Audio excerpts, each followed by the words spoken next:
I'm tired as hell.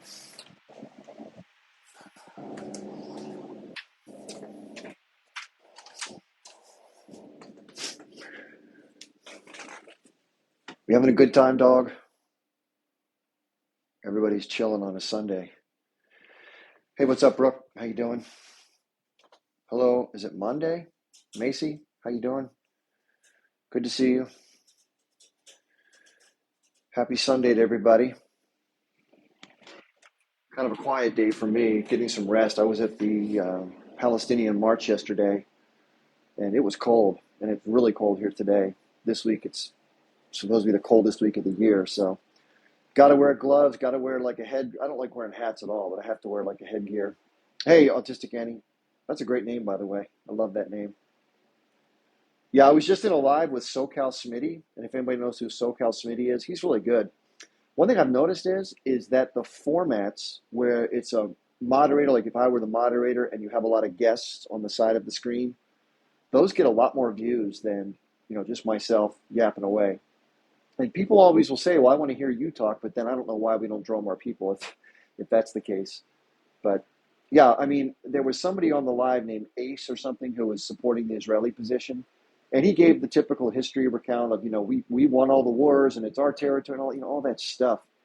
And it's just not true. If you look at what they've done and how they've gotten to where they are, it's all based on theft, basically. Unfortunately. And I have no beef with Israelis or even people who are just none of that stuff. It's just I don't like it when people do things that harm others. I don't want to do well in life if someone else has to get crushed. And I think that's basically what comes. That's why I care about this issue because listen, there are plenty of examples even in my country where our settlers did all sorts of horrible things. We went across the West and we absolutely removed the whole people, and that makes that wrong too. It's again, people say, well, if that happened, why don't you leave America? I probably should. I don't know if there's a place to go in the world that hasn't been a result of conquered land. It just doesn't make it right, don't you think? So, I'm just trying to cover the points that I can. I don't know everything about the situation. There are plenty of scholars who know all the details, and I just know the general flavor and theme of it. And I understand the Israeli point of view. I understand that that's what they're told, that's what they believe. It's a very integrated thing into their very identity. And I've talked to people who are from Israel who have broken away from that. And you can also hear other scholars talk about it. But there's a very, very, very distinct and specific set of programming that goes into the Israeli life. And also those people who are Jewish that live around the world that support the concept of Israel and Zionism. And they combine, unbreakably the connection between Zionism and their very identity as a Jewish person. And that anybody who threatens the Zionist activity is threatening to Jewish people, which we all know isn't true. Even the person on the live that I just spoke to or spoke with, he said the same thing. He said, that's just a code word that you all to be anti-Semitic. I said, no, it's not.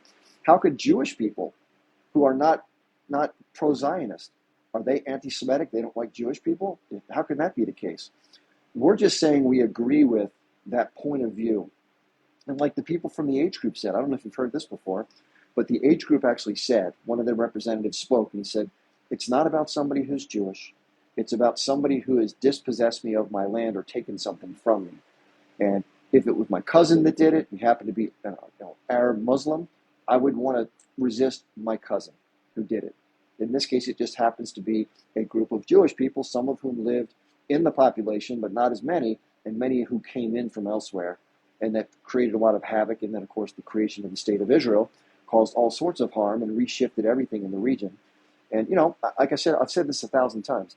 No one should be against Jewish people being free from persecution and not want to have, people to have a safe place to be where they're not going to be messed with or hurt or worse, right? But, and there has to be a but in that sentence, at whose expense?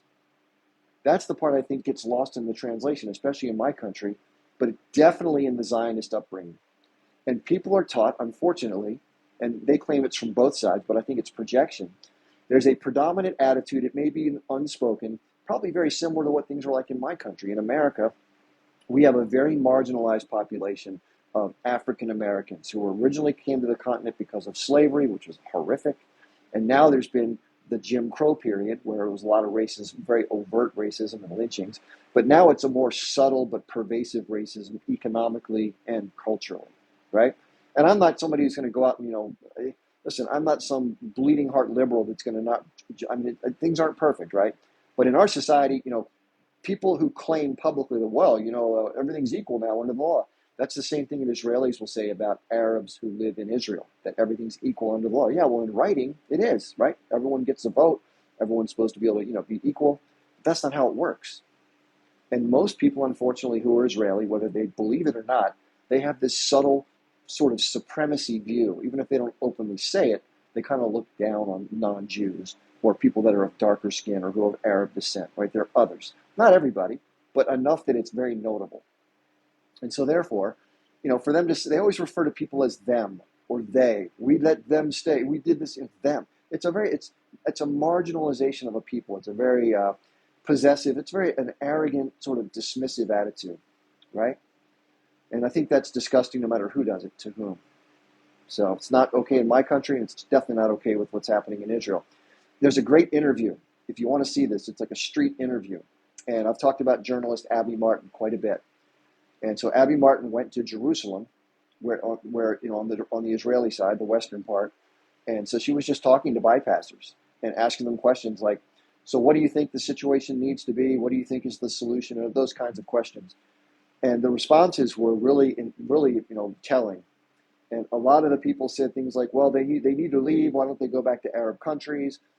We don't want to hurt them. We just want them to leave because it's our land. God promised the land to the Jews. Some people said we want to unalive them. They need to all be unalived. A lot of that same kind of conversation that's coming out of a lot of Israelis and a lot of leaders saying that they need to turn Gaza into a parking lot, or that, Amalek, which is what Netanyahu talked about, which is, just getting rid of everybody because of biblical reasons.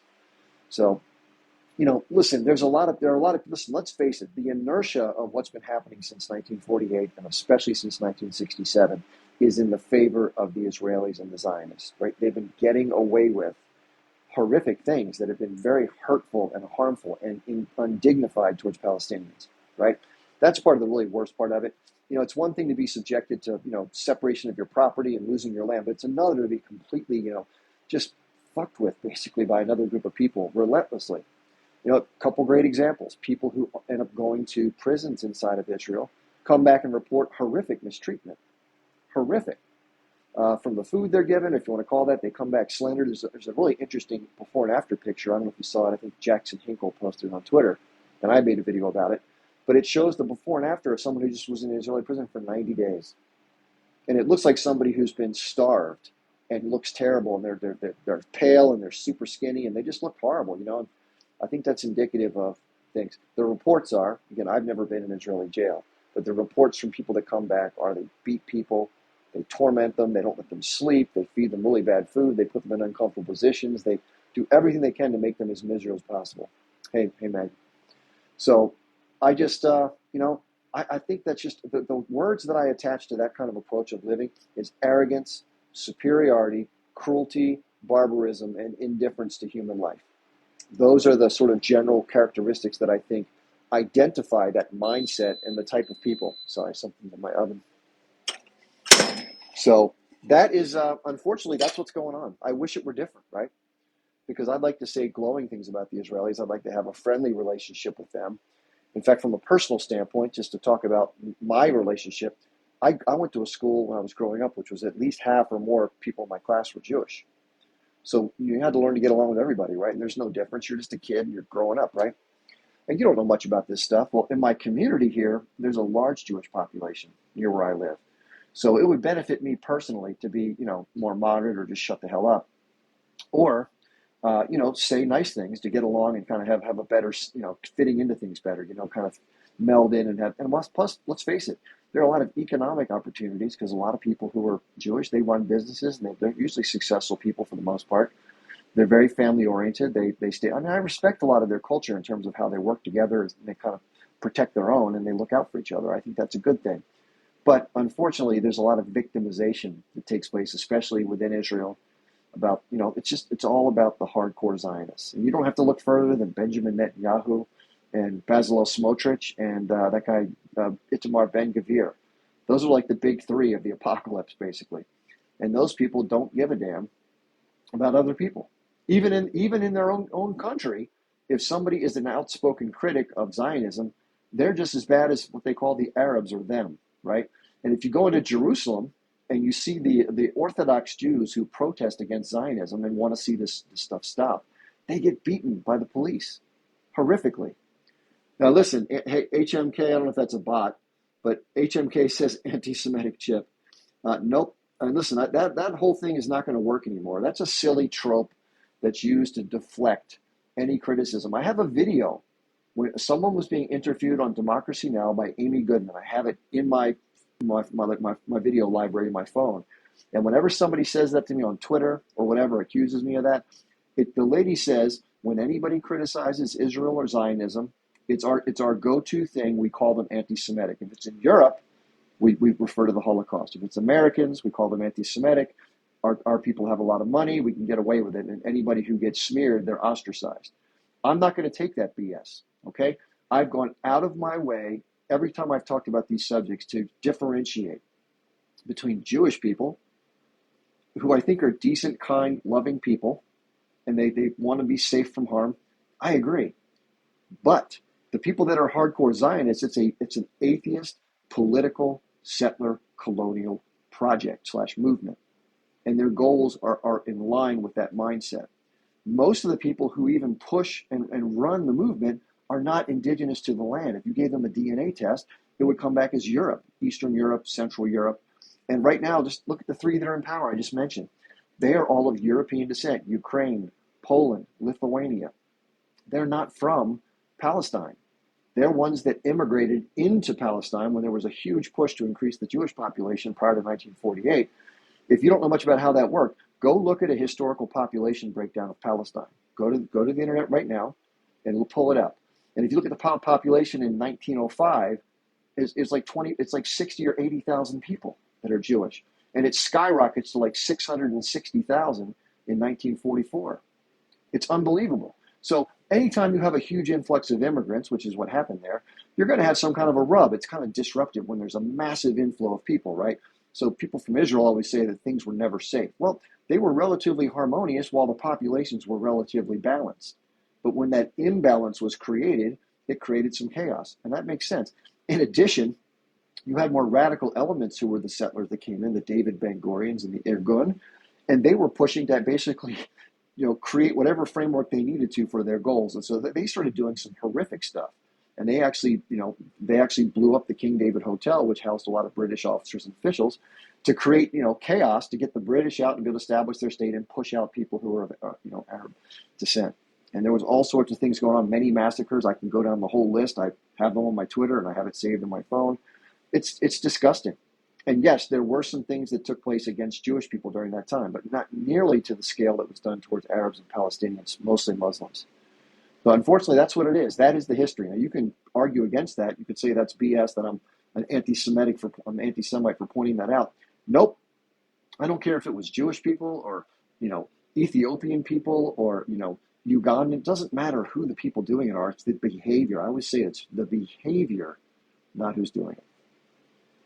So if you flip the script, I always like to say this too, for those of you who hear me for the first time, if you flip the script and there was a creation of an Arab state in that same territory that was cut out for Israel, and maybe it was a particular sect of Arabs that say, we've been persecuted by our other people, we need a safe place to go because, okay, so they go there. And then what do they start doing?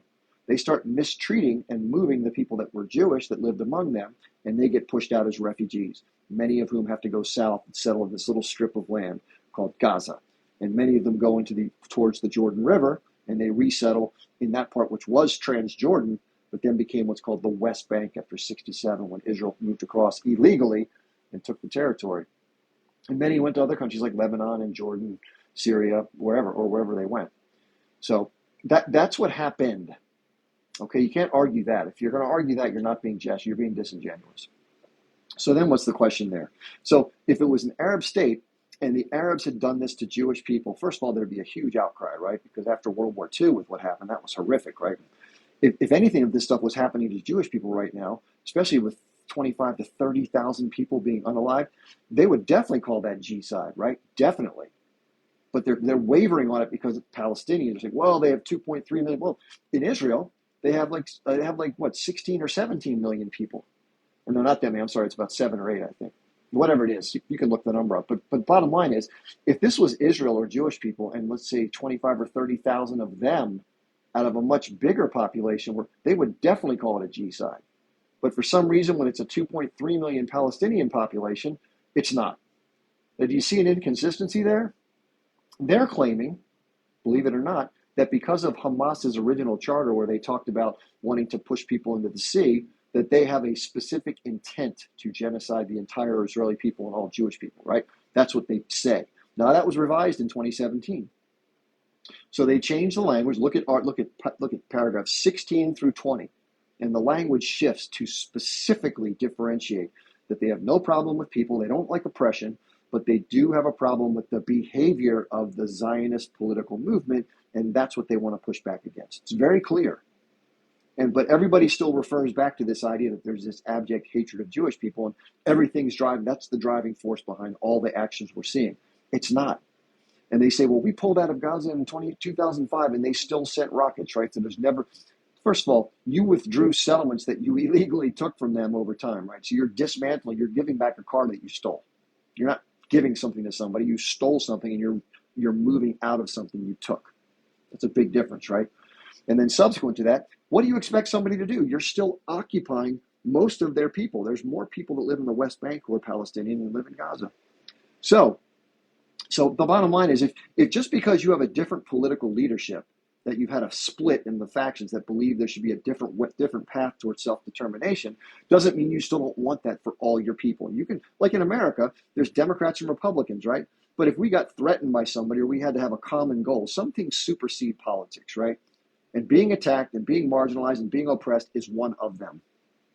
So therefore, even though you may not have complete solidarity because of a political difference, you're still Palestinians. You still identify in that larger group. So therefore, you push back.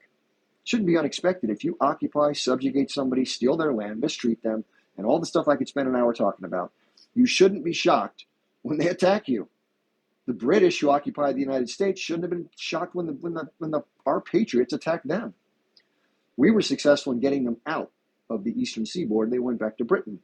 And we did, by the way, our forefathers, if you knew the real stories of what they did to accomplish that, you'd be sickened. It makes what happened on the 7th look like a picnic. They did it over and over and over again. They had to. They had no other choice. That was their way of getting them out. They created an environment that was untenable for the British to stay. That's the bottom line, including battle, but other tactics too.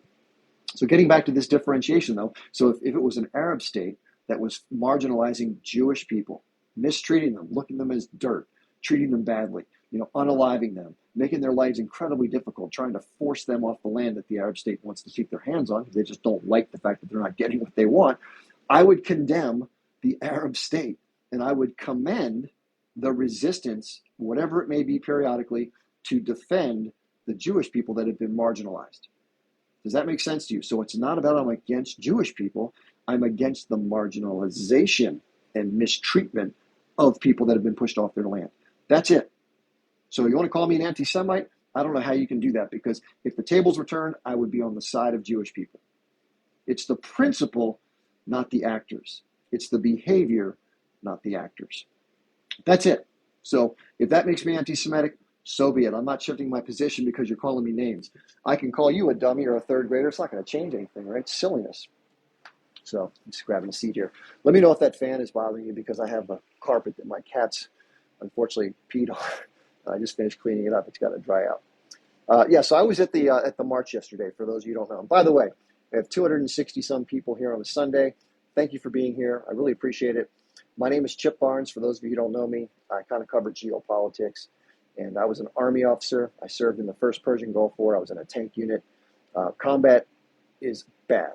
It's safe to say you don't want to be in it. So what's happening right now, as we all see with the things dropping from the sky, but even with the ground troops, it's mayhem, it's chaos, it's death and destruction. There's nothing good about it, okay? Now, I will say this, and I've had a lot of back and forth with people on Twitter about this stuff. I advocate very, very firmly both for the rights of the oppressed and against the actions of the oppressor. So if you go to my Twitter feed, you're going to see a much different version of me. I try to be very, collegial here. Civil. Keep it mellow. Keep it centered. Keep it on the no yelling and screaming, no calling people names, none of that crap. So for those of you who follow me for a while, you know how I operate. In fact, if you're somebody in the comments, that it's about 450,000 people, that's the guess, that how many were there yesterday. Uh, so the bottom line is, I try to be civil with people. In fact, when I go to these lives, I shut up and listen. I don't interrupt people. I wait for my turn. But then what I do is I'll think piece by piece about what somebody said. I just did this today.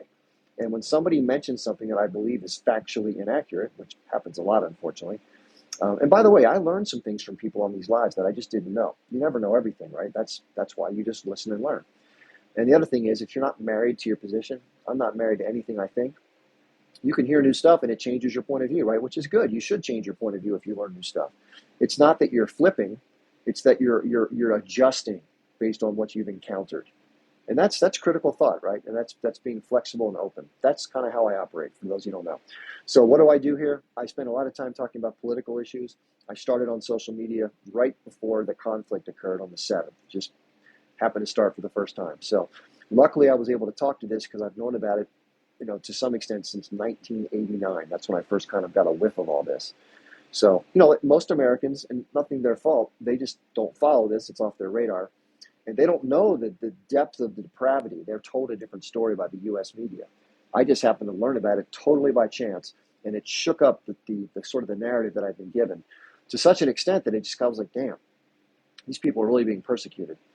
So anyway, so I've been talking about that, but I cover a lot of other issues. I'm still new, so my extent of my social media is very unpolished, to say the least. But I'm a straight shooter. I try to be. I don't always get it right, and when I get it wrong, I'm happy to be corrected. But I do try earnestly not to mislead ever on purpose. So if you go to my Twitter, speaking of that, you'll see a list of people from whom I've learned a lot of the stuff that I speak about. Because like I always like to say, I'm never the first person to know anything. I just read a lot, watch a lot of videos, and I try to share it back in a way that people can kind of get their head around. And again, if you disagree with me, which is fine, I like to have conversations about the specifics of what we disagree on. So saying things like I'm an anti-Semite or I get it all wrong or I don't understand the history, that's very broad and sort of obtuse. So I always ask somebody who says something like that, hey, can you please be specific? You want to come up and talk? I'll give you the floor. I won't step on you. I won't mute you. I won't talk down to you. Even if you're saying something I completely disagree with, I'll let you finish to an extent. And then as long as we can have a back and forth, it's going to be civil. Now, you may not like what I say or vice versa, and that's okay. We can agree to disagree, but hopefully with doing it that way, we can find some common ground. Because in the end, we all have our humanity, right? And I think that's the place where we need to get to, where we can get away from the people that are behaving in an arrogant, dismissive way, in a superiority method, and get back to people's humanity. It's probably going to require different people being in charge. We saw what happened under Itzhak Rabin, and he was assassinated because he was the one person who was more moderate that was trying to find some way to bring an agreement to this. So that tells you the motivations of people. They say they want peace, but their actions indicate otherwise. And then they tell stories to their population such that, we offered the Arabs peace multiple times and all they did was reject it. You heard that probably 1,000 times or 1,000,000 times. But guess what? That's not true. There's a reason. I'll put it this way. They did reject it, right? But if we're gonna share a piece of cake, the way it worked in my family's household is, one person got to cut the piece of cake down the middle or whatever, and then the other person got to choose the slice.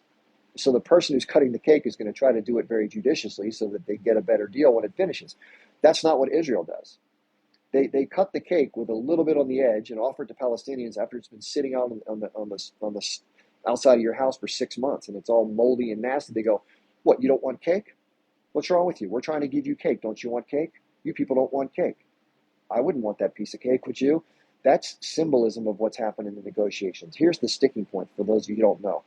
Every single peace offering, quote unquote, did not alleviate Israeli control over both military and economic aspects to what would be an independent Palestinian state. Now, if you want to have a state of your own with autonomy and you want to defend yourself, hey, listen, HMK, take that shit elsewhere, man. Or you're going to get what's coming to you. I'm going to send you packing for that one. That's a threat. And listen, there may be some wacko from the Mossad or somebody from this that's going to shoot and kill me. So be it. I'm not trying to do this to be inflammatory or be mean. I'm doing it because it's what I believe to be the accurate interpretation of the facts. And if someone else wants to tell a different story around those facts, that's their right. Just that it's my right to try to point out what I think. Yeah, I took HMK out. Normally I'll just mute somebody and let them stay in the chat. But when somebody's saying stuff like that, that's, I never wish ill on somebody's life, even though I really, really, really disagree with what Zionists do. But I don't wish them to, perish. Now, I have said in my Twitter, just to be fair, that when people are dancing, when Israeli soldiers are dancing and laughing and singing on the properties that they've just destroyed of Palestinians, I will say something like, dance today, die tomorrow. Because a lot of the soldiers from Israel, if you don't know this, have been going in, they're IDF troops, and they've been getting absolutely smacked by the H group. And it's understandable, going into a very difficult urban terrain with a very well-trained, hardened enemy who can use the guerrilla tactics by going up and down from underground. That's a hard enemy to fight. I wouldn't want to fight an enemy like that. We didn't have an enemy like that when I was in war, and it's harder to survive that. And so basically what they're doing is they're going into a hornet's nest and hoping not to get stung. It's just impossible, right? Now, they may eventually literally bomb the whole place to the ground, squeeze the people out who are civilians, and literally just do the tunnel thing. That's a possibility, and that might be what's in the cards. I don't know. But that would be devastating. And we've already seen how the rest of the world is looking at Israel's position and the United States supporting them, and they're condemning it, right? And one nation had the courage, South Africa, to bring it to a formal document and take it to an institution, the International Criminal Court, International Court of Justice. And so that's what the proceedings were. The American media, this tells you how distorted things are in my country and in the West. There's a 2-day proceeding on Monday and Tuesday. I think that's what it was, Monday and Tuesday. The South African government got to make their case with the charges they're levying on Monday. No media coverage. None. No live coverage. Day 2 was Israel's rebuttal or defense. Total coverage wall to wall. Now, what do you say about that? That shows you that our leaders in our media purposely keep information away from our public when it suits the narrative and the relationships that we have politically. And when it supports their narrative, they show it. And they talk about the outrage and the H group and how horrible it was and all the other atrocity propaganda that's mostly been debunked or has no evidence to support it. All you hear the Zionists say is, oh, you support people who grape women and unalive babies and burn people and, all these other accusations that are seemingly unfounded. And they say, well, there's witnesses that say they saw it. Yeah, I could say that I saw the Loch Ness monster in the lake down the street here, and I have no photographs or video or any other direct evidence to support it. So I don't know what you want to say. We can see the evidence on the ground at the dance festival with the vehicles that were damaged. We can see the homes in the kibbutzim that were damaged by weapons that the H group didn't have. There's vehicle tracks on the ground, which these heavy vehicles make impressions. There's Apache helicopter footage. There's recordings from the soldiers, the IDF command saying, engage. All that evidence is there. That's video evidence. That's evidence. Saying somebody said something or trust us, that's not evidence. That's hearsay. That's third-party reporting. And someone could be influenced to say something. I did a video about this very thing.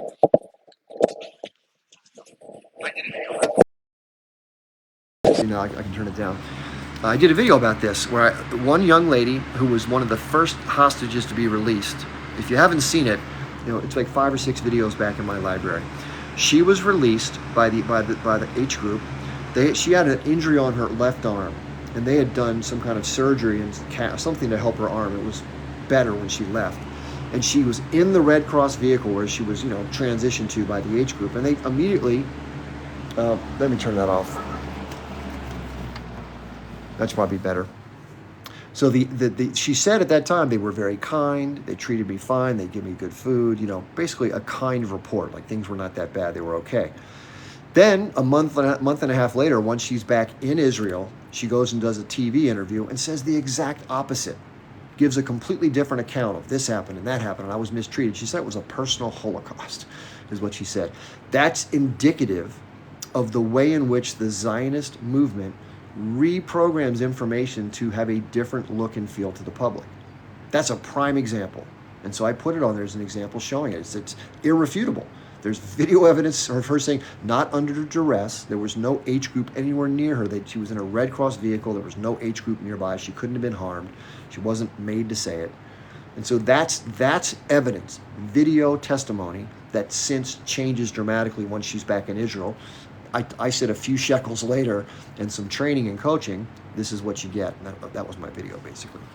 So anyway, all that stuff makes me sick. Now, it happens in my country, too. Breaking out of the propaganda model is one of the hardest things for people to do. My family completely buys into the propaganda model. You guys can hear me, I guess you can. Anyway, yeah, the propaganda model it's horrible, right? I mean, it's terrible once you learn that your government is specifically trying to deceive you, or at least that's the impression you get, right? And there's a lot of evidence behind that. So it's hard to communicate that to others because you've experienced the transition, but they haven't.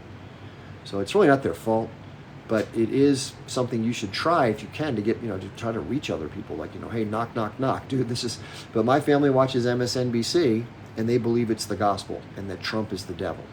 That's what they're told. And they believe that voting makes a difference and all blah, blah, blah, blah, blah. See if everybody's in the queue. I don't have many guests usually. That's the crazy part. Most people, they let me yammer, but I'd like to have more conversations with people if anybody wants to come up. Yeah, by the way, when I went to this is one of the cool things that happened. First of all, as I was walking around, this is at the rally yesterday in Washington, D.C., about 400,000, 450,000 people. It was packed. And I was just milling through the crowd. Like at one point, I just wanted to check out the whole crowd. And as I was going, people would stop me. Like, hey, Chip, how you doing, man? You're Chip Barnes, aren't you? I was like, yeah. So a lot of people came up and shook my hand and took pictures and video and stuff like that. That was nice, that people, they recognize you and they appreciate what you do. That's a good feeling. And so I met a lot of people. And I met some people that I sat and talked with for a long time who have family in the West Bank. And, it's good to hear directly from the source of what, different people in their family have been hurt. I talked to a one man and his brother, and they both live in New York or New Jersey. And, it's just interesting to hear firsthand accounts, more of the same stuff. In fact, one of the gentlemen I talked to, he can't go visit his family in the West Bank because they won't let him leave. This is how bad the occupation is they control movement of whoever comes in and out. And if you go there, you could be taken, you could go to jail just for speaking out internationally. It's so ridiculous. By the way, the last place you want to be is an Israeli prison. It is not good. Yeah, the rally was really packed, and I couldn't hear much of what the speakers said. It was really loud. And the other thing I didn't like is when they had the Jumbotron, not to complain or criticize, but they didn't have speakers' names on the screen, which would have really helped me understand who was speaking. So anyway, it was good to be there, though. So as I was going around and talking to people, people said that the point is that everybody there was very peaceful. A lot of Palestinian flags, but I saw nothing but kind. There was no mean-spirited stuff like let's go unalive. None of that crap, right? And people said, I saw a video on Twitter this morning, or a comment on Twitter, where somebody said this one speech was the most anti-Semitic speech in history, and all the guy did was talk about Zionism. And he said there's a really big problem right now with the Zionist movement and what they're doing to Palestinians. Just straight down the middle. Didn't say anything about Jewish people. Didn't say about harming anybody. And therefore, I was like, this is absurd. Not a word the person said had anything to do with Zion. Anyway, but this is the claim. They always go back to the anti-Semitism, oh, you hate Jewish people, all that garbage, right? Because it's an excuse that has worked for many, many decades. But the narrative has shifted. And that's what we were talking about yesterday, the fact that social media, like right here, and all these reports we're getting back on Telegram and TikTok, to whatever extent we can get them that aren't taken down, it's a totally different scene, right? It's changed everything. So as tragic as it's been that so many people have lost their lives, not only in Gaza, but also in the West Bank, these sacrifices, this martyrdom, has created a much different outcome than all of the ones before combined, which is, it's hard to say anything good about what's happening, but if there is a positive outcome related to all the horror, it's that. And the cool thing is that people who never even thought about this issue are now thinking about it very, very, very often, but they're also outraged at what they're seeing the Israelis do. So I say that the Zionist true colors are being made apparent to the masses. And they're just in disbelief, like, how can these people claim that leveling the north end of Gaza and unaliving all these people is somehow justified? There's nothing that can justify it. Even if somebody committed something against you that was awful. 2 wrongs don't make a right, but 500 wrongs on top of the one definitely doesn't make it right, which is basically the response. It's just a huge disproportionate response with seemingly no end in sight. With the Americans publicly saying things like, hey, cut it out. But then, behind the scenes, they're probably like, do what you got to do. So It's pretty disgusting. Let me see if I can catch some comments here. I get to talking sometimes, and I don't see people's comments, so I apologize. Yeah, I agree. People, if somebody says the anti-Semite claim is kind of losing its meaning because it's thrown around so much, it's like the boy who cried wolf. The Israelis, in my opinion, the representatives of Israel, the IDF, the government, they lie, they distort, they misconstrue things, they try to omit things that happen, they try to do atrocity propaganda. That's their only game, because you can't defend something that's indefensible unless you lie about it or try to confuse people about it, right? I did a video that if I was working on a new marketing slogan for a T-shirt for Israel, it would say Israel defending the indefensible since 1948. And I think that's a good. Also, a lot of people in Lebanon have died too, in South Lebanon, with what's going on. So, Chip, you're wrong. Can't wait to see you say at a later time. Well, I tell you, Mitchell, if you think, listen, I appreciate your point of view. I get a lot of these sort of general statements about what I say, like you're wrong or you're foolish, you don't know the history, just general statements. But Mitchell, like I always say, Mitchell, fair enough. If I'm saying something that's incorrect factually, please point it out to me, either in the chat or come on up and talk. And if there's something that I'm getting wrong, I'll correct it. I'll let people know that I got it wrong. I got no problem learning something different if I got it wrong. Now, if you think that my narrative or my understanding of the conflict is not correct, and you think that the narrative that you hold is correct, you can interpret objective reality differently. There could be something coming out of the sky that's liquid water, and somebody would say it's drizzling, somebody would say it's pouring, right? That's a different take on the same thing that's happening outside. And you may disagree with everything that I've said, but if you think I'm wrong, quote unquote, let's get into the specifics of what I'm wrong about. I'm happy to have a conversation with you, and let's work it out. So fair is fair, right? And I think the good thing is I actually went to the pro-Israel rally in DC, and people are like, why the hell would you go to that? Well, first of all, I went with a friend of mine who happens to be Jewish, and he and his 6 kids, and I piled into his minivan and we drove down there. And his goal was to go see there was a group that was counter-protesting. If you don't know the group, it's led by Rabbi Yovid Israel, I forget his last name, Weiss, Yovid Israel Weiss. And he's a spokesperson for a group that it's a worldwide presence of Orthodox Jewish people who believe the Torah calls for a different future for the Jewish people that doesn't include a state at this moment.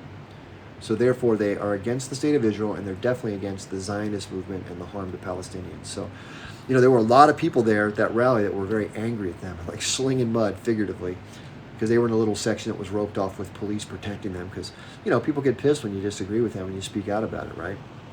So, anyway, yeah, someone's in the box. We got Maggie's Garden. Let's bring up Maggie and see what's on Maggie's mind.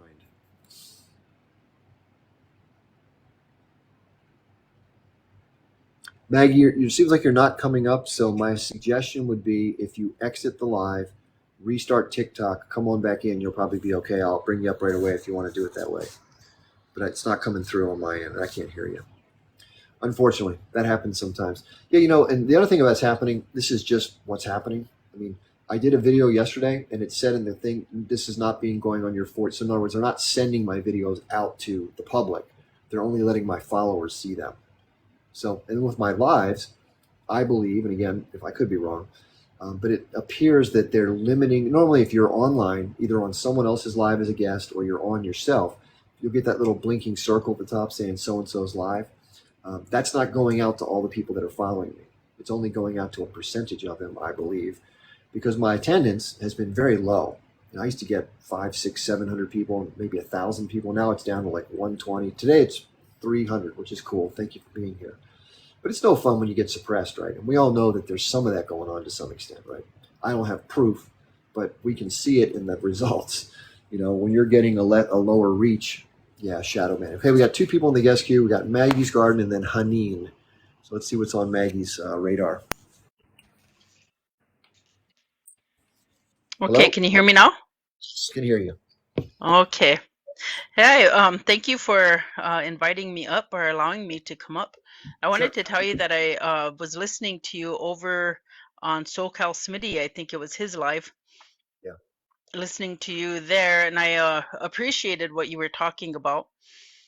And then he ended his live, and then I just kind of scrolled up, and you were live.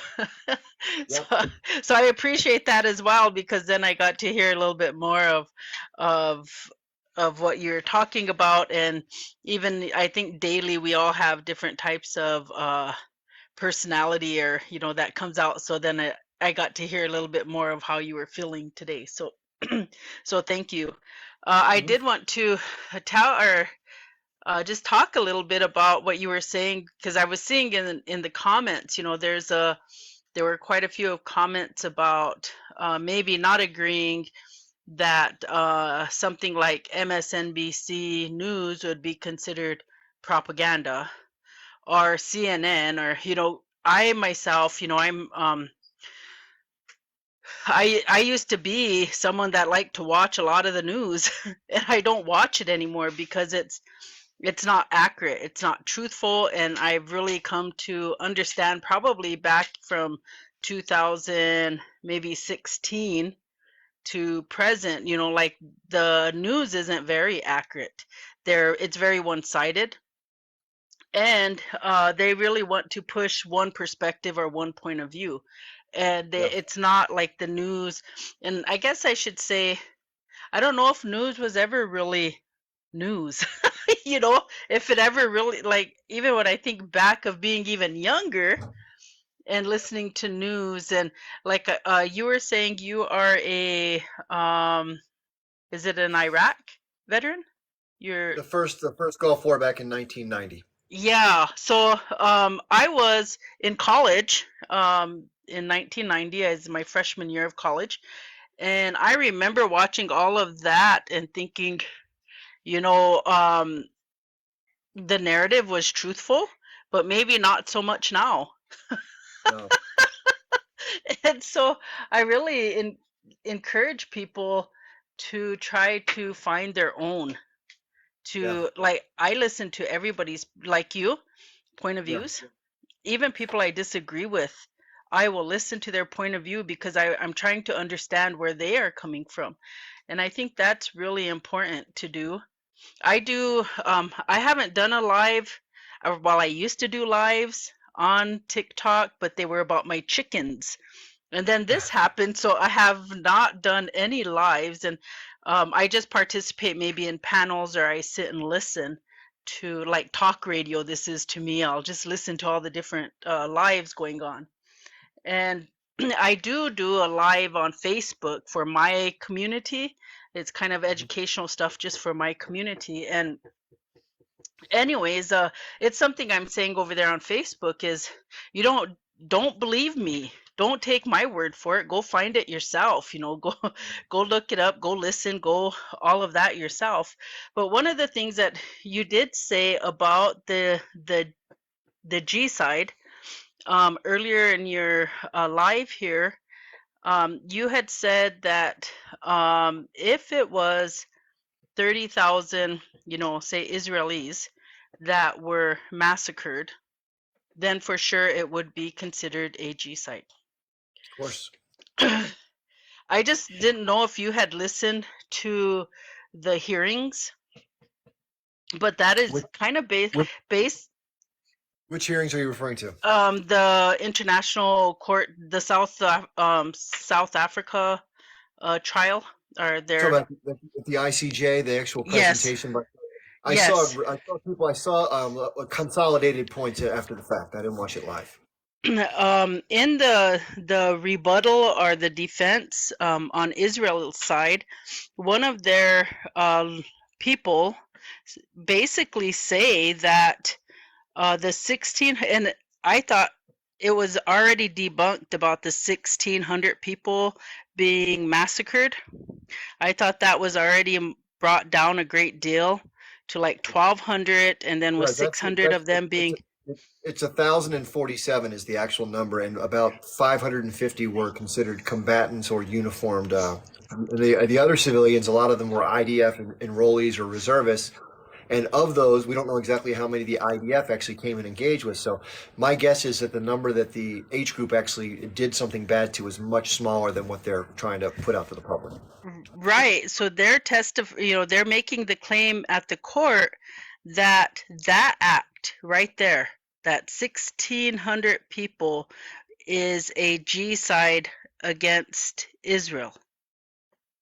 And I was like, I did, anyway, so that's, I didn't know if you watched it and if you knew, because you had mentioned that earlier about your position about it, and I didn't know if you watched, but that's what they said. Yeah, no doubt. I mean, I think unfortunately that a lot of that stuff is theater. I'm hopeful that there'll be convictions because there should be, but the problem is enforceability. So just like a lot of the stuff that goes on in the U.S. Congress, I call it pageantry, because in the end, what matters is the teeth, right? The teeth is what you need in order to make a difference. So it will be a black mark potentially on Israel and maybe on the legacy of the country and the leadership. But unfortunately, we can't go in and arrest those people unless we can either stop the U.S. backing them or invade Israel, as far as whoever will do the prosecuting and actually detaining someone, which should happen. That can happen in the future, though. If something changes, it could be part of the transition if there's a conflict and some of these dynamics shift. But I don't think that's going to happen, unfortunately. Yeah, that's kind of my opinion about things too. But I like to listen. I like to listen to all of this different stuff, and I like to think about it and think about, like, if we didn't live in a colonialistic world, Yeah. where everybody maybe had um, rights, equal rights, Sure. equity, justice, it would be nice. But we don't, and it really saddens me as well because um, I'm an American Indian, so like I have all of this history with Yeah. me on what happened to my ancestors and what continues to happen to us today. And so Yeah, it's horrible. It's yeah, horrible. so anyways, I just wanted to share that, and so thank you for inviting me up, and I'll go Of ahead and course. go down. Thanks so much. Thanks for being here. I really appreciate it. And thanks for following me too. Yeah, it'll be interesting to see how this plays out. Of course, Germany just expressed their public support for the Israeli position, which, their rebuttals were just so weak. And it's all about, H group, H group, H group, H group. Yeah, we get it. There was an attack. We understand that, but it was within the context of an occupation and a blockade, both of which are acts of war ongoing. So I did want to ask the audience, because you never know. If anybody's tuning in and seeing me for the first time, you don't know who the heck I am. I don't want to talk more about myself if we don't need to. Can you please type the number 1 into the chat? Number 1. And while people are doing that, I'm just going to reiterate my normal schedule for doing this is Monday, Wednesday, Friday from 8 p.m. Eastern Time to 10 p.m. Eastern Time. And then Tuesday, Thursday, Saturday from 12 noon to 2 p.m. Eastern Time. And the reason why I used to do all night shows, but there are a lot of new people here, so I'll let you know. Thank you for typing that in. The reason I did that was because a lot of people in the Middle East and Asia were having to stay up to like 3 or 4 in the morning just to watch. So, and I couldn't believe people were actually doing that. I'm like, I wouldn't get up at 3 in the morning to listen to anybody, but I appreciate that. Okay, there are a lot of people. So real quickly, if you don't know who the hell I am, my name is Chip Barnes. I'm a U.S. Army veteran. I live in the United States on the eastern seaboard, about an hour from Washington, D.C. So I was at the March for Gaza yesterday in Washington, D.C., which had about 350 to 400,000 people. There's a video that I just posted in my feed about, it was a little synopsis of what I saw there. And anyway, go check that out. It's like a minute. It's a short synopsis, but got a lot of good video, tons of people. It was cold and windy though, so a little tough that way. Anyway, I served in the first Iraq War in 1990, so I've seen combat. Combat sucks. I learned about the Israel-Palestine issue in 1989. And I'm 56 years old now, and I've been advocating for Palestinians. Not like I'm not a huge person, but anytime there's been something to do, I've participated in it, or conversations online or whatever. I mean, back when I first learned about it, there were only books. There wasn't much you could do. The internet changed everything, of course. So I have a lot of heroes in the movement, like people like Norman Finkelstein. If you don't know who he is, he's a great author, great speaker, great advocate for people in Gaza and the West Bank, just amazing. His family, by the way, some of them were exterminated during the Holocaust. And so the way he looks at it is he's not going to dishonor what was done to his family by allowing something to happen to others that was similar, maybe not at the same extent because of the final solution, but, bad treatment. And so he talks out against it, and good for him. There are other authors in Israel. So I have, people that I really admire there that break from the Zionist path. They look at it as like, disgusting, and they speak out against it. So that's kind of me. I started on Twitter a couple of years ago, just messing around there. And then I just started doing social media about 3 months ago, right before this all happened. So the good news is I was able, as an American, I was able to speak to it. And I think people who live in, who support the struggle of Palestinians, whether they live in one of the territories or whether they're outside looking in, I think most people appreciate somebody who doesn't normally pay much attention to these things, speaking out vocally about, what's going on, and they appreciate the, the realistic assessment, because they see the Western view of it. It's so one-sided. So somebody brought the media earlier. I just want to cover this. There's two ways the media can do something, like we saw this week where they omitted coverage. So I call that lying by omission. So you only get part of the story, right? That's not fair. And then there's lying by commission, which is purposely distorting something to change from what happened to a different narrative about what happened. And that's unfortunately most of the Western media. They either omit stuff, a lot of times we don't see what's going on, because it doesn't reflect very well. It's not very flattering to have your covert agencies doing all sorts of rotten stuff around the world. So we just don't hear about it. Or they start saying things like, for example, in a country where they may be trying to destabilize the government, they'll paint the leader as the bad guy, even though the leader is actually the good guy trying to help his people. But because it doesn't serve the corporate state agenda, they'll flip the script to try to get people to rally around and want to get, maybe potentially depose somebody or change. A great example would be like Vladimir Putin. I know that's controversial. One of the things I really want to do, by the way, is to go out into the public and ask people simple questions like, what's the first thing that comes to mind when you hear the name Vladimir Putin? And just record people's responses and make a video. And other stuff, just to show the power of repetition and propaganda and how it affects people's thinking. So just a little more about me real quickly. So I've been a business guy most of my life. I'm sort of taking on this as a full-time gig. I'm doing it without any pay, obviously. If you think that people that have followers on TikTok make money, I don't know how they do it, because I'm not making any money doing it. When I do a live like this, I'll get a notice afterwards saying, congratulations, you earned 7 cents from your live rewards. I'm like, okay, let's go celebrate. So, but anyway, the point is, and somebody says you shouldn't make money, that's fair. Listen, I'm not doing this for money.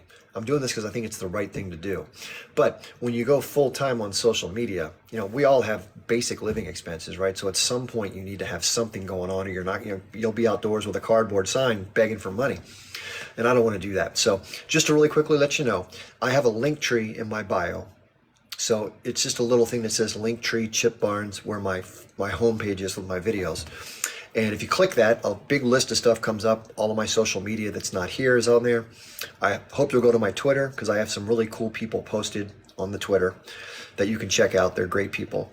And then I have some other things like different groups you can be a part of if you want to, get in contact with other people. You'll see those. And then I have some ways you can contribute. So if you're not of means, if you don't have any, listen, I'm not trying to get people to give me money, because if you're in a situation like me, I don't want to take your money. But if you're somebody who's doing okay and you have a little bit, you like what I do and you want to help, I'd love your help. There's a Patreon, which is $5 a month, real simple. And then there's Venmo, Cash App, PayPal, and Zelle. So if you want to do that, great. If you can't, no sweat. Just got to put that out there.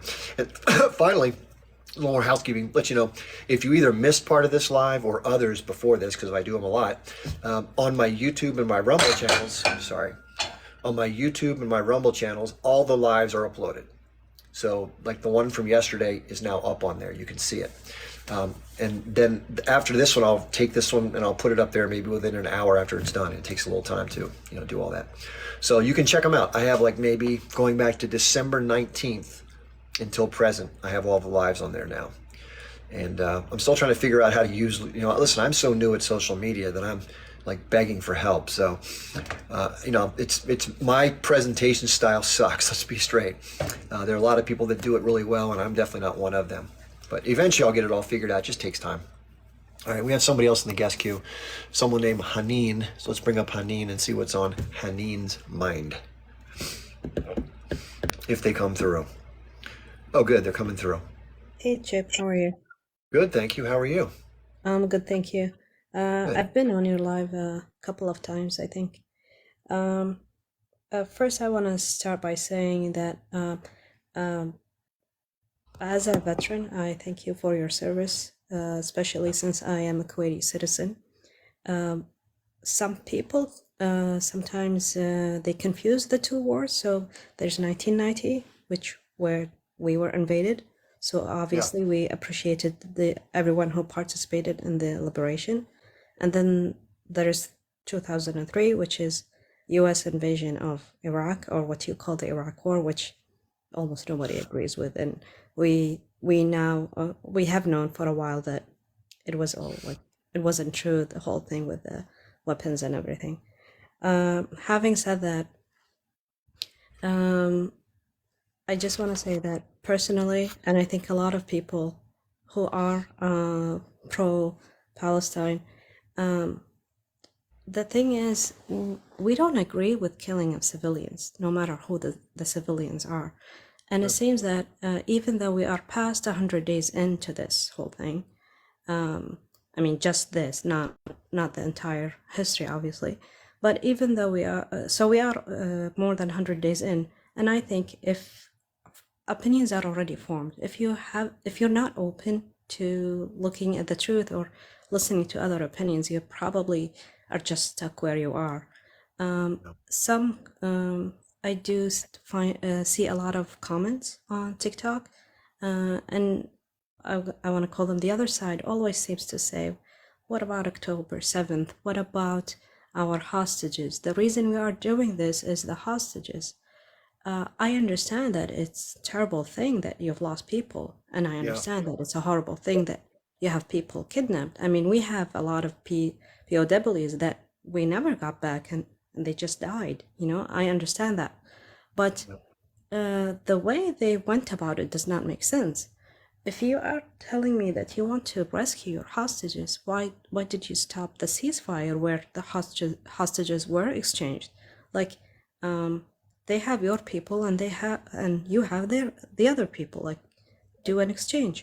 The other thing is, if I mean, I don't know about you, but if somebody has kidnapped someone from my family, I wouldn't want to bomb where they possibly are and risk unaliving them. Okay, Yeah. so if they respond by saying, "Well, uh, we're not going to kill them because they are hiding in the tunnels with the age group is hiding them in the tunnels where they are," then my obvious next question would be, so then why are you bombing civilians and infrastructure? Good question. I mean, your beef is with H. Your beef is not with the civilians. Well, This yeah, is the you might classic think that, definition of collective punishment. yeah, all those things. And one somebody mentioned in the chat, just I don't know if you've probably heard of this too, but they mentioned the Hannibal Directive. Is that something you're familiar with? Yes, I've heard of it. So, for those of you who don't know, the Hannibal Directive is a reaction. It's a rule of engagement for the military. So, some rule of engagement would be we can't shoot them unless they shoot at us first. That would be one example of that. Well, that's not the way that it works with the Israeli military. If the history of what caused this was, if you don't know, in a prior administration, they had a soldier that had died and they wanted to get him back, like his remains.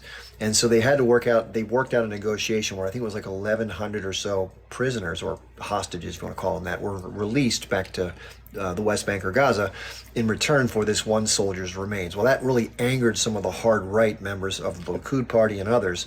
So they vowed never to let that happen again. They thought that was a national embarrassment to do that, like a bad deal, basically. So what they did was they created a new doctrine called the Hannibal Directive. If you don't know what that is, it goes back to a time when Hannibal, who was losing a battle, decided to take poison rather than be captured. That's why they call it that. And so the rules of engagement are shoot first, ask questions later, or drop bombs first for that. Meaning that they don't put a high priority on recovering either the living or the other people because they want to attack the enemy regardless of the outcome. That's kind of the theme of it. So please continue, Hanit. I'm sorry to jump in on that.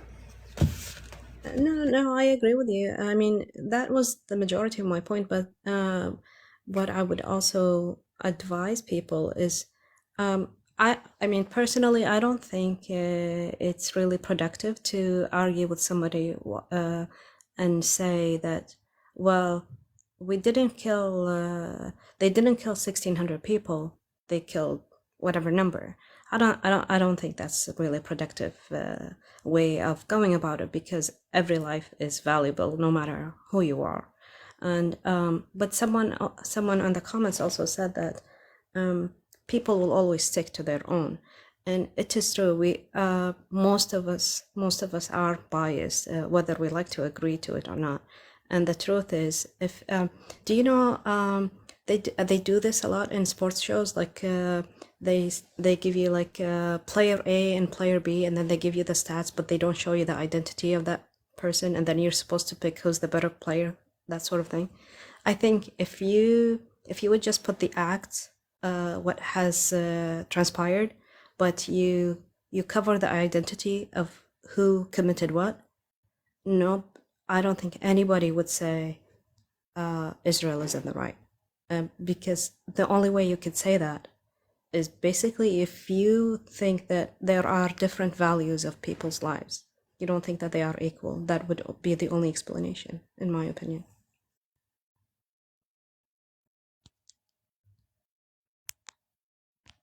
No, I can't hear you anymore. I see your lips moving, but I can't hear Yeah, you. sorry, I muted myself because I didn't want my. So you can always believe what don't always believe what somebody says, but you can always believe what they do based on what you're actually seeing. And so I think that is the unfortunate situation, that they're saying they want to avoid at all costs civilian casualties, but their actions say a whole different story. And it may be part of a larger plan. They may have a plan to come in, and this has been on the, there's actually a plan that was found, that was released, that showed this is part of a process they're looking to do to push people out of the way, by any means necessary. Hopefully they would want to do it with, say, please leave, but obviously they're doing it in a more violent way, which is really sad. But it could be that they're trying, could be, I don't have the inside information, but it appears to be they're moving through the northern part of Gaza, that they're looking to basically maintain some sort of administrative presence until they can reform a situation that suits their desires, if they ever leave. And they may decide to try to squeeze out, like a tube of toothpaste, squeeze everybody out of there into the Sinai, which is something they've stated, and some of the other politicians have said publicly. And that's what's being resisted. And a lot of times you hear these Zionist arguments, hey, nobody wants them. Well, nobody wants to take in them. So, for example, they say go to Jordan, but Jordan doesn't want them. And go to Egypt. Egypt doesn't want them. It's not that they don't want to help the people. It's that they know if they provide a valve for them to be pushed out, they're going to do it. So it's almost like, to try to benefit the people, they're going to force the other side to make a move if they're going to try to do something, rather than make it easier for them to do what they want. That's kind of the point of that. Is that kind of how you see it? Yes, exactly. Especially as someone, like I said, who's been without a country. I mean, luckily it was only a few months. It didn't last that long, but uh, I don't know if people know this, but we usually travel in the summer. It was the war was in the invasion was in August, and like half the people weren't even in the country, and we stayed. Those who were outside stayed outside, and it's the most horrible feeling ever that you go without a country. I mean, which is, I mean, so the whole thing with dual citizenship and that sort of thing. Like Americans always display this image of being a patriot, but then I ask myself, like, if you have like dual citizenship, or if you care so much about another place, then where does your allegiance actually lie? Like, what if those two people get in a war? So, I mean, I will always feel connection to my land, to where I came from. I would never want this on anyone else. Yeah, it's been horrific, right? It's been a horror show. Thank you so much for coming up. I really appreciate you letting us know your background and the things you had to share. Thank you so much. Appreciate it.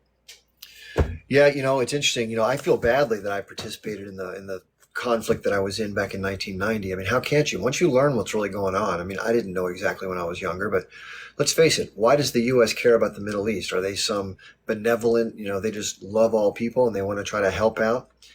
No, countries do things for their interests, right? And what's the interest of the United States, especially before, if you don't know what the hydraulic fracturing revolution was, where in the United States, our oil production was decreasing dramatically. So we were having to import more and more oil, which makes you very vulnerable to other countries, right? I mean, our system here requires tons of cheap energy to work. everything, including the shipping from China and all the other stuff that we do here. We're a very high consumer nation. And without cheap energy, we come to a halt. And you can see what happened back in 1970 when there was an embargo after the 73 war. I remember going with my mom, and one day, if you had an even numbered license plate, that day of the week, you could go get in line to get gasoline. That's how bad the line, it was like an hour and a half wait to fill up your car. So that would be crushing for the United States. Now, for the United States, what happened was the energy companies found a different method to go underground and break up these little deposits of gas and oil called hydraulic fracturing, fracking for short. And that totally changed the productive capacity of the U.S. such that we had a surplus more than we consume. We can actually export oil now if we need to, or other things. And that comes into play with what we're seeing in Europe with Russia. There's a whole geopolitical maze that we could talk about. But the bottom line is our interests in the region are basically for resources and security within a framework of being able, because Israel is basically a beachhead, a bulkhead for the U.S. to control that region. And they use Israel as like the cop on the beat. That's what it's there for. So anyway, we have two more people in the queue. We have Katan 101 and Random Dude. That's the order that we're in. So please come up and tell us what's on your mind. And by the way, if you don't get in for whatever reason, because it can time out sometimes, the best thing I've learned, there we go. Are you there? Yes, hi, Mr. Barnes. Hi there. This is how I call you, Mr. Barnes. You can call me Chip. Chip. My name is Tony. I'm speaking to you from Australia. Hello, Tony. I overheard a little bit. If you don't mind me introducing myself, I want to give you my a bit of my story, which I'm not going to take too much time because now it's 8 o'clock in the morning in Sydney. We have to go to work. Okay. I am originally from North Lebanon, which this is where I grew up. I grew up in north of Lebanon. I'm Christian Lebanese. My mother is Greek Orthodox, and my father is the Lebanese Catholic Christian.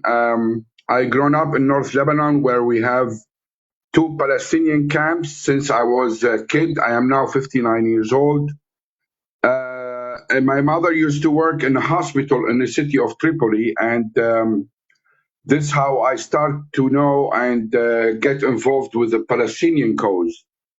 North Lebanon, Tripoli, where the 2 Palestinian camps, Nahr al-Barid and al-Badawi are, they are about 250 kilometers away from the borders of Palestine and Lebanon.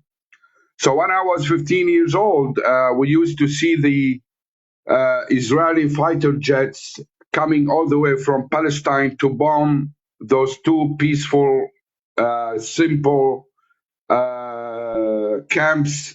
And my father used to be in the Lebanese army, and I used to ask my father, what's going on? Why are they bombing those people? Which I've never met a Palestinian during this time when I was 15 years old. So my father used to tell me the story, bit by bit, story about Palestine.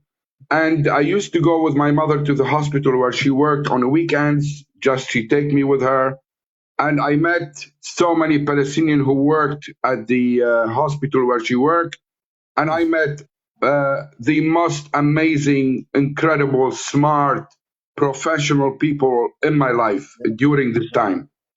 Now, we used to live in a very much a Western society or pro-Western society in North Lebanon, but we had so many also Muslim villages among us. We used to live together like one. We never thought about Muslim or Christian or church or a mosque. Christmas time, the Muslim used to come to our churches and say Merry Christmas. At Ramadan, we used to go to their mosque and say wish them good Ramadan. And when I became 17 and 18, I decided to, out of my humanity, I decided to join the Palestinian, and I went for military training with the Palestinians in North Lebanon. Then I went to fight in South Lebanon because Israel occupied a part of my country, me and thousands of Lebanese Christians. Now, in 1982, Israel invaded Lebanon. They went all the way to Beirut. with the excuse that the Palestinians, they are doing some operation inside Palestine, which is their land. And if you Google Sabra and Shatila, Sabra and Shatila, Shatila, Sabra and Shatila, the Israelis, in one day, in 24 hours, I'm telling you my experience. This is the first massacre I experienced and I saw myself. In 24 hours, the Israelis went into these two camps in Beirut, two Palestinian camps, Sabra and Shatila, and massacred 3,800 women and children in 24 hours. You can Google it now. You will see it if or write it down. You will see it. It's all over the news. It's a very famous massacre. And anyway, we managed the resistance. Tony, real quick, how many people were living in the two refugee camps? Do you have any idea of the population? About 5,000, because so many men. If you go to history and you Google, before they did the massacre, they evacuate all the Palestinian fighters to Tunisia. There, when Israel invaded the capital of Lebanon. Now, before I continue, I want to tell you something, and I'm sure you know, and so many people knows. One of the major problems for the Palestinians is the corrupt and the murderers and criminals of the Arab leaders.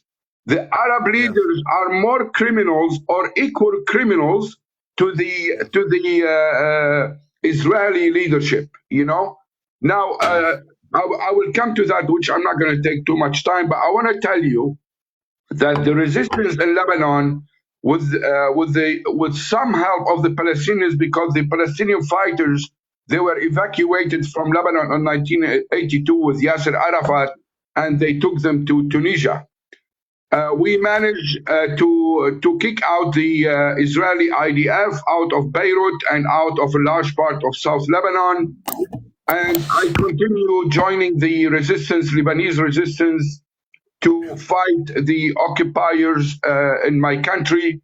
And we managed to succeed in the year 2000. Now, what I also experienced is the involvement of the US and the West, where United States sent the New Jersey destroyer with 3 tons bombs to bomb the villages and the towns where the resistance families come from. Also, that didn't succeed, didn't work. So the American Army, the Marines, has to evacuate Beirut after they had a big blow when their headquarters was blown up in 1983, which also you can Google. About 280 Marines died in one day. Yeah. Now, 1984, I left Lebanon. I went to study in Greece. I studied for years. But also during this time, of course, I used to go back to my country and, join whenever I can join to help liberate my country from the occupiers who are the state of Israel. Yeah. Then if you remember, and if you can Google, everything, or you go to United Nations website, we saw and I witnessed the Israeli army, all they good at is bombing the civilians. In a real fight, they are not good whatsoever. The only reason the Arabs won the war in the 73, in the 6 Days War, it's because Israel is weaker, or the Israeli army are weaker than than anyone can imagine. So anyway, we managed to kick out Israel from our country by force. We never had any agreement or peace resolution because we don't believe the Israeli state is for peace. Why we do that? I will come to something else in a minute, because this what the leadership. Now I'm talking, I used to hate America and Americans and the American flags because I saw how they help Israel to the IDF to bomb the Palestinians and my country. I used to hate anything American, But when I was studying in Greece, I had the opportunity, I was fortunate. Now, before also I continue, I want to tell you something else, why I am very lucky and blessed and fortunate. My sister married to a Muslim. My brother, he lived in Russia 23 years, and he's married to a Russian Jew. So, and at my university in Greece, most of my friends were Jewish. Why most of my friends were Jewish? Because I also used to hate the Jewish before I met the Jewish. Then I met the good and genuine Jewish, and I understand there is a big difference between the Jewish and the Zionist. Also, I met so many Americans. My professor, or two of them were Americans, and of course, we start to mingle and get to know each other. I understand I was wrong to hate the American people. Then I had the opportunity to go to United States for some practice with my university. I was studying economics, and I saw the American people. They are one of the best people I met in my life. And I think, I'm telling you, 1985, 1988, I was like 21 years old. Also, my brother got scholarship to Russia. I went to Russia. I met the best people in my life, the Russian people, which, you know, the Western media, how they bring Russia, you know, corrupt mafia and prostitution, which is totally a lie, you know. Also, I had the opportunity to meet so many Jewish people, and, you know, they were my very good friends, and I understand that the state of Israel is the worst enemy for the Jewish. And I understand the only anti-Semitism in history is the state of Israel. And who created it? Who created it? The leadership of, also something I want to tell you. And again, I'm telling you, I am fortunate and blessed. I finished my study in Scotland in St. Andrews University. 2 years I studied there. And I also met the most amazing people, the British people, especially the Scottish. I'm talking about the normal people, Chip, you know? Yeah, So sure. now I finished my studies and I had an opportunity I got a job or an offer in Australia.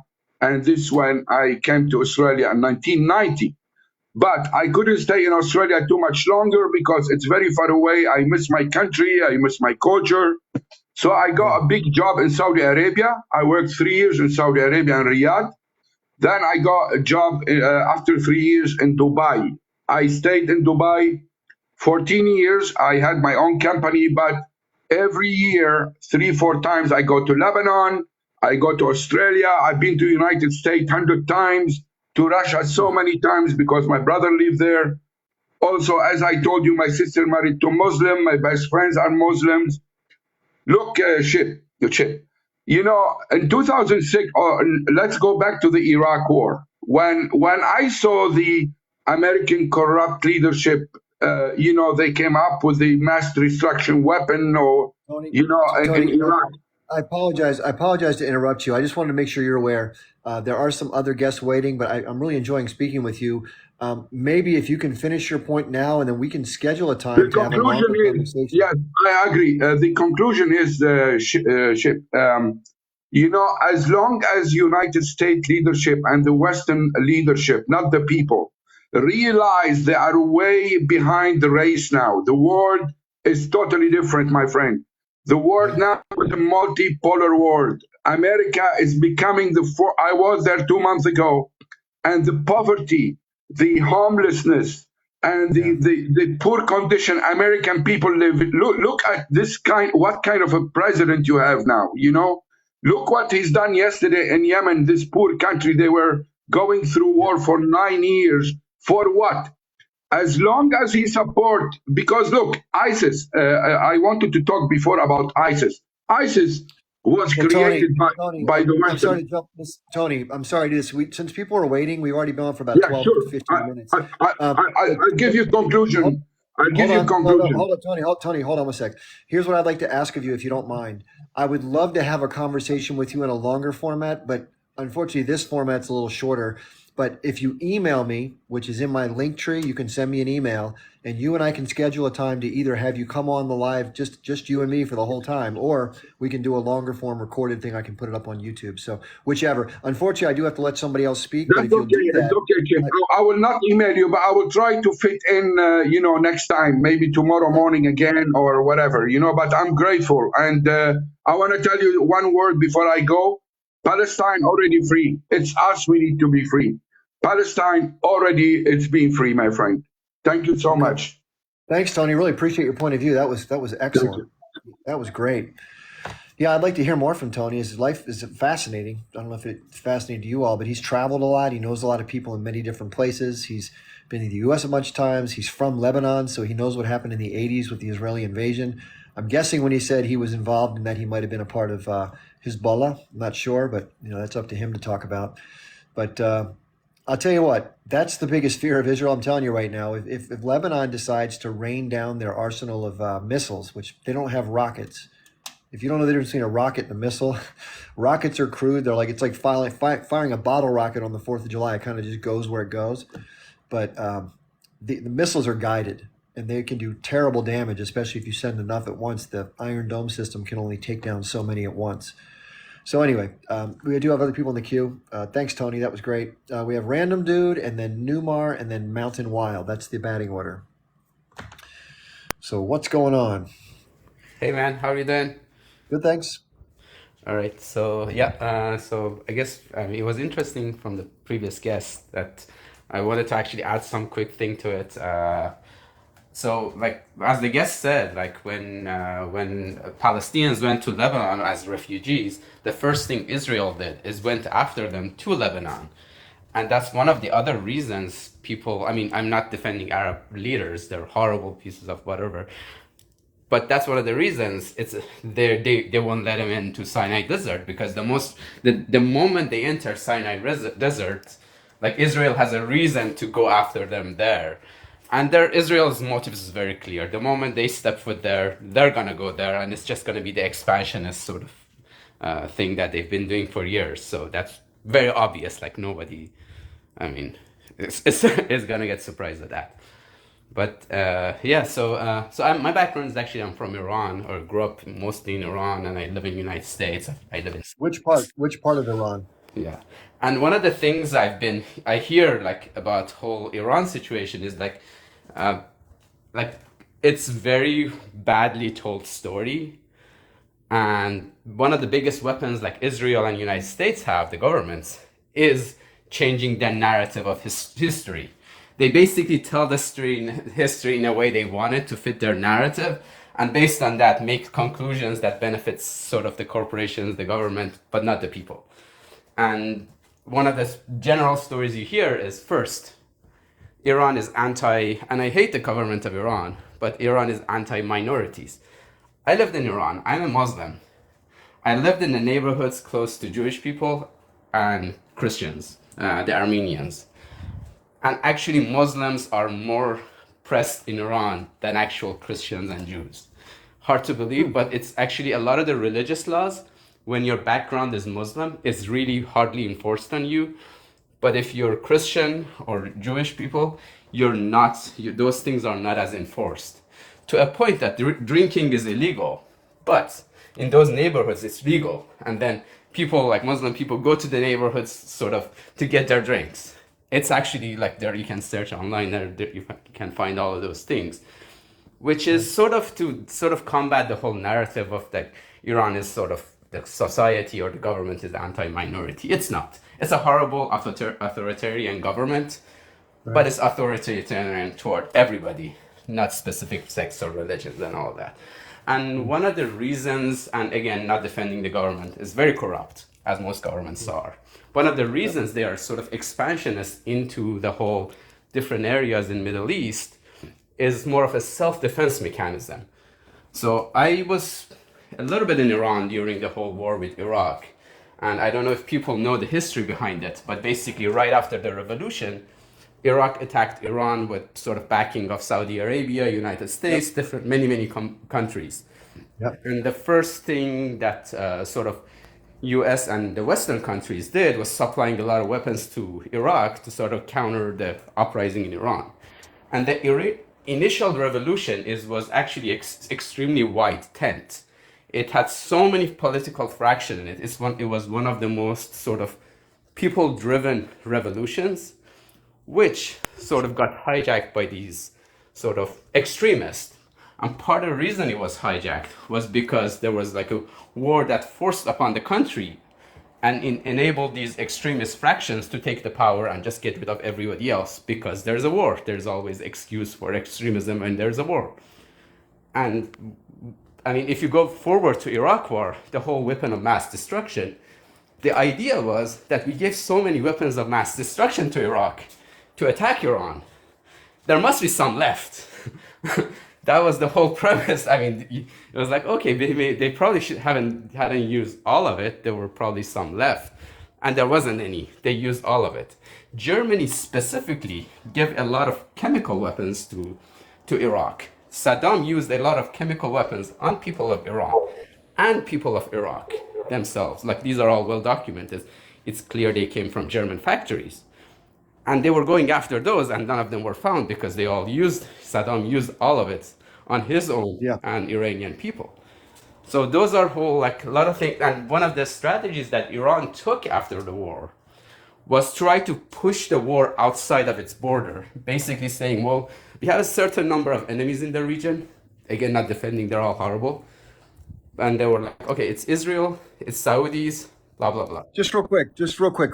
How does that, in your opinion, I'm sorry to interrupt you, people in the chat are saying, like, where's this going? And I'm kind of thinking that too. What, in your mind, the things that you're sharing, how does that tie into the bigger picture that, like, how does it relate to the what's going to happen next? Or what do you think it fits in? It's basically trying to paint the picture of this whole proxy war that's going on. That people say, well, Iran is the axis of evil, that's what it is.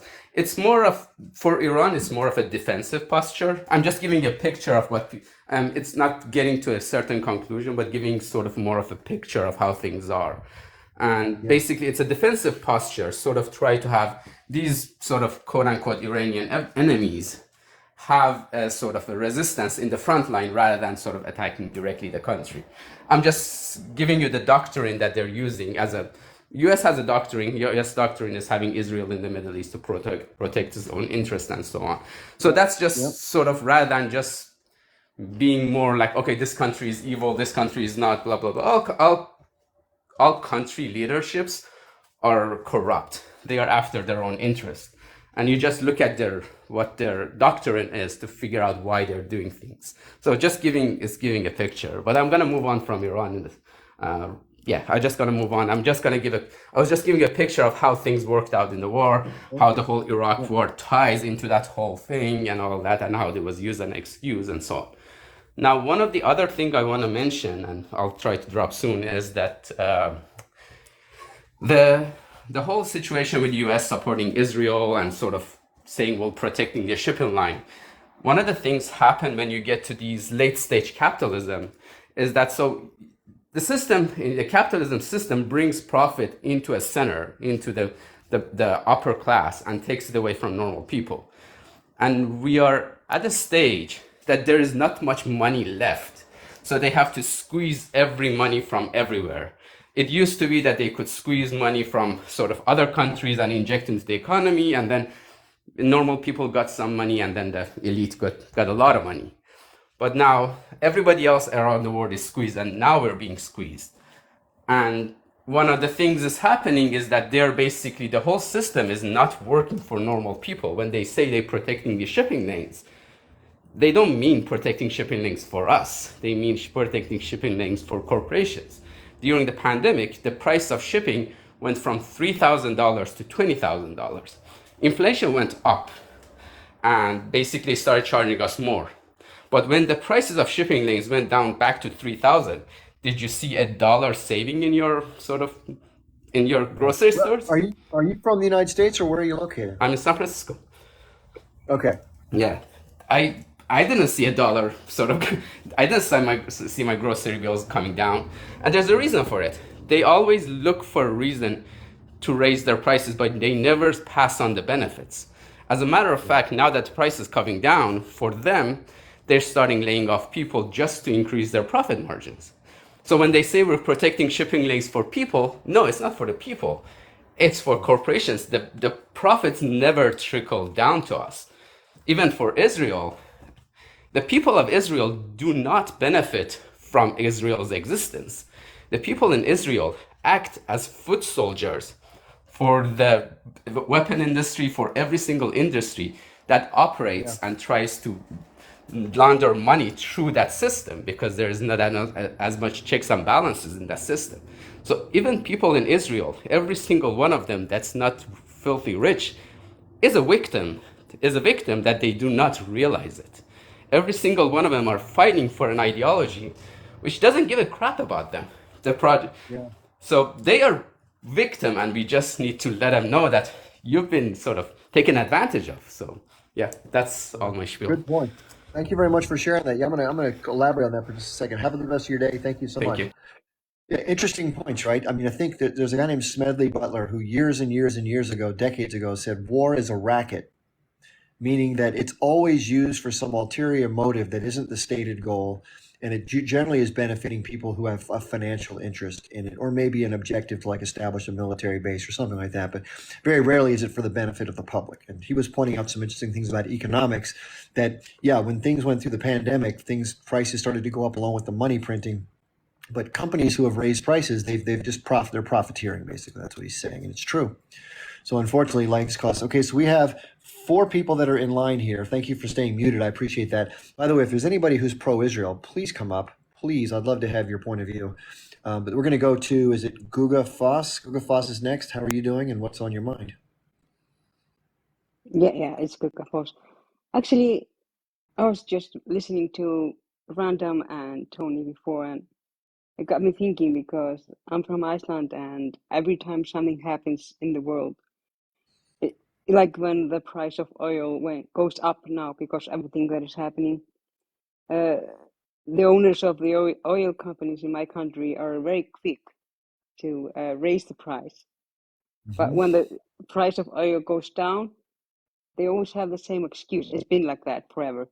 Well, no, we have so much stuff, we can't lower the price. So when he's talking about this is never about to be good for the people, better for the people, it's always for the elite, it's always for that 1% to make them richer.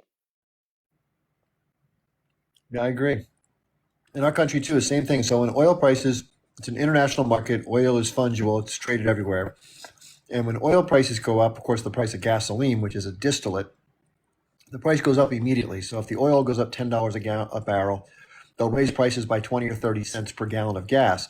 But if oil trades back down the next week to $70 a barrel, it'll take a month for the prices to slowly shift back down to that same 30-cent raise. That's been going on for decades. So it's unfair to the public. It's extra profit for the companies that sell the gasoline and the other distillates, diesel fuel for trucks. It's a big game they play. And unfortunately, like you said before, the citizens are very rarely given a better deal ever. And they don't care. The people who make all the money could give a damn. I've done videos about this ad nauseum. Is there anything else you wanted to add, Guga? I'm also wondering about, because I keep hearing you people that are in the States talking about poverty and people not having houses, and that the government isn't doing anything. And because at this moment we have a whole town in my country that is going under because of eruption. And just earlier today, I could hear my prime minister was in the TV saying, we need to build new houses for these people. We're talking about like 3,000 people. Right. So I'm almost just stunned to hear from other countries that the government isn't doing anything. We have a lot of corrupt governments in my government, but we also have a lot of good people that are actually taking care of the people. So I kind of want to hear your guys' respect on that. And what do you think about it? Well, I think it's great that there are countries who, when there are disasters like what happened, if you don't know, Iceland has a lot of active volcanoes. And so there was an eruption recently that damaged a lot of property. So the people need help. It actually started again this morning. Oh, wow. I didn't hear that yet. Well, in other words, look, I'll give you a great example. So in Hawaii, there's an island of Hawaii. There's 5 islands. One of them is called Maui. And on Maui, there's a pretty well-known town I've been to it called Lahaina. And in the areas near Lahaina, a little bit north of the town that's on the waterfront, all of the homes that basically belong to the working class people were hit by this massive wildfire with winds that were like 80 miles an hour. It was this total disaster. And a lot of the families were completely, the houses and the property and anybody in them were just burned to the ground, especially people in their cars. It was horrific. And unfortunately, imagine just the horrible feeling if you survived and your family's gone and all that grieving. Our government, the United States of America, gave each family a single check for $700 US. And if you don't know things, you think things are expensive here, go to Hawaii where everything has to be shipped in. Everything's way more expensive. So if you go to the grocery store, let's say it costs you $150 a week to buy your food, theirs is like $275. So that may last you 2 or 3 weeks of food, and then your money's gone. That's all they gave these people. No help rebuilding their homes, no help as far as any other subsidies. Tough luck, nice life, have a good time. That's the problem with an oligarchy. They always have money for wars. They always have money to send to Israel and Ukraine and any other conflict that makes money for the weapons industry, subsidies for oil companies, go down the line. They never have money for the people. Never. And that's sad. That's why a lot of people here want to see a more socialist government, not because they want to see some communist takeover and have everybody's freedom taken away. We have socialist things in our country right now. Medicare, which is for people that are older in our country, it's a healthcare subsidy that the government pays most of their expenses. That's socialism. That's a social democratic structure. But when it comes to other industries, they say it has to be individual capitalism. When things go wrong, like in the financial industry, the government steps in and bails out the rich people. But if you're a poor investor and you lose your money, that's just capitalism. You got to take it on the chin. That's why it's an unfair system. It's crony capitalism, not considerate, socially oriented, community oriented business. So that's a problem. So it depends on which country you're in. And by the way, the U.S. does not want money going to the people in countries. They want money going to the pockets of the greedy oligarchs and industry. So a lot of times, if a leader is doing good things for the people and the U.S. wants in, they'll do what they have to get in. And if they can't, that's when you start hearing negative things in the news about the leadership. Yeah, I understand that. But socialism, Well, thanks for it's letting not us so know. bad. I didn't know what was going on in Iceland, so thanks for letting us know. I really appreciate it. Yeah, no problem. It's like I think Al Jazeera was covering it, showing pictures when the lava hit the town. Yeah, that's pretty wild. I'll have to look that up and see if I can get some snapshots, and maybe I can put them in the background of my next live. Thanks for telling me. Yeah, okay, thank you. I'm gonna drop down so more people can talk. Thank you. Thank you so much. Yeah, thanks for that. I don't know anybody else from Iceland. That was really interesting because, we live in the United States and we just don't see a bunch of news about international stuff as much. It's more about us. So I know we're not the only people in the world, right? Okay. Thanks for coming up, Goog. I appreciate you. Yes. Let's see. The next person was Newman, 845, I think. Let me see if I can unmute you. Okay, there we go. You can come on now if you want, please. Hey, how you doing, Chip? Good, thank you. And I've been following you for a while now since you kind of been having, I don't know. I mean, I think you might have been awake to this, what's happening in the world before. But I started following you since you've been doing the TikTok and kind of saw your journey. And same with the I think Quinn the Eskimo. I think and you guys just been phenomenal. And this is what I've been waiting for because I mean I live in America and I've been here since I was a kid and I remember going through during Iraq War and how unjust and how barbaric it was.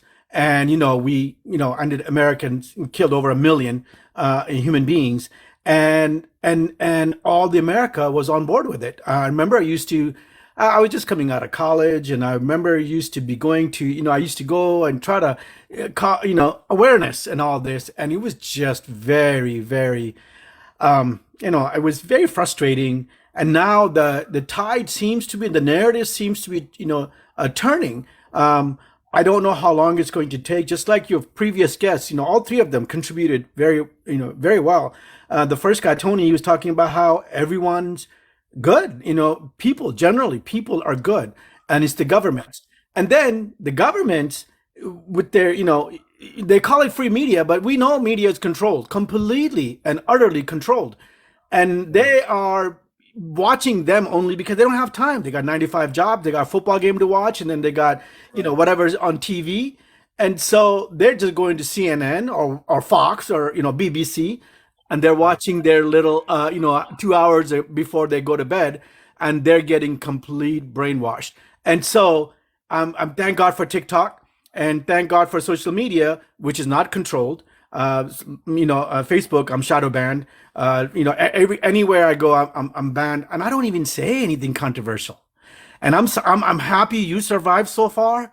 And oh my God, and I know you had backup systems. I know backup. I think you created a backup account earlier. I think you were saying that and stuff, but it's something that finally I'm thinking, like a lot of people are saying Palestinians are actually saving the world, and they are waking up the world, and but the sacrifice they're making and what is going on to them. The recent I was just listening to was the thermobaric bomb. Have you heard of that? The thermobaric stuff they're using, where the kids and some of the people are coming in and they have no body damage. They have nothing. They look like they're sleeping.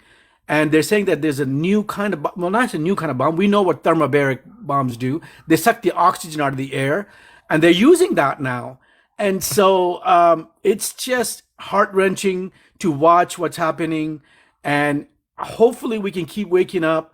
And hopefully people like you, I hope your health is doing well. I hope you continue to do this for at least 20 to 50 years.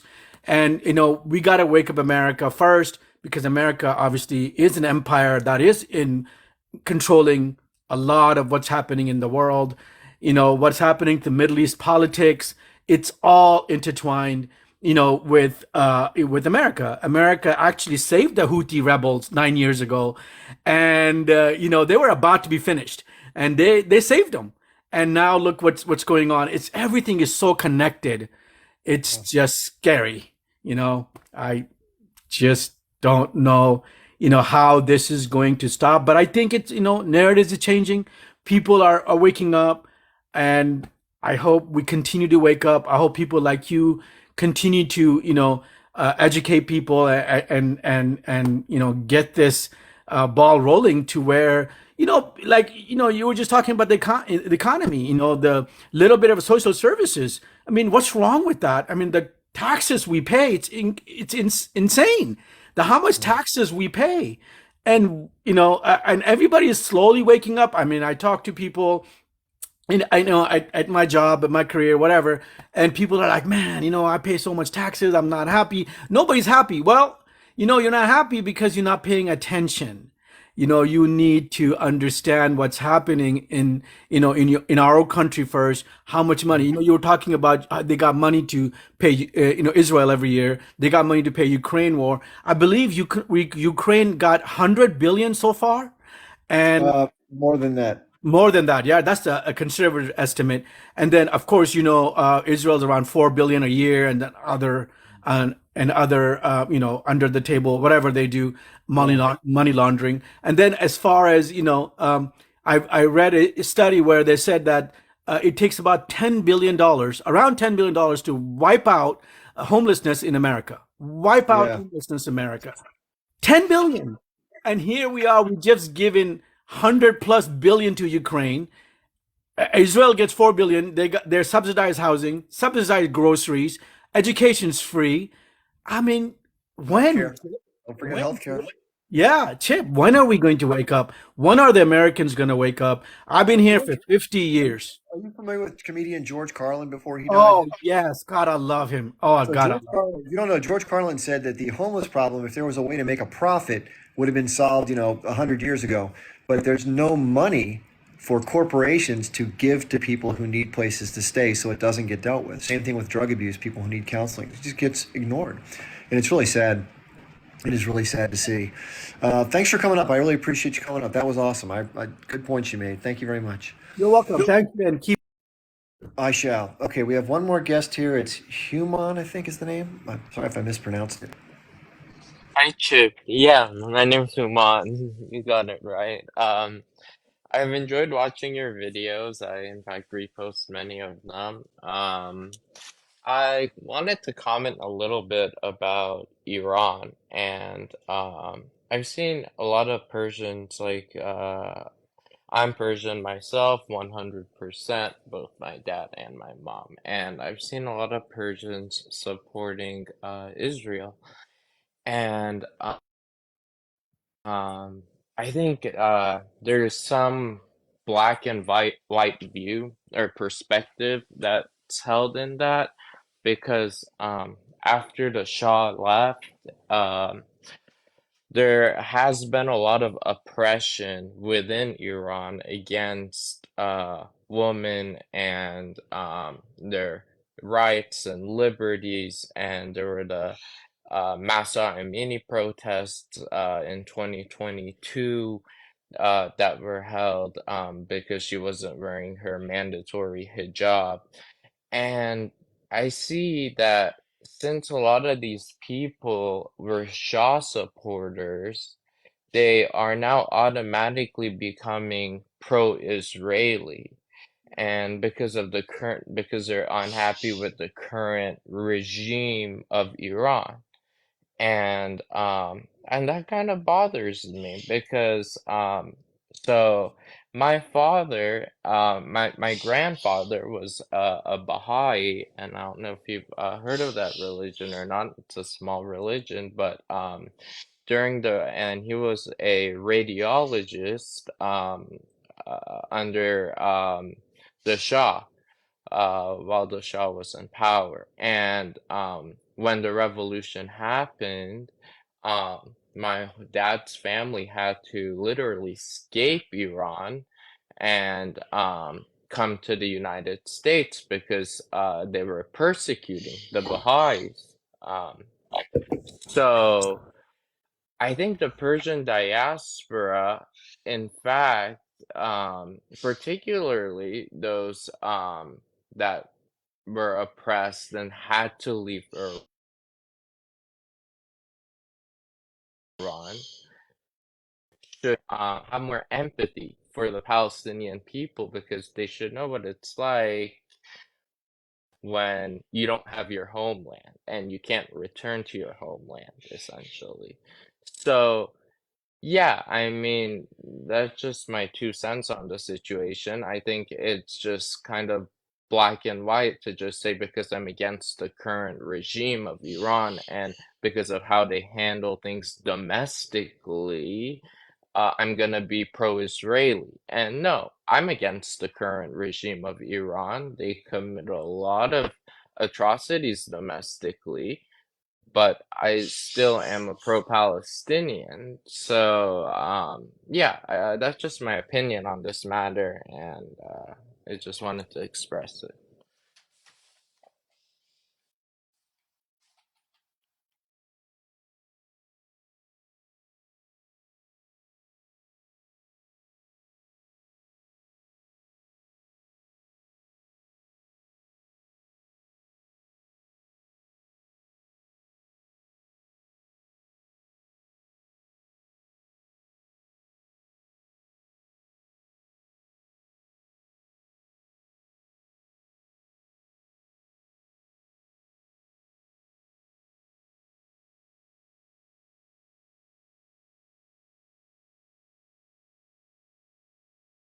Sorry.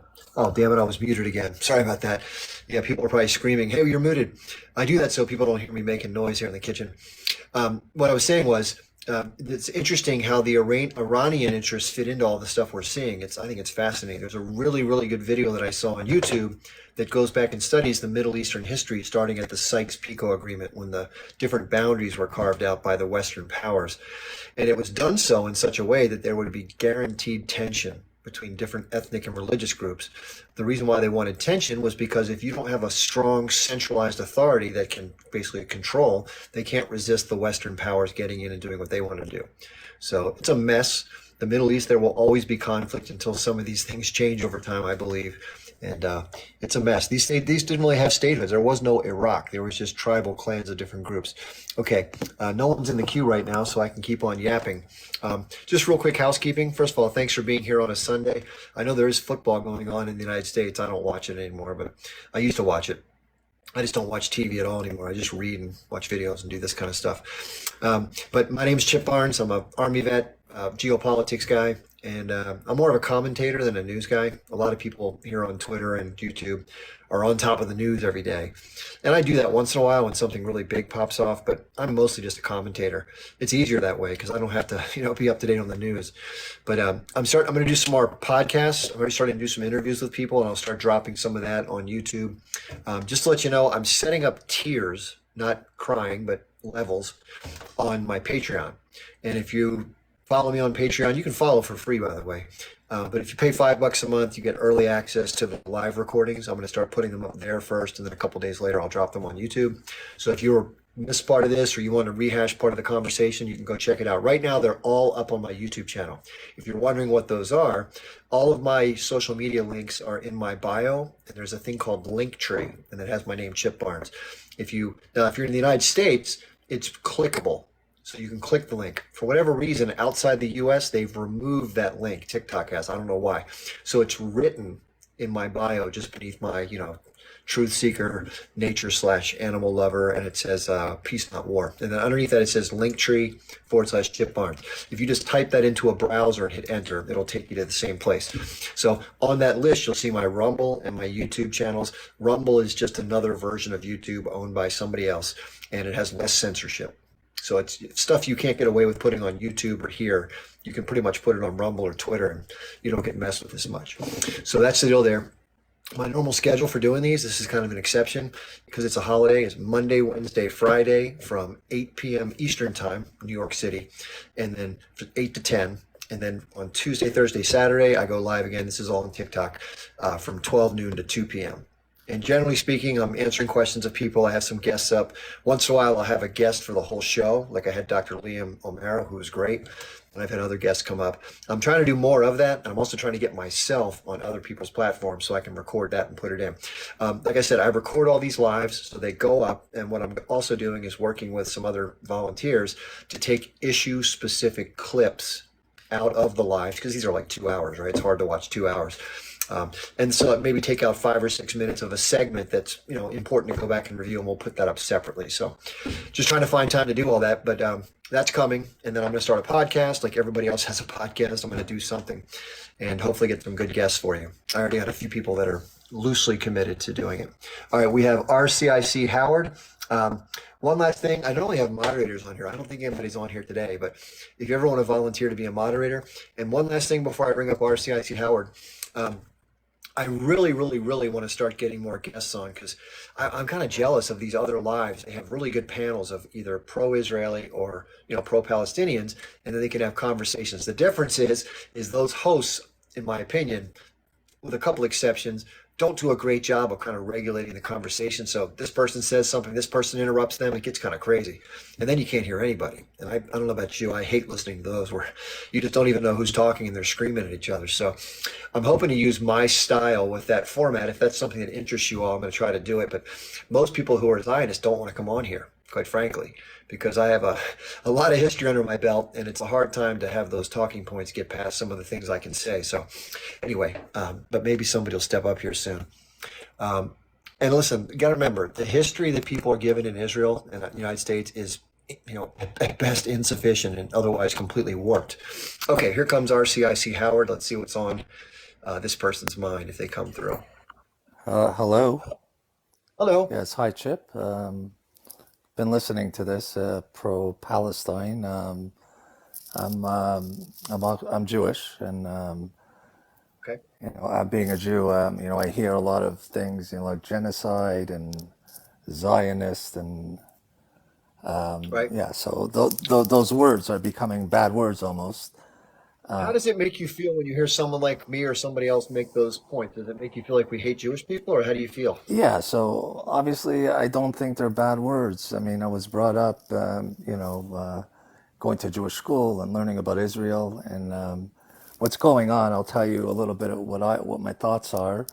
Okay. I believe that the Israeli government is not perfect. They made mistakes, and my view is the settlers are an issue. I believe that the Palestinians should have the West Bank. They should also have Gaza, and they should have their own government. But I still believe in that two-state solution where Israel should have their own country. When I'm hearing that Israel should be wiped off of the face of the earth from Iran and some extreme Muslims who I believe cause terror. Even our own president, Donald Trump, said extreme Muslim is anti-American. I mean, these are issues that we have to, really look into. Yes, there's extreme Jews that are very dangerous. So any extremist, I don't really think of. I think of more moderate. The moderate Muslim. I feel bad for every child and adult that was unalived in Palestine. It's horrible. These are things that any life, nobody should be. And the only way to stop it is removing or changing the government on both sides. And the government for Gaza would be Hamas, I guess, the H group. And the government is Netanyahu, and Netanyahu has to go. I mean, obviously, he's not doing anything good, and he's making us look horrible. So these are my thoughts. I mean, there's so much more that I could say, and I have nothing against, and people that are free, Palestine. But in America, there's so many other issues that we have to resolve. We have to resolve unemployment. We have to resolve homelessness. We have to resolve racism within ourselves. And I'm noticing that we're leaving all our ideas going internationally and instead of fixing domestically our own people. And I think that's one of the biggest issues. And this is what I believe is some type of distraction because somebody's not doing well. So I'm going to be pro-Palestinian or pro-Israel, and I'm going to go on the street and we're going to do. And I think we got to help ourselves here. And once we're stable, then we could start working about international. I know I lived in South Korea for a while, and North Korea is a million times better, worse, I believe, what's going on. The government has controlled every person in North Korea. They can't even live, and they're being, obviously, they don't have a life of freedom. And I understand Palestine should be free 100%. Israel has to leave. But they have to have their own government to be able to independently to do well. Anyways, I'm going to go off. I got off on a tangent. You guys can go on. Well, can I invite you to stay for a little bit? Would you mind? Or I'd love to have you stay for a moment or two if you don't mind, if you have time. Yeah, I'm here. I'll stick around. Okay. And again, my style, just to let you know, is I try not to be controversial. I definitely don't do name calling, and I try to be polite and listen and not interrupt. I think those are important conversational tenets to have.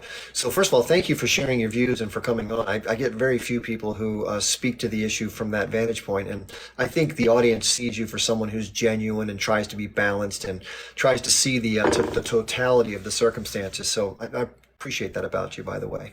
And I agree with you. I think from that perspective, many people who are more moderate see the Netanyahu government. They're kind of flabbergasted by all the things that are happening. It's kind of like doesn't really help the cause long term, even though it's sort of a warped set of objectives. And also, you mentioned the fact that the governing structure for the future potential two-state solution, part of the challenges there is the territories have been so fragmented by the development of the settlements that it's from a logistical standpoint of practicality, it's going to be a difficult process, just like in 2005, to dismantle, especially now that it's like 720,000 settlers. It's a big population. So I don't know if that's going to happen, no matter what people want to do. And therein lies the problem with that part of the solution. But also on the flip side, if you were to create a single state, because a lot of people from Israel claim that all that territory is now Israeli territory after 1967, it would immediately create an Arab majority within a democracy that would not function the way that those who are currently in power or those who seek power want to maintain it. So it's a quandary. The thing, I'm trying to look at this from every angle and think about how's it going to get fixed? How's it going to be that? Because your aspirations for people to kind of have their own thing, I think, is the fair thing to do to maintain the peace. And I think most modern Israelis could care less about taking over the greater Israel. They want safety, security, and peace so they can live their lives and not have rockets flying at them. And I totally understand that. And for those people who are the hardliners who want to completely obliterate the state of Israel, which hopefully doesn't include unaliving people, but maybe it does from their point of view. I can understand as an Israeli or someone who supports Israel how threatening that must feel. And I agree with that point of view. And I think even the H group in their revised 2017 charter acknowledged that reality, that Israel's not going anywhere. They have too much support, it's too entrenched, and it just is what it is. So they said the same thing you said. They're willing to accept the 1967 boundaries and establish both states with whatever governing authority. And I don't think there's going to be reconciliation between the H group style of leadership in Gaza and the PA, both of which present big problems. You know, the PA is corrupt and run by people that are very wealthy and don't take care of their people that much. And then you have the H group, which is a more radical group that imposes a form of Sharia and makes it difficult for there to be reconciliation. I mean, for God's sakes, they threw people off the buildings when they were coming through the process of changing power. So it's interesting. I think that the Israeli point of view is they don't want the H group to have anything to do with the administration or governing apparatus. They may not be able to get every last one of them out of their little holes, but they don't want them part of the governing structure for security reasons. And I understand that, but I agree with you. I think the disproportionate response and trying to somehow claim that the destruction and the casualties that are occurring alongside of it are, not collateral damage, but intended damage. At least that's what it looks like from outside. And I think most people aren't buying the stories anymore. And the fact that social media is giving people a window in to see it with their own two eyes is what's shattering those narratives that used to hold water. So I appreciate your point of view a lot, by the way. I wanted to ask you just a couple quick questions, and you seem like you're somebody who knows a lot about this. Have you ever seen a documentary called Life in Occupied Palestine by a young Jewish person named Anna Balter? No. So I think that's a must see for anybody. I mean, it really helped me a lot as far as understanding what goes on inside the territories. I mean, I knew a little bit like checkpoints, but I had no idea of the totality. And then again, the more I've researched and learned, the more flabbergasted I am at like what life is actually like for people that live there. There's another good one. It's called Gaza Fights for Freedom. If you don't know much about the inner workings of Gaza, if you're so inclined to learn more. I'm always curious to learn more about stuff like this. The first one is only like 45 or 50 minutes. It's not too bad. So if you want to check that out. But I've never had one person, just to let you know, I'll let you go, Howard. I've never had one person who agreed to watch it, who then watched it, and it didn't completely change how they think about the situation. Chip, Chip, I'm going to watch it. But, there was a Prime Minister, Yitzhak Rabin, who actually told all the settlers to leave. And I mean, that was the right route, because if all the settlers leave, the conflict will obviously, would deflate, and obviously, we get a more moderate leader like him. I still believe, like the Oslo Accord, that what happened, there was opportunities for peace. So getting the right leadership on both ends that are at least, I don't think Arafat was the right guy, actually. I mean, he just wasn't, but if you get the right government, and I'm not sure, maybe, this is a crazy dream and you might think I'm crazy, but an Arab Israeli who knows both sides of it and knows what it is for the Palestinian and what the Israelis are going through, maybe could be a leader that could talk to Israel. I don't know, because it's an Arab Israeli. A lot of Arab Israelis did very well in Israel. I think that's a pretty large population. You have doctors, lawyers in politics, actually in Knesset right now, that are fighting for Palestinian rights. And I mean, one of those leaders that is able to sit in the same government as Netanyahu would be able to, but I'm not sure what the Palestinian people would think of. I mean, that's something that, instead of, that would be my dream, actually. And that would resolve it. I think that's a great suggestion. People have said, I've heard this say, that if there were peace, that the H group would never stop trying to remove the state of Israel or the people within it that they disagree with or hate. Here's why I disagree with that. If you look at the reason behind why they actually sent rockets in after the withdrawal from Gaza, it wasn't because they're just these ruthlessly, bloodthirsty people who are anti-Semitic and hate Jewish people. It's because the common bond that they have, even there's a huge political divide in terms of strategy and governing, they have a common bond as Palestinians. That's their identity at their core. And because there was still the things happening in the occupied West Bank, they saw that as an unremedied problem that needed to be dealt with still with resistance. I would almost guarantee, and I've talked to a lot of Palestinians, I went there yesterday to the rally, this is how they think. And this is a very common thought, just like you said. I'm not sure who the leader would be, because that they have to determine it for themselves. But if there were to be an agreement that gave them access to that land at this point, that's a compromise they would definitely be willing to make. However, every deal that's ever been offered had Israelis strangling the military and the economic aspects of that autonomy, which doesn't give them full autonomy. That has to be part of the offer. Now, listen, peace guarantees have to be in place. So whatever governing authority and whatever international bodies accompany this, they have to give Israel the guarantees that no rockets, no incursions, no T attacks, none of that's going to be part of the deal. But Israel has to back off on controlling the flow of money and goods and material. And these people have to have a right to defend themselves. So if the Israelis keep coming in and doing this effed up stuff, they have to have the right to defend themselves, because that's an offensive action that takes place. Watch the documentary. You'll be shocked at what you learn if you don't know about it already. Yeah, but I agree with you. Like the food and the shortage of water and electricity, that has to stop completely. And I think, whenever there's unaliving tomorrow and the next day, it's just getting worse. And there has to be a way that international, maybe the UN wants to get involved and just say, let's stop this and let's figure out a way to move to the next level. And I think that's really important. But I really appreciate talking to you, Chip. You're one of the few that I found very knowledgeable and very respectful. So thank you so much, and wish everybody a good day, and hopefully peace in the Middle East on both ends. Thank you so much, Howard. No worries. Appreciate you. Yeah, listen, this is the other thing. We hear a lot of people that are hardline, that are, never give, that repeat the propaganda that we find so objectionable. You have to understand, for every one person that's that way, there's probably 10 or 15 people that are more like Howard, that are more moderate. They don't like the Netanyahu government. They can see the perspectives on both sides. They're not hardcore. They're not totally committed to one ideology. They're more flexible. They're not as, they're not crazy. They're not zealots. They're not, they're not, what do they call that? They're not indoctrinated, basically, which is great. It's nice to have civil conversations. And listen, I really believe, from the Israeli point of view, for most moderate people, and they're nice people like everybody else, they want security. They don't want to have what happened on the 7th ever happen again. Fair enough, right? It was very shocking and very harmful, and basically like just a complete shakeup of their whole identity, thinking that, we're finally in a safe place as a people, and then boom, something this horrendous happens. And then from the Palestinian perspective, the people in Gaza that were cheering after this happened, they weren't cheering the fact that civilians got harmed. Okay? It's not about that. They're not crazy people either. They're mostly nice people. What they were celebrating was that because of their struggle in general, anything that can happen to help shake up or try to change the dynamics of that struggle is to be, applauded. That's it. So I feel horrible about any person, especially children, but any civilian who gets caught up in this crazy fighting, whether it be an Israeli, a Jewish person, or anybody else who lives in Israel. There might have been some Arab people that died that day. I don't even know.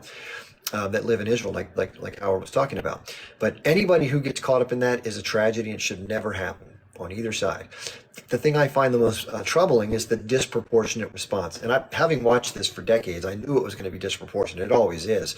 But this is the most extensive and the largest disproportionate response. There was, let's say, a total of, let's just say 800 people of all What the would people be that are involved. the proportionate response to Hold on. Listen, I don't interrupt people, and I'm not going to let you 200 people?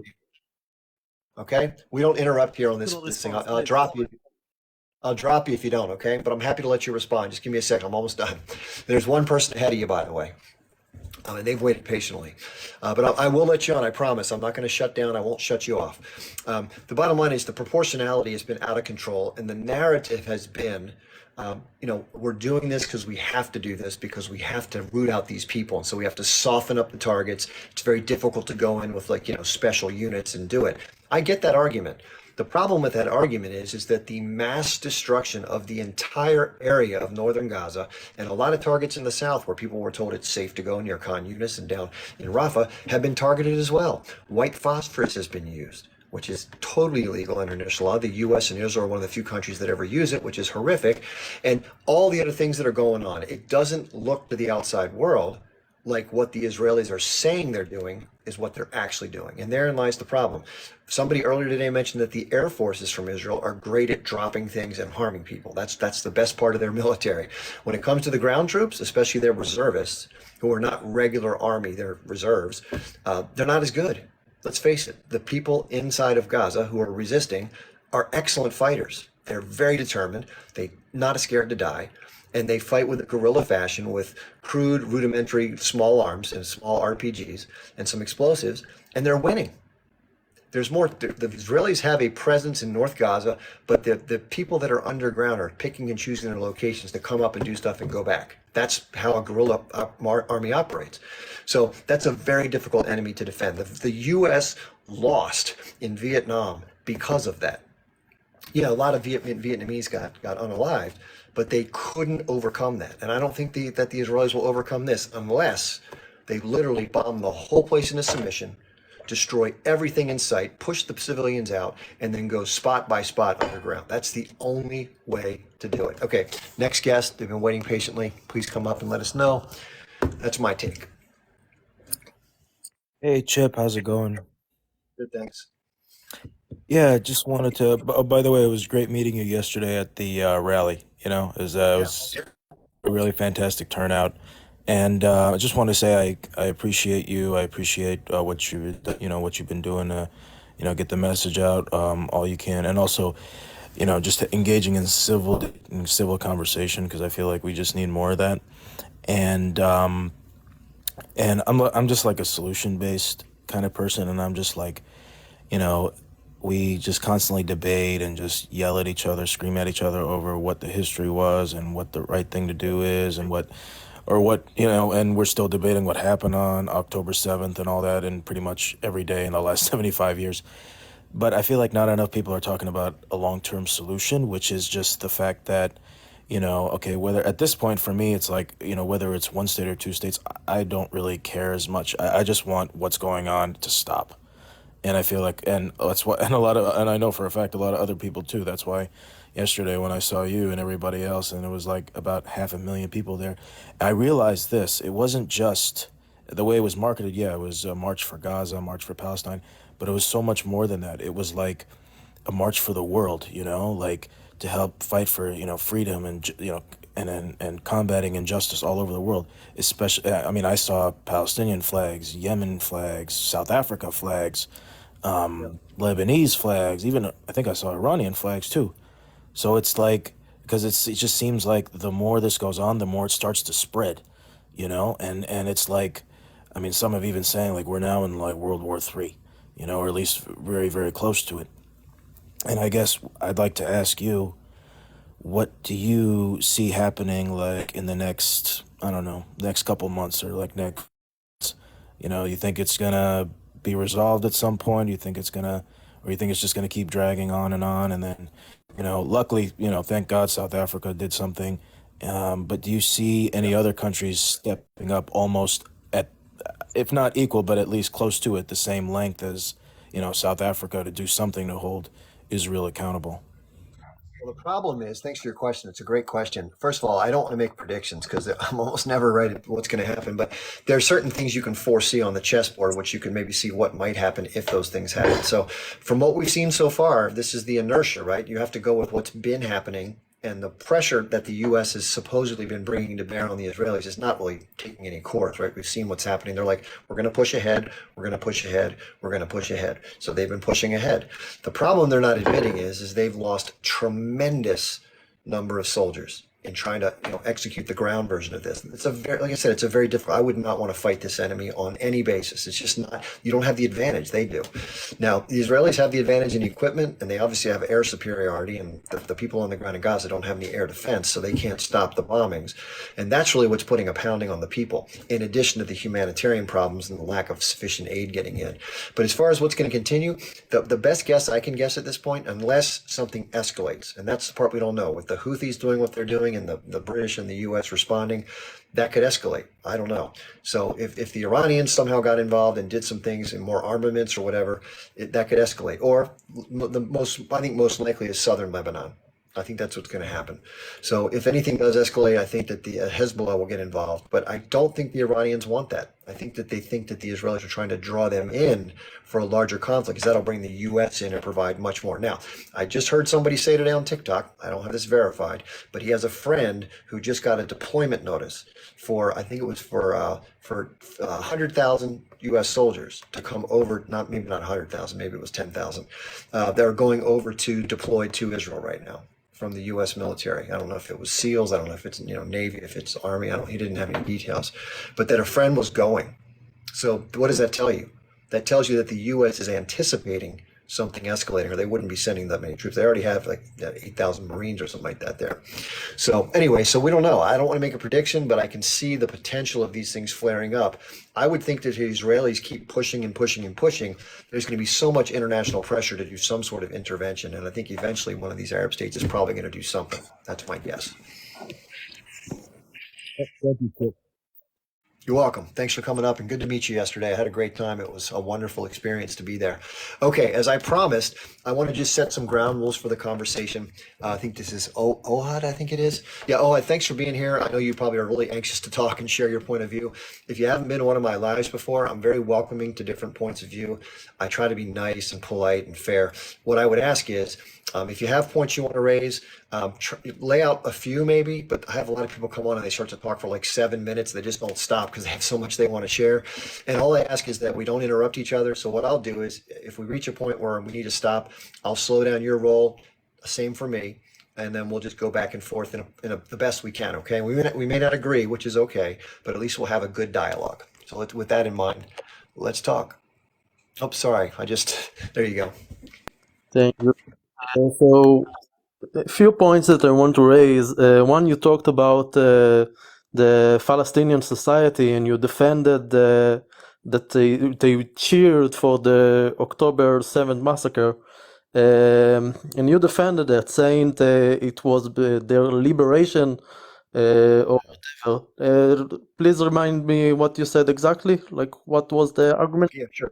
And so what I said was, I was trying to clarify, a lot of people have ascribed motive to that celebration, saying, look, they were so happy that they just devastated our civilian communities, that the other atrocities that were alleged as far as graping and unaliving and burning and all the atrocities that were talked about. I have no doubt, because I've seen video myself, just to let you know, I've seen the H group directly engage people in vehicles and a few people in kibbutz. I've actually seen the video. So I know they did some of that, but I don't know the extent to which. But the differentiation I was trying to make is the thematic underpinnings of the celebration was not so much the unaliving of the civilians, but it was the successful incursion into and extraction of hostages as a part of an ongoing resistance struggle that's lasted seven and a half decades. It wasn't because they wanted to hurt Jewish people. Okay, so I will try to understand your point, but I saw the videos of Palestinian people, and I mean them by the thousands, not hundreds, by the thousands, going on and basically lynching, I hope that I can say it, but dead bodies, okay? And so what you're saying, you are trying to make it like they weren't cheering for unaliving, but they were actually looking at unalived bodies and lynching them, okay? So I don't think this argument really goes very far. And another thing that I want to point out is that you are saying that the age group can be some kind of it can be a partner for peace, okay? This is basically the end argument. And I can't agree with that, because one, they did October the 7th. Second, it was in their charter to kill all the Jews, basically. They don't recognize Israel's existence. They don't recognize our right to live in the land. They refused peace many times over, and their leaders are going on interviews and saying publicly that they will do the October 7th again and again and again, and that they want to kill us completely and wipe us off the map. So I don't really get how you think that can be some kind of peace between us. I really hope that there will be peace with the Palestinians. I really do. But I simply don't think this can ever happen as long as the age group exists. Okay, yeah, great points. You raised some really good points. Let me respond back, and I'll do the best I can to address them if I can remember. You made several good ones. Okay, so there's a narrative, just to let you know, and I disagree with this narrative, but I understand it is the narrative. So in Israel, a lot of people don't know that in the original H group charter, which was in 1988, that they did include language that talked about unaliving of Jewish people, which I think is despicable. And I think some of the tactics that the H group employs and what they try to do in the struggle against the Israeli occupation and the blockade are equally despicable. I don't like it when anybody takes any civilians that are harmed. I think it's terrible. Now, I don't know the extent to which, there's been a lot of conjecture back and forth about how, who, what, where. You did mention the fact that there was desecration of unalived, either Israeli Jewish bodies or others. I did see someone who was from like Thailand who was being hurt in a house who had already been unalived. They were trying to like use a tool to, strike at his neck or something like that. And again, that's sick. That's disgusting. So I do believe this, and addressing your points about people celebrating by the thousands. I've not seen the videos that show the desecration that you're referring to. What I have seen videos of is people in the West Bank who have been unalived by Israeli soldiers, and they're standing over their bodies, urinating on their dead bodies. I have seen that. So I have that video as evidence. If you have any video evidence that shows the celebrations and the hangings, just want to say I'd that love to see it. this Hold on. wasn't in the West Bank, they were in the kibbutz. Hold on. The way I do it is, Omar, I gave you about 3 or 4 minutes. Hold on. I gave you about 3 or 4 minutes to talk. Let me just finish my points, and I'll be happy to hear your counters. So the narrative from the Israeli standpoint is that they want to unalive her, but that the driving motivation for everything the H group does is this diabolical hatred they have. There's no ability for them to be anything but barbaric, and they'll never stop what they're doing, right? That's the narrative. I don't agree with that narrative for the following reason. The reason why they do what they do is because they're the group that's willing, they have the most eagerness to resist the things that I just mentioned. They see the struggle of trying to have their own autonomy and dignity as greater than anything else. Rather than the PA, who's more conciliatory with the Israeli management system, they're kind of working within it. The H group is like, no, this is BS. What they're doing is BS, and we want liberation, and we're not going to get there by being passive and acquiescing to Israeli control. You mentioned the peace agreements, that they didn't accept them. If you analyze the agreements, you will see that none of the offers, quote unquote, that were made to the Arabs, quote unquote, ever included exclusion of Israeli control. That economics, military, certain things that can go in and out of the country, it was all still controlled entirely by Israel. That's not autonomy. That's not dignified. That's not having your own freedom. That's a controlled state. They don't want a controlled state, nor would I. So I don't think you would either. Now, I understand there needs to be security agreements because Israel doesn't want to be threatened constantly by T attacks. I'm with you 100%. But I disagree with you because I think from a political standpoint, the few rogue members of the H group who said despicable things and who threatened to continue doing stuff, the reason why they threaten to continue is because it's an ongoing struggle against occupation and blockade, not because they're maniacal people that want to unalive Jewish people. They revised their charter in 2017, removed that language that was despicable, thankfully. Sections 16 through 20 outline the changes that they've incurred in terms of accepting a two-state, not acknowledging the state of Israel, but allowing for the 67 borders before the invasion to be the delineating place between the states. I don't think that's going to happen because of the fact that the settlements are so pervasive, 725,000 Israelis, that mostly are people that have come from the United States that are settled there with bonuses being paid to them. And I don't think that's going to happen.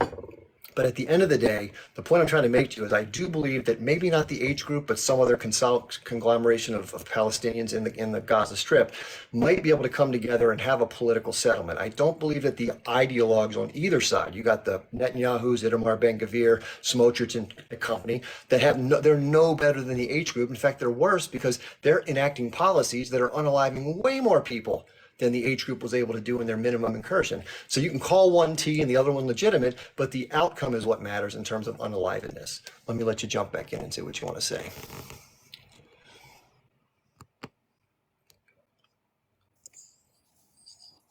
Hello, hi. Is it my turn? I think you must have dropped off. Yeah, the next person is Palestinian. Yeah. Palestinian Jew. Yeah, that's me. Yeah. I'm just a background on me. I'm an ex-IDF soldier. I'm now anti-Zionist, and I identify as a Palestinian Jew, not as an Israeli, because Israel means Zionism, and I'm anti-Zionist. So, to be honest with you, I'm going to have to go pretty soon. But the one thing I wanted to say that may be controversy is that I don't think that Israel has any interest in peace. They thrive on war. It's a war economy. They want to maintain the past. They want to stay in the state of war indefinitely. They want to portray themselves as the victims while victimizing others. And that's how I see it. That's how. That's a Real quick. sad reality. So I don't think that Hamas was elected in a free and fair election. I think that Jimmy Carter actually observed that election, if I'm not mistaken, but maybe I'm wrong about that. But it was a free and fair election, and they were elected. So Israel cannot choose who they're going to be negotiating with. If the Palestinian wants Hamas to represent them, Hamas will have to represent them. Hamas is not more genocidal than Israel is. So the two, if they're both genocidal, they should sit down and talk and figure out how to end the fucking the genocide on both sides and come So I to want some to ask sort you of real quickly, yeah. how did Go you ahead. become, what changed you from being sort of pro-Israel or pro-Zionist to being not so much? What was the deciding factor for you? Listen, I was not only a pro-Zionist, I was a rabid Zionist. What changed it for me is coming to America, living and meeting other people other than Israelis, other than Jews who support Israel. I'm free, and I was taught my whole life to basically hate him and not trust him, and everybody is anti-Semite and everybody hates us, and I found it not to be true. I've never met one anti-Semite in my whole life, and I lived all over the United States. Everybody always welcomed me, talked to me, was open to my ideas, to my views, and eventually I kind of came around and said, "What the fuck is this all about?" The Israelis are demonizing the Palestinians. They treat them like they refer to them as subhuman, as rats. They're not human in their minds. They're absolutely not human. They do not deserve to live. They're a plague on humanity. That's how they basically look at the Palestinian like the world should be looking at them, because they are the cancer on the planet right now. They are the most. What they're doing in Gaza and what they're doing to the Palestinians, what they have been doing to the Palestinians for the last 75 years is absolutely unexcusable. I cannot believe they've lasted so long being like that because they control the American Congress. They bought every politician Capitol Hill, and they have this massive machinery to label anybody who has anything to do against Israel, to make him an anti-Semite. That's the end of his career in entertainment, in politics, everywhere. They're very, very well organized in that way. But I think it's coming to an end. I think the street is roaring is now roaring, and it's not going to let down. People are just pissed off. They've had it up to here. I think it's going to be the next Holocaust on the Jews now, because that makes themselves so hated by world community. It's going to be another Holocaust against the Jews. That's what I think. Okay, now I'm called out to. My wife just called me. Let me do this. What I want to do is I want to get. Here's what I'd love it if you're willing to. Yes. I don't know your. Ohad is back. No. Listen. To be honest with you, two things. First of all, my wife called me now, and I'm sitting down to eat. I can come back. Give me about 15 minutes. I can come back, and I'm not interested, to be honest with dealing with any. I've been talking to them on other lives. They are completely impossible to talk any kind of sense to. They're rabid Zionists. They will never change. They will never change. There's nothing. Listen, we're wasting our time here. But I'll be happy to come back. Give me about 15, 20 minutes. I'll request to come back. Okay? Thank you very much. Appreciate you got it. Thank you. You got it. Thanks. Bye-bye. Bye. I'm going to follow that person too, if I can, real quickly. How do I follow them, Palestinian Jews? Yeah, what an amazing display of anti-Semitics. So just to point, I won't answer what you said, but I will answer to you. So you talked about basically the amount of unaliving. Listen, I will never interrupt you, but I just want to ask you a question. I think the audience is probably wondering this so much. What did you think of the previous person, what they said? Do you disagree wholeheartedly? Do you think anything he's saying is legit? Of course I disagree wholeheartedly, but some of the things he said are especially vile, like he's basically making statements like the Jews control the media and whatnot. A lot of the most dominant news channels are controlled by Qatar and they are feeding propaganda. I can give you examples like Al Jazeera and Middle East Eye, which is controlled by the Muslim Brotherhood and even boycotted in Muslim countries because of that. So the Middle East Eye spreads a lot of propaganda. For example, when people went from the north to the south of the JavaScript, and were sniped down by the age group, okay, not by the IDF. They were sniped down by the age group. The Middle East Eye said it was they actually never said that. This is the point. They omit specific parts of information for you to make up your own mind. So they didn't say it was the IDF, but they didn't say who did it. And the premise and the entire article makes you think it was the IDF, which is how they operate, and they do this a lot. There are, of course, other outlets which are even worse than that. I can give you the worst example that I've seen, Jaza Now and Quds News, which is basically the age group news, okay? They said the following. They said a settler Palestinian stabbed, a settler stabbed a pregnant Palestinian girl. Okay, this was the headline. And the real story was an Israeli Muslim Arab woman, a pregnant woman, was stabbed to death by her own brother. This was the real story. And they switched it up to settler stabbed a Palestinian woman, a pregnant Palestinian woman. And I say that a lot, sadly, and you can check it out on Twitter if you want. Like if you check who is the biggest spreaders of fake news on Twitter, this is completely you can check that, you can confirm that yourself with Grok or whatever the new AI of Twitter is. Confirm that the spreaders of the most propaganda and the most fake news are pro-Palestinian accounts. And this is simply the truth, and you can confirm it yourself. You can confirm it with the AI of Twitter. But I want to address the other thing that you said previously before I forget it. I see that you are talking. We can't hear you. I just want to make sure we have a chance to go a little bit back and forth, but I'll let you right back on. So if you'd like, I mean, I'm happy to listen to these things. And by the way, I did see a video once on Twitter. I'd seen the whole video first, and then later I saw a different video. And fair enough, the first video showed a soldier knocking down, an IDF soldier knocking down a Palestinian woman. And they said, look how these people are mistreating our people. Then I saw the whole video. And she came up with a knife and tried to attack the soldier, and then he knocked her down. So in fairness, I do think that the tool of misrepresenting certain things is probably a tactic that can be used by either side whenever it suits their narrative. So to the extent that that does occur, if you have the opportunity to share something with me, I would more than be happily look at it. Some sort of evidence that's just not saying that everybody else is spewing pure propaganda, because that's a little obtuse. And I can't say of what the exact instances are until I dig into them. So let me let you back on, Omad. I don't want to hold you up here.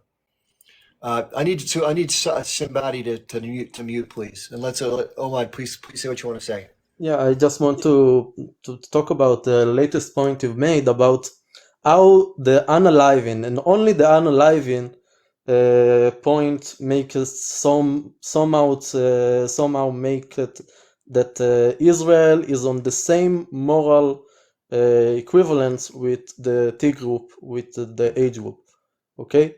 And Wow, this is simply wrong. Wait, Mikhail. This is simply wrong, I think, because Israel is actively trying to defend their own civilians, okay? We have bomb shelters in pretty much every home. We got the Iron Dome. We got all the sirens when bombs are coming, so we know that we need to go to shelter. All those things are very, very big investments that Israel have made to defend its own population. On the other side, you have the T group, you have the age group, which tells its own civilians not to evacuate. They build tunnels but do not let civilians go there. So many things. They even pew their own civilians at times, and 20% of the rockets that are fired toward Israel are misfired and hit Gaza, and who knows how many civilians have died from this.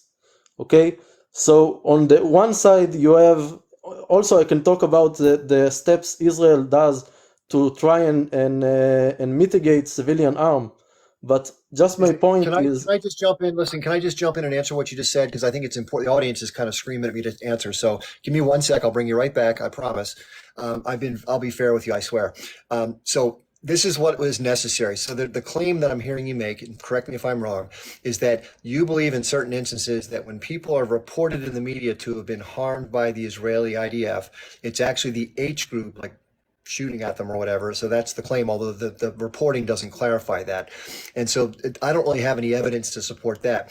The other claim that gets made frequently is that the H group forces people to stay in certain places, which then unalives them when the Israelis take on a target, which I think is also preposterous. And there's been investigations by third parties that have looked into that claim and found out that there was no evidence to support it, even though it's made very frequently within the because Israeli. there are actual videos of that. Hold on, let me finish one last point, then I'll go back to you.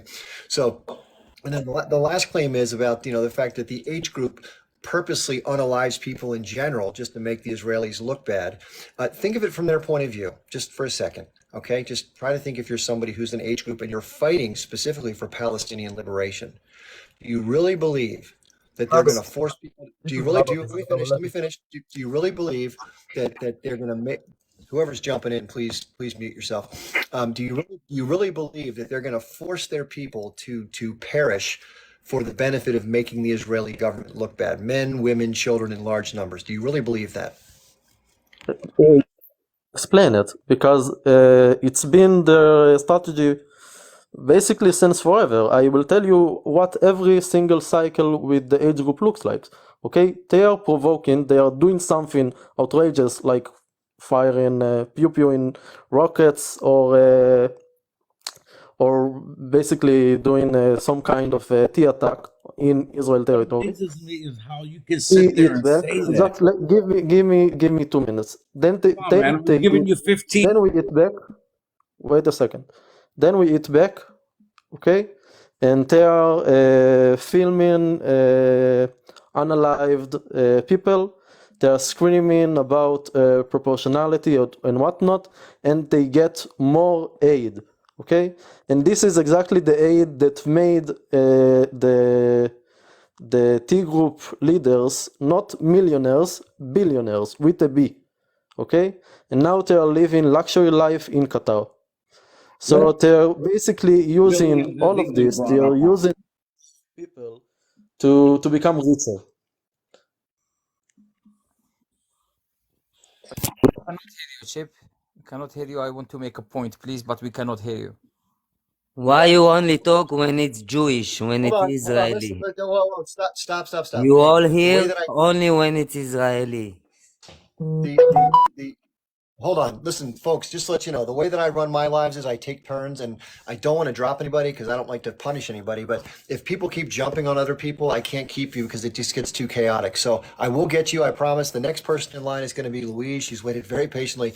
Ohad, listen, we've had a lot of time together. I appreciate your point of view, and I'd love to have you come back. I just want to give other people a chance to say some things.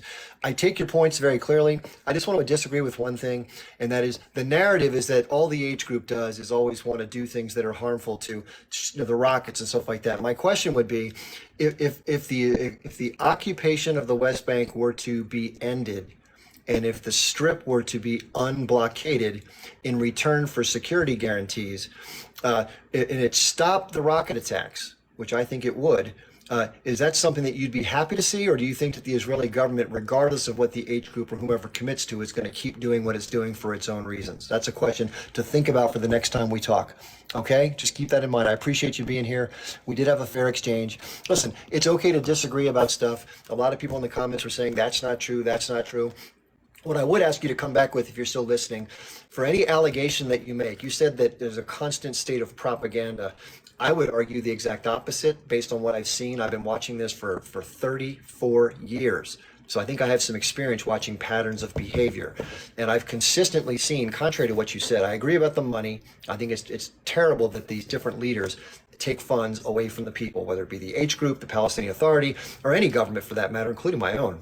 I think that's horrible, but it happens. It's part of leadership, and it's part of corruption, and it exists everywhere. It's not unique to them, so I think it's not as germane to this conversation as other points are. So please bring the goods. I don't have to go Google stuff about generalities, but if you have specific examples of proving that the H group is firing at its own people and unaliving them, if they're forcing people to stay in a structure and they go unalived, or other proof like that, I'm happy to entertain it. But these general statements, they don't really carry much weight.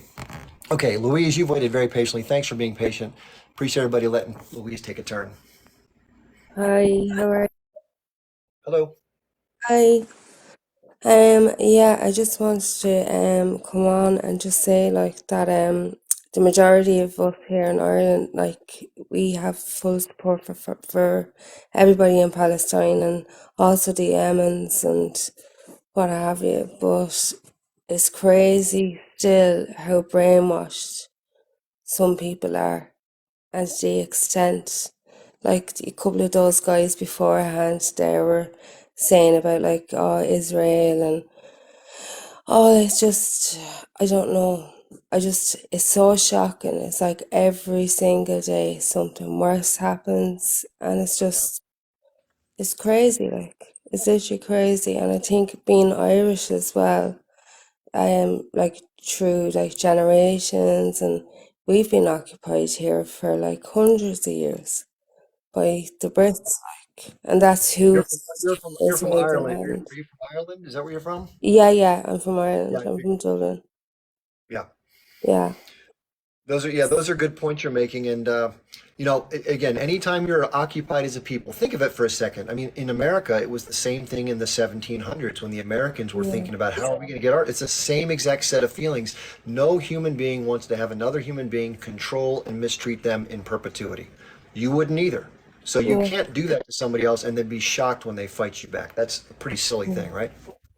Yeah, exactly. And then all of this news this week that all the tunnels that were found in New York and everything that was found inside the tunnels, and then you think about all the children that have gone missing in Palestine, like even since all of this kicked off again, like, and I think as a nation, like in Ireland and around the world, that is the fear of where are all the little ones gone, like where are all the little children like that are missing. Yeah.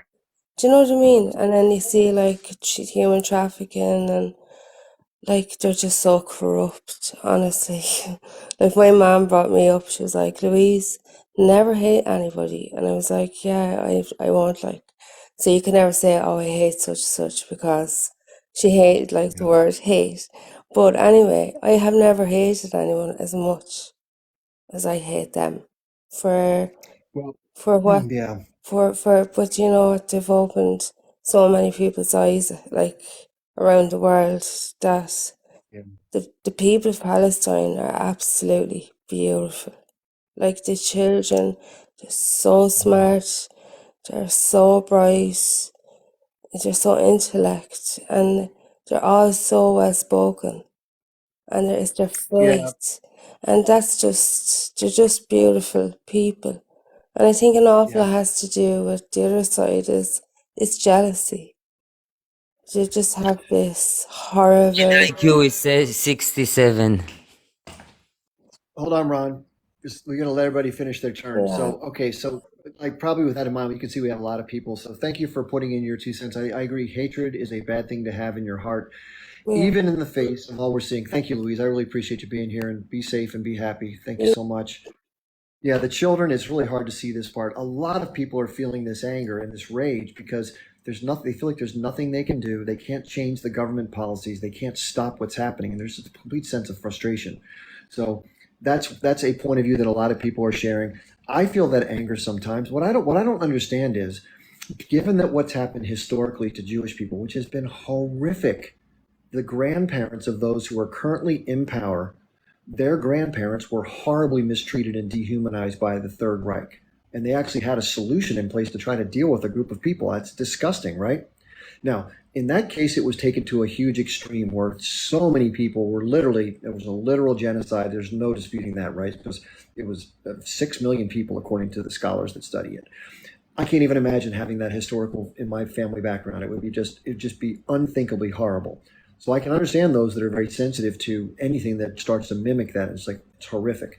But you can't deny the fact that what was happening to the Jewish people in World War II before they started being transported to these horrible places is not that different than the way the current Israeli government is acting towards Palestinians, and by the way, has been in the West Bank for a long time. It's not the same extent as far as the end result, as far as the numbers, but it's an ongoing system of dehumanization and oppression that is very similar to the mindset of being superior and mistreating and dehumanizing and all that stuff like that. That's what people object to. When I learned about this, I didn't know anything about this. I was shocked to learn that this is what the Israelis were doing. I thought they were, quote, good people and they were doing all these good things and they were just protecting themselves. That's not what I came to learn. We had a contact person actually who's up here, who's coming in the queue right now. His name is Palestinian Jew. And the reason he calls himself that, he came on earlier, and we're going to talk again shortly. He said that he's been through an experience of deconstructing the things that I just shared. He was somebody who was told growing up all these things that most people still believe in Israel. And he came to learn when he traveled outside the country that's just not true.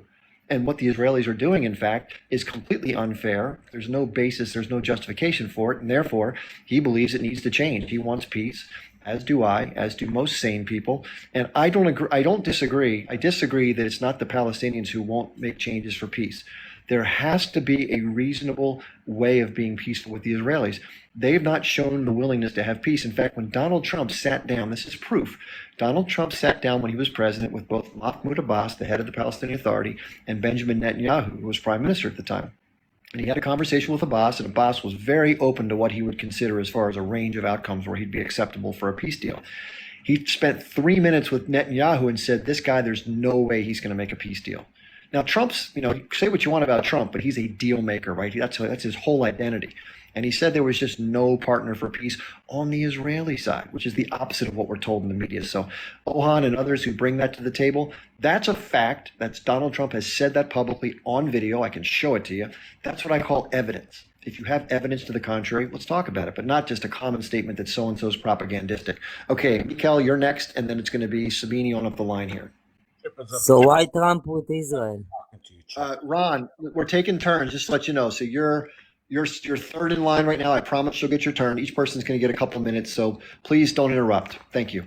Chip, just listening to you respond to so many of these things really it's like taking words right out of my mouth. You're such a clean-hearted, clean person is what the vibe I get from you. And that's why I will wait here to talk in this room. Hopefully there's those kind of people in this room. Because the way I see it, man, our biggest threat to world peace is the media. The media is not sharing the truth at all. If those tunnels would have led anywhere to see, I'm a Muslim. I know what Islam is. I know what it stands for. Can you tell people about the tunnel so they understand the context? Because most people may not know about it yet. Well, I really don't know about the tunnels. I mean, definitely not the tunnels in Palestine. I've never been there. What I'm talking about is the tunnels that they just found in New York. Yeah, so let me explain to you. So underneath a Jewish, it's some sort of a Jewish establishment. Some people call it like a rabbinical study place. They found a bunch of tunnels. They went down inside of them and they found what looks like evidence of like mattresses with blood stains and other type of child seats. And the overall perception is that it may have been involving some sort of child trafficking, which is the allegation at the moment. Please continue, Mikhail. Can you just imagine what would have happened on American media, CNN, Fox, MSNBC, if that would have been a mosque and used for something totally different than that? I don't even know what it could possibly have been used for. But what I'm saying, can you imagine the narrative they would have took? What they would have made it look like and sound like in this country? I know, because when I watched after September 9/11 happened, how for 20 years, all we did, they would attack us left and right. I never, ever, ever had heard of bin Laden before that day. All of a sudden, they made everybody sit at home and everybody here, Muslim, bin Laden, extremist, terrorist. That's all. From that day is when they started pushing that stuff, man. And It's just so disturbing when I watch American news and I see how they just sit there and blatantly lie to the American public. It just makes my blood boil. For God's sake, this is not doing justice to anybody that loves peace or wants humanity. It's evil. It's so evil. Like what Israel is doing today, 100 days of pure bombing, hospitals, schools, institutions, news agencies, news reporters, children. I see a 2-year-old girl go up to a water truck, getting a drip of water out of that water truck. It just burns my heart, man, as a human being. How can you defend anything Israel is doing right now? I understand about the hostages, but I don't know, I feel 100% like I can say this. Their intention absolutely was not to kill nobody. It was not to kill nobody. It was to get some of their prisoners out that have been jailed for God knows how many years for throwing a rock. You shoot a kid, you shoot a 9-year-old boy in the head, and if your mom, imagine if it was you who's trying to get your wife to a hospital, she's ready to have a baby and they won't let her go through. Or imagine if it was your older mom that's 60, 70 years old, that she could visibly see her house right across the street. But no, you're not, you're Palestinian. You're not allowed to walk on the street, go around. It takes another 2 hours to get home. It's just how they just sit there and keep pushing this BS on us and trying to brainwash the American public for what? For what? To accept the evilness? No, that's not the way life is. That's not the way it should be. And it can't be that way, man. We have to stop funding this stuff. We keep funding this stuff. All we're going to do is bring on World War III, because the rest of the world, it's not just us that is right as Americans, and whatever we do is correct and just. The world is not ignorant, America, what, 300 million, 340 million? Okay, well, the world population, you're talking almost 6 billion people. It just really frustrates me to the point where, I try not to even watch the news no more, because it's very, very, Yes, Mr. President. So let me do this. Listen, your points are well taken, and I think a lot of people are feeling what you're feeling. And because there's so many folks in the queue, I'd like to let you go more, but I have to give them a shake. You're welcome to come back in once the next person comes up if you'd like to. Okay, thanks so much for your point of view. Yeah, a lot of people are feeling that frustration, right? I think it's not unusual for human beings to see something, regardless of how somebody wants to explain it. I always differentiate between biophysical reality, what actually happens. So plane goes over a place, something falls on it, something blows up, people are inside. You can paint a picture around it either way. One person would say, well, we're going after these other bad guys and they're forcing them to stay there. That's one way of viewing it. Other people would say, no, you're just targeting stuff that has nothing to do with it because you can, and you have a desire to basically clear stuff out for your own ultimate aims. Those are two different narratives. People believe others. Okay, let's go to the next person been waiting patiently. I think it's Sabini. So I can't say the name. I apologize. But everyone will get their turn. Thanks for not interrupting. I'll try to keep my comments to the smallest amount possible so we can keep on going. So please come on and talk. Thanks, Chip, for being in your platform. Let me take you a little bit back on this instance. Is there any concrete evidence that Hamas really attacked Israel, or it's something that is scripted and planned? That's number one. Number two, coming to tunnels is alleged that there are tunnels. I understand Israel is it approves all the construction of sites and projects. They would know these tunnels better than the Palestinians, since they approve almost everything. Correct me if I'm wrong.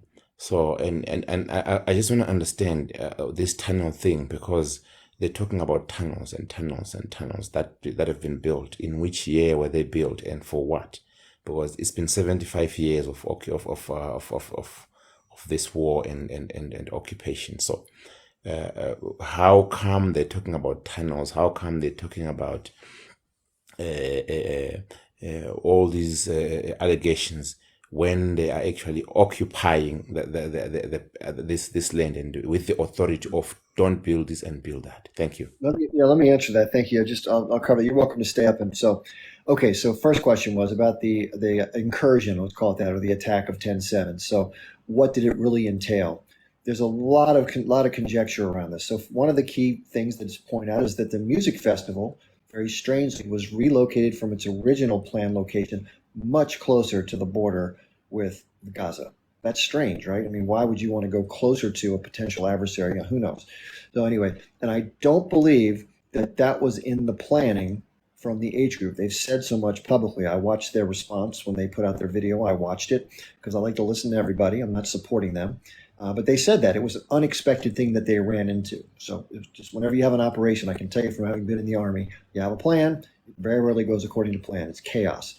Secondly, regarding who actually got harmed, I do believe the objective was to go in and get people that could come back and be used as leverage to get other people out of Israeli detention. If you don't know this, a lot of people end up in what's called administrative detention.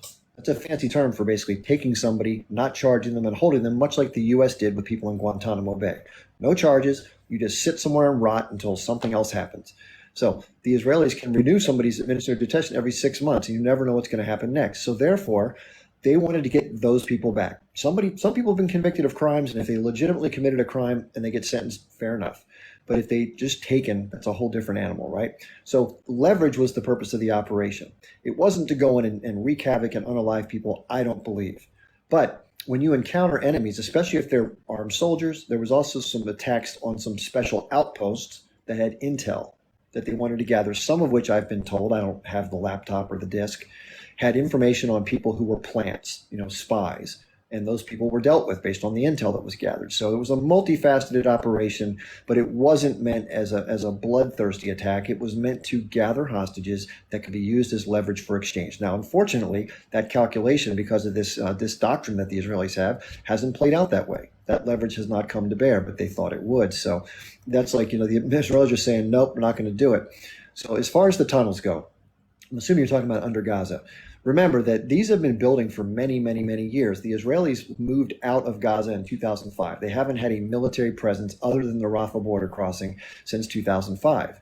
They have a lot of things outside the perimeter and, of course, the naval blockade, and there's no air traffic because they bombed the airport. But the H group has been constructing these underground tunnels, much like the cartels do, to move stuff across the border covertly and without any sort of. So the Israelis are not letting them import the cement and the reinforcements. It's been smuggled in from Egypt. Let's face it, that's how things get into Gaza. Now, including weapons, by the way. But it's been cracked down on recently by the Al-Sisi government. There have been under Morsi and other people in Egypt. There've been payoffs and people have been able to do it. So you know how it works. It's like smuggling and it's like the drug trade. Very similar type of thing. Those tunnels are concrete reinforced with, it's like underground cities. Not all of them. Some of them are very rudimentary, but they're booby trapped and they're sealable with airtight chambers. So you can't just flood the whole network. And they have drainage under some of them. It's a very well designed thing. The engineering is incredible. They have tunnels that are so big you can drive cars two-sided on either way going in and out. It's amazing what they've done. There was a documentarian that went down in the tunnels, covertly with H group member and did a tour of some of it. So they're very well built. They're way underground. They can't be hit by bunker buster munitions. So they're unassailable other than physically going down or pouring something down or pumping in some sort of other agent to try to unalive life. And the hostages are probably down there too. So if you do pump something down, you're getting everybody. So it's a very difficult enemy to face. It's a very precarious situation. On the one hand, politically, you have the people back home that are shouting bloody murder. Get our people back. Why are you not being more careful to protect them? That should be our number one priority. They're screaming. Literally, they had a group of women today on Twitter that were standing at the Gaza border screaming into the Gaza saying, bring our kids back. We can't take this anymore. It's been 100 days, right? I feel for those families. That's horrible to go through. The innocent people. Right?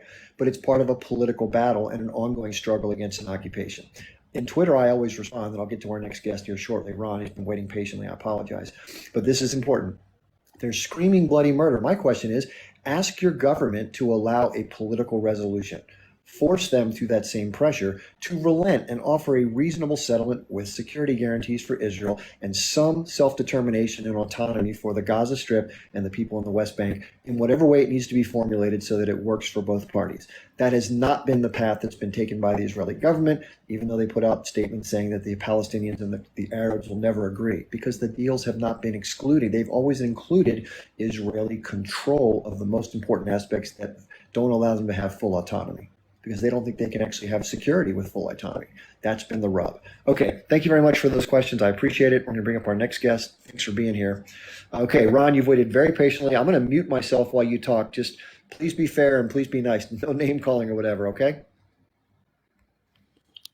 I will try. Sorry for my English. Okay, I'm an Israeli, okay? Your solution don't make any sense. I tell you why.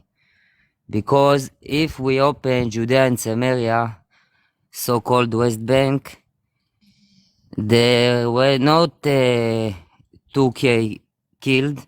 There were 200,000 Israelis were killed on 7th October.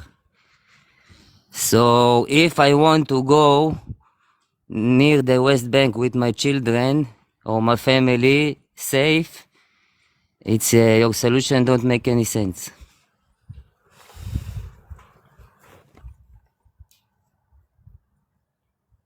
You're muted. Sorry. In terms of I try to be respectful and force myself not to interrupt.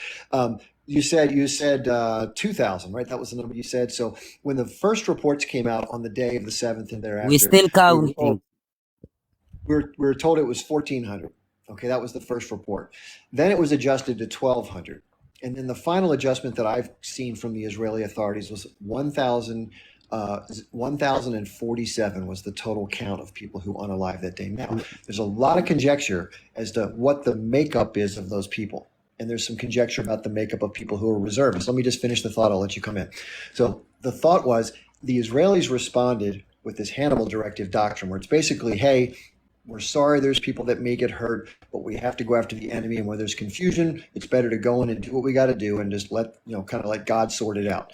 So there's video and testimony by Israelis, including military leadership, that said that they pretty much gave orders, especially in the kibbutzim, as well as the, what happened with the exit of vehicles during that rave party, that there's a lot of confusion as to who harmed whom and how.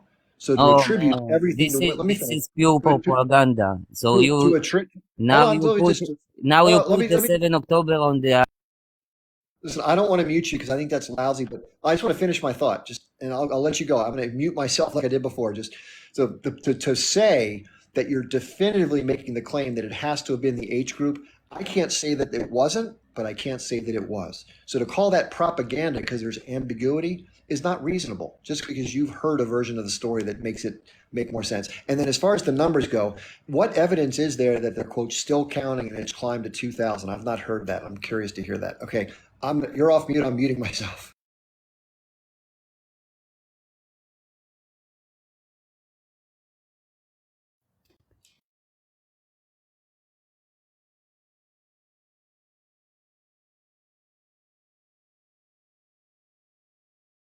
You muted, Chip. I don't want to make Ron wait, but I think it's making you wait 45 or 50 seconds. There you go. You're back on. Go ahead, please. First of all, I said I'm an Israeli, okay? I had friends in the party who were missing almost 2 days. So, come on, man. You say the IDF kill his own citizens? Come on, man. Maybe it was 1 mistake, 2 mistakes, but to talk about it's a joke. It's really a joke. I'm saying that it's unclear. So I'm not saying. Oh my God, this is pure propaganda. You talk about it's a joke. Well, what I said was I'm unclear. That's not saying I'm saying definitively, but I think a lot of people are saying you talk about this a lot, unclear. Not only you. So it's really a joke. We're still counting the people, and you're talking about this shit. Come on, guys. And you all going after only one Jewish nation in the world, and you accept us to what? To take our guns out to Well, I'm sorry. let the Arab First of all, I want to say, countries to kill us? What do you expect? well, just to answer, first of all, I'm very sorry for the And loss of one your more friend. thing, one more thing, last thing I want to say. You're always saying stop funding Israel. You know all your tech. Who the mind behind this? We give you the tech, you give us the money. It's a win-win situation. So don't tell me you say funding shit. If not our brains, you don't have the strong military in the world. So it's a win-win situation. Okay. Can Well, I thanks ask for those Ron points. question, please? Hold on. We're doing it in order. So if you see the list of people, we're going from the bottom to the top. I have to give people their due. Ron, thank you for sharing your points of view. Let me quick answers, and then I'll get to the next God guest. bless. Thanks, Ron. Thanks for being here. All right, listen, I know this is contentious, and Ron was very judicious in how he brought up his points. So let me answer a couple things. So one, whenever this is talked about, there's an immediate desire to go back in time and mention this overall approach where everyone is against the Israelis or the Jewish people. I think that's misdirecting the argument, okay? I don't believe right now that there's a desire to unalive all Jewish people. There is a desire to fight back against the extreme elements of Zionism and some of the harm that's been caused in the Zionist movement, which I think is fair given that it has caused harm to people. And with respect to what's been happening over the years, as you have lost people that you care about, Ron, way before October 7th, many thousands during the 1948 changeover, where people were dispelled, and at the end of a gun, a lot of people died there. About 13,800 people died. And over the years, with the occupation in what you call Judea and Samaria, what we call the West Bank of Jordan, a lot of people have died. They have friends and family too. Their lives matter. I know that it's hard for people when you know them who die, but those people knew people who died.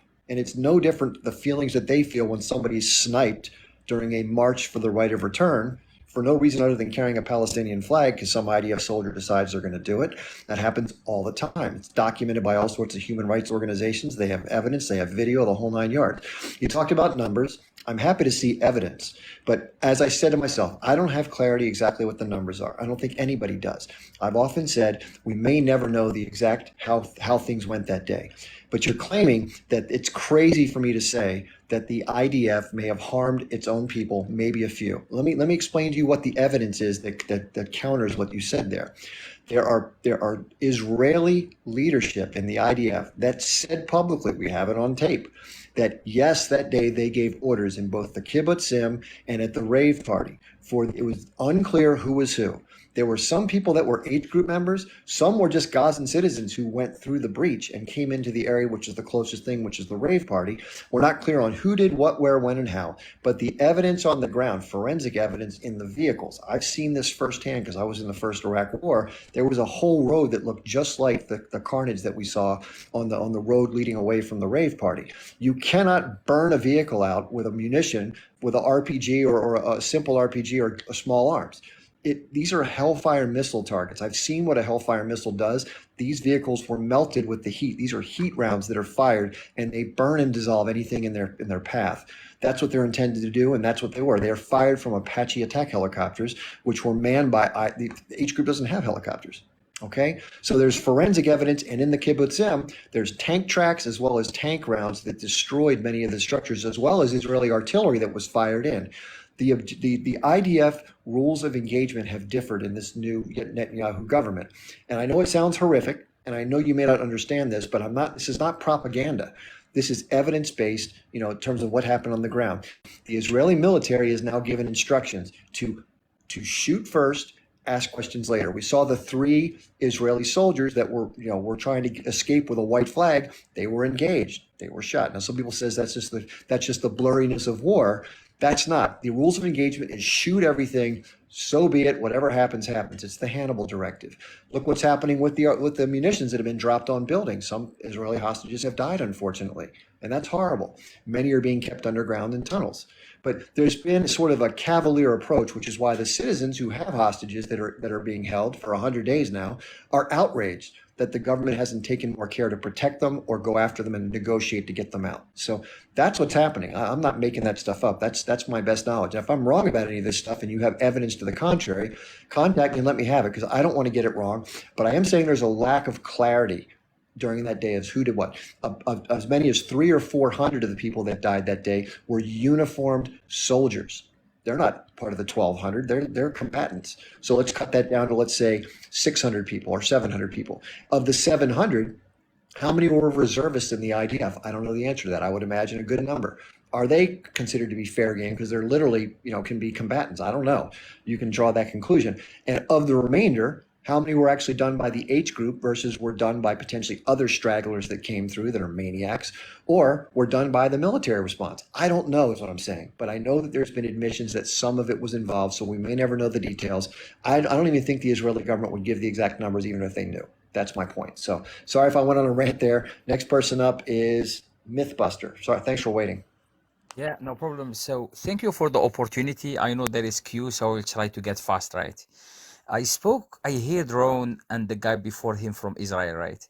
And what I noticed is when Ron say when he was questioned about the tax paid by the US, he saw it not like a gift, like he deserve it. He say it's a win-win. We give them our brain, they give us the money. It's Yeah. this feeling of superiority of their brain and how they think. I think it's the cause of all the problem of today. It's what Yeah. Zionism make them think.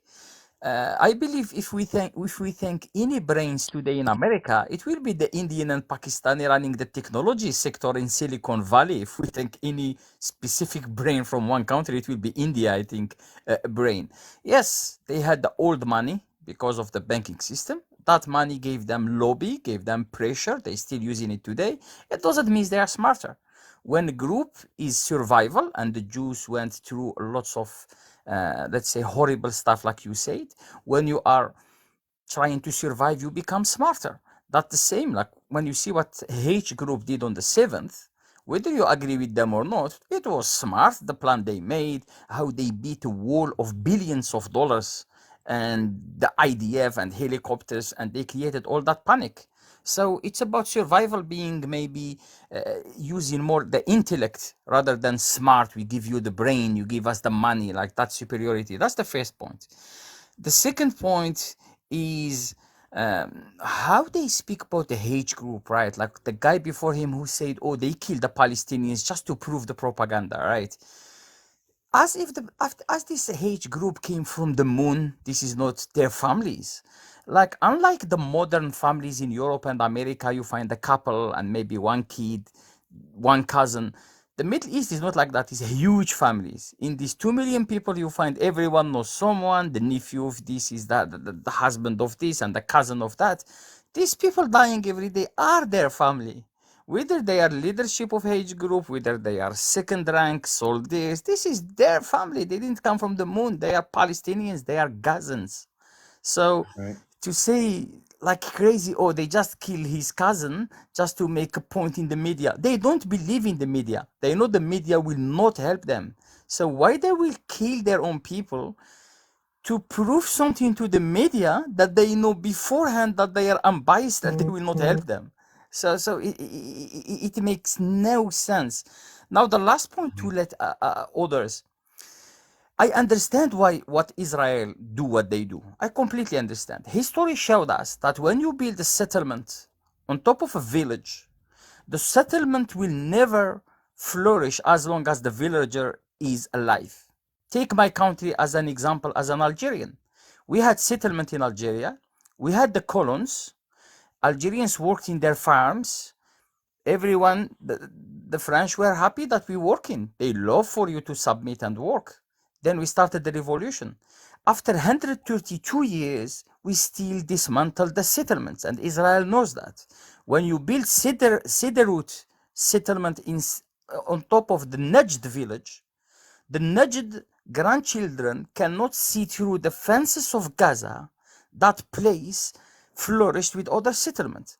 So Israel almost the only way to survive and to flourish is to kill the people they found there. We understand that, but they have to understand that we cannot just be watching and be silent and don't talk and don't try to stop you. We understand why you're doing that. History showed for a settlement to flourish, you have to displace completely or kill the indigenous people you find in that village. We understand that. We understand you need to kill them. We understand, but we cannot just let you. We cannot just support you and watch it. So that's it. So history, again, everyone listening here, if you want to understand what's happening in Palestine, learn about the Algerian Revolution. In one day, in 1945, they killed 45,000 Algerians when Europe was... Now, the general that commit that, he said to the French, I gave you peace for 10 years. After 9.5 years, we started our revolution. They killed 1.5 million people, but we removed the settlements. And the settlements will be removed. They like it or not, that we cannot just see them doing it. That's it. Thank you. I agree with you.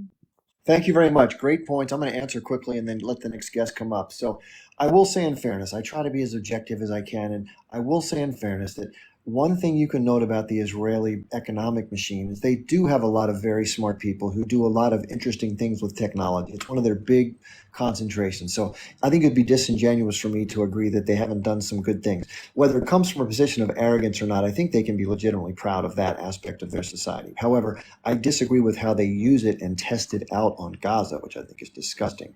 But so for that, as far as, looking at the mirror of different former revolutions as how this may play out, it could be. I mean, obviously the different dynamics weren't in place. The U.S. wasn't trying to prevent that particular, at least not to my knowledge, wasn't trying to stand in the way militarily of those changes, whereas they are now. That changes the whole, calculation from the other nations. So it's going to be a longer struggle. It's not going to happen soon. As everyone's been mentioning, though, the good news is that so many more eyeballs are trained on this now, and so many more people are aware of the actual behavior that the Israelis say one thing, but they're doing another that people can see. I've made videos about this. Real quickly, before we get the next guest, for those of you who are new, we probably have some new people here if you don't know who the hell I am. My name is Chip Barnes. I cover geopolitics. I'm on TikTok live 6 days a week, normally on Monday, Wednesday, Friday, from 8 p.m. Eastern time to 10 p.m. Eastern. And then on Tuesdays, Thursdays, and Saturdays, I go from 12 noon to 2 p.m. This is sort of a special holiday Sunday because I don't have to work tomorrow. So that's why I'm doing it. We have a lot of guests here. We have 4 people in the queue. I'm going from the bottom to the top, as you can see the order here. And then there's 4 other people in the queue that have to want to get on. So we're going to have a lot of people. If we can limit it to about 2 minutes or so. I know it's a very short amount of time given, the conversations, but that's kind of what it has to be. I apologize for that. So we have Palestinian Jew, I think, is next. And by the way, we talked earlier. If you haven't heard his story, very interesting. So glad to have you back. Okay, I'm on. Thank you, Chip. So last time we talked, I gave you my overall opinion of the big picture of the way I see it. I see it that Israel is not interested in peace. Israel economy is a war economy. They have absolutely no interest in changing that anytime soon. If there's no war, there's no Israel. Basically, it's how they see it. The one thing that the Israelis currently fail to see is that the Palestinians are the people that hold the Israeli society together. If you remember correctly, before October 7th, October 6th, Israel was on the verge of a civil war between the left and the right. It was demonstration on the street every day, hundreds of thousands of people that were demonstrated against judicial reform, and some people already started getting unalived on the street by, and then all of a sudden the Hamas jumped in and everybody united against Hamas.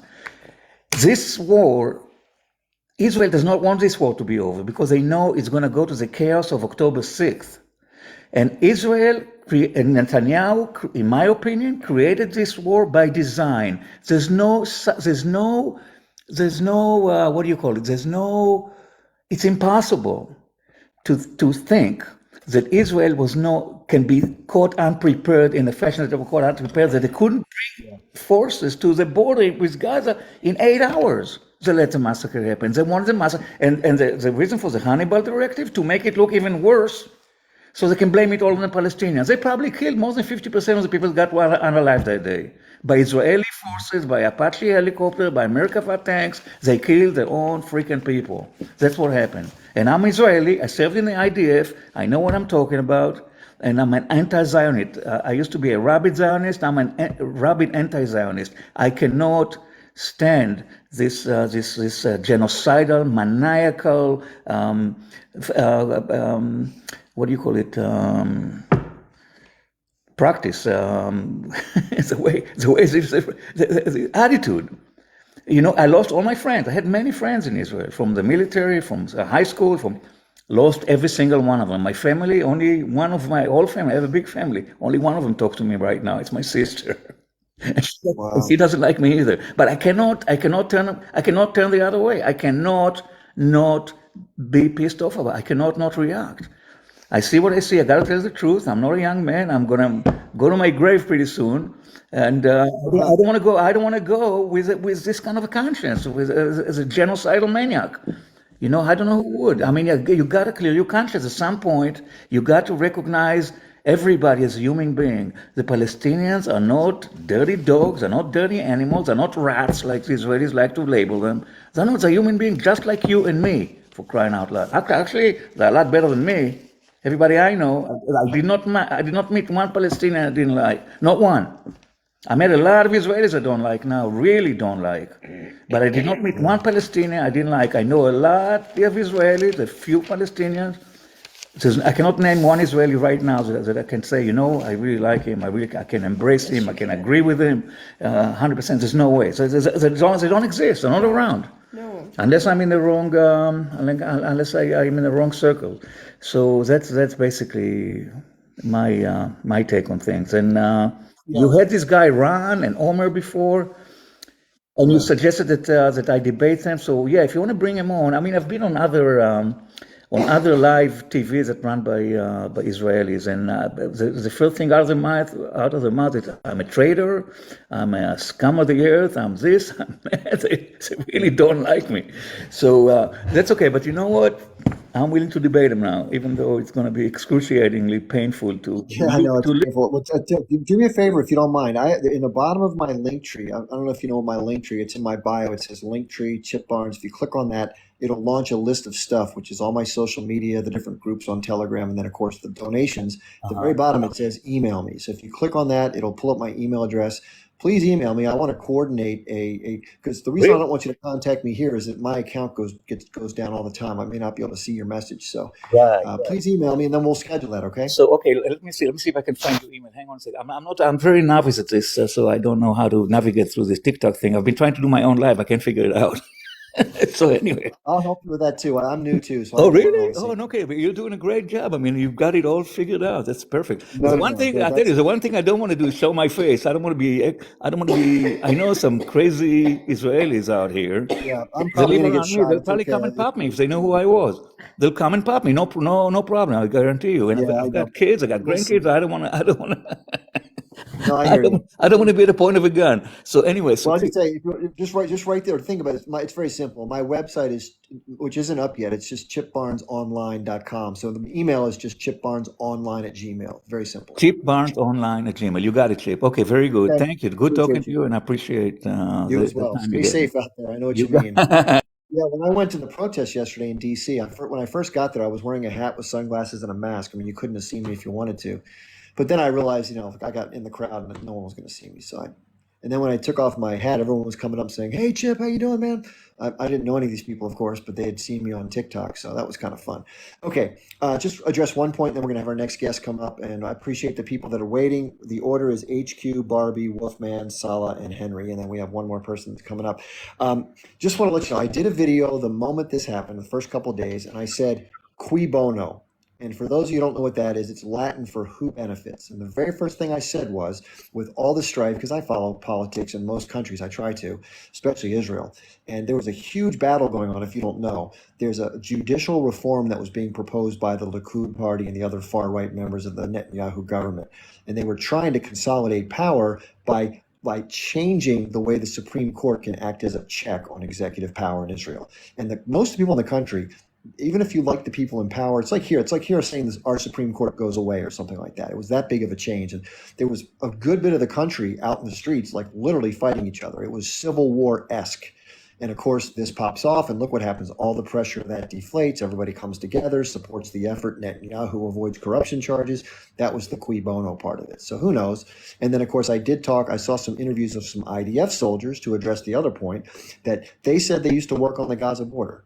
And it is one of the most surveilled, sensor-driven borders on the planet. And they said that a bird can't land on the border fence without them knowing about it. And there's 24/7 monitoring now. People claim because of the holiday that they were limited duty. I call bullshit. That there's no way, according to these soldiers, and I believe it too. And I think you can get in trouble for saying that at the beginning. There's no way it happened. There's no way they didn't know this was going on, especially 13 locations to breach. No, I mean, it's crazy. So who knows, right? I mean, this seems like there's something fishy, put it that way. Okay, we have HQ coming on. Please, HQ, tell us what is on your mind, and then we'll get to the others. Hi, Chip. Thank you for your support. I wanted to ask Ron a question, but if you can convey the message to any Israeli, how to react. Like, I have this report. I invite everyone to see this report. It's a United Nations report, October 24th, last year, 2023, and they are talking about the number of Palestinians, because he keep blaming everything on H group, while his government doing that for a long time. And I refer to this 24 October 2023 report, and they are, according to the report, since 2008 till October 6th last year, approximately 1,500 Palestinian children killed. That's 100 per year, children. 32,000 injured. Average of 500 to 700 Palestinians per year detained by the Israeli forces. 13,000 detained, interrogated, tried in a military court, and imprisoned since 2000.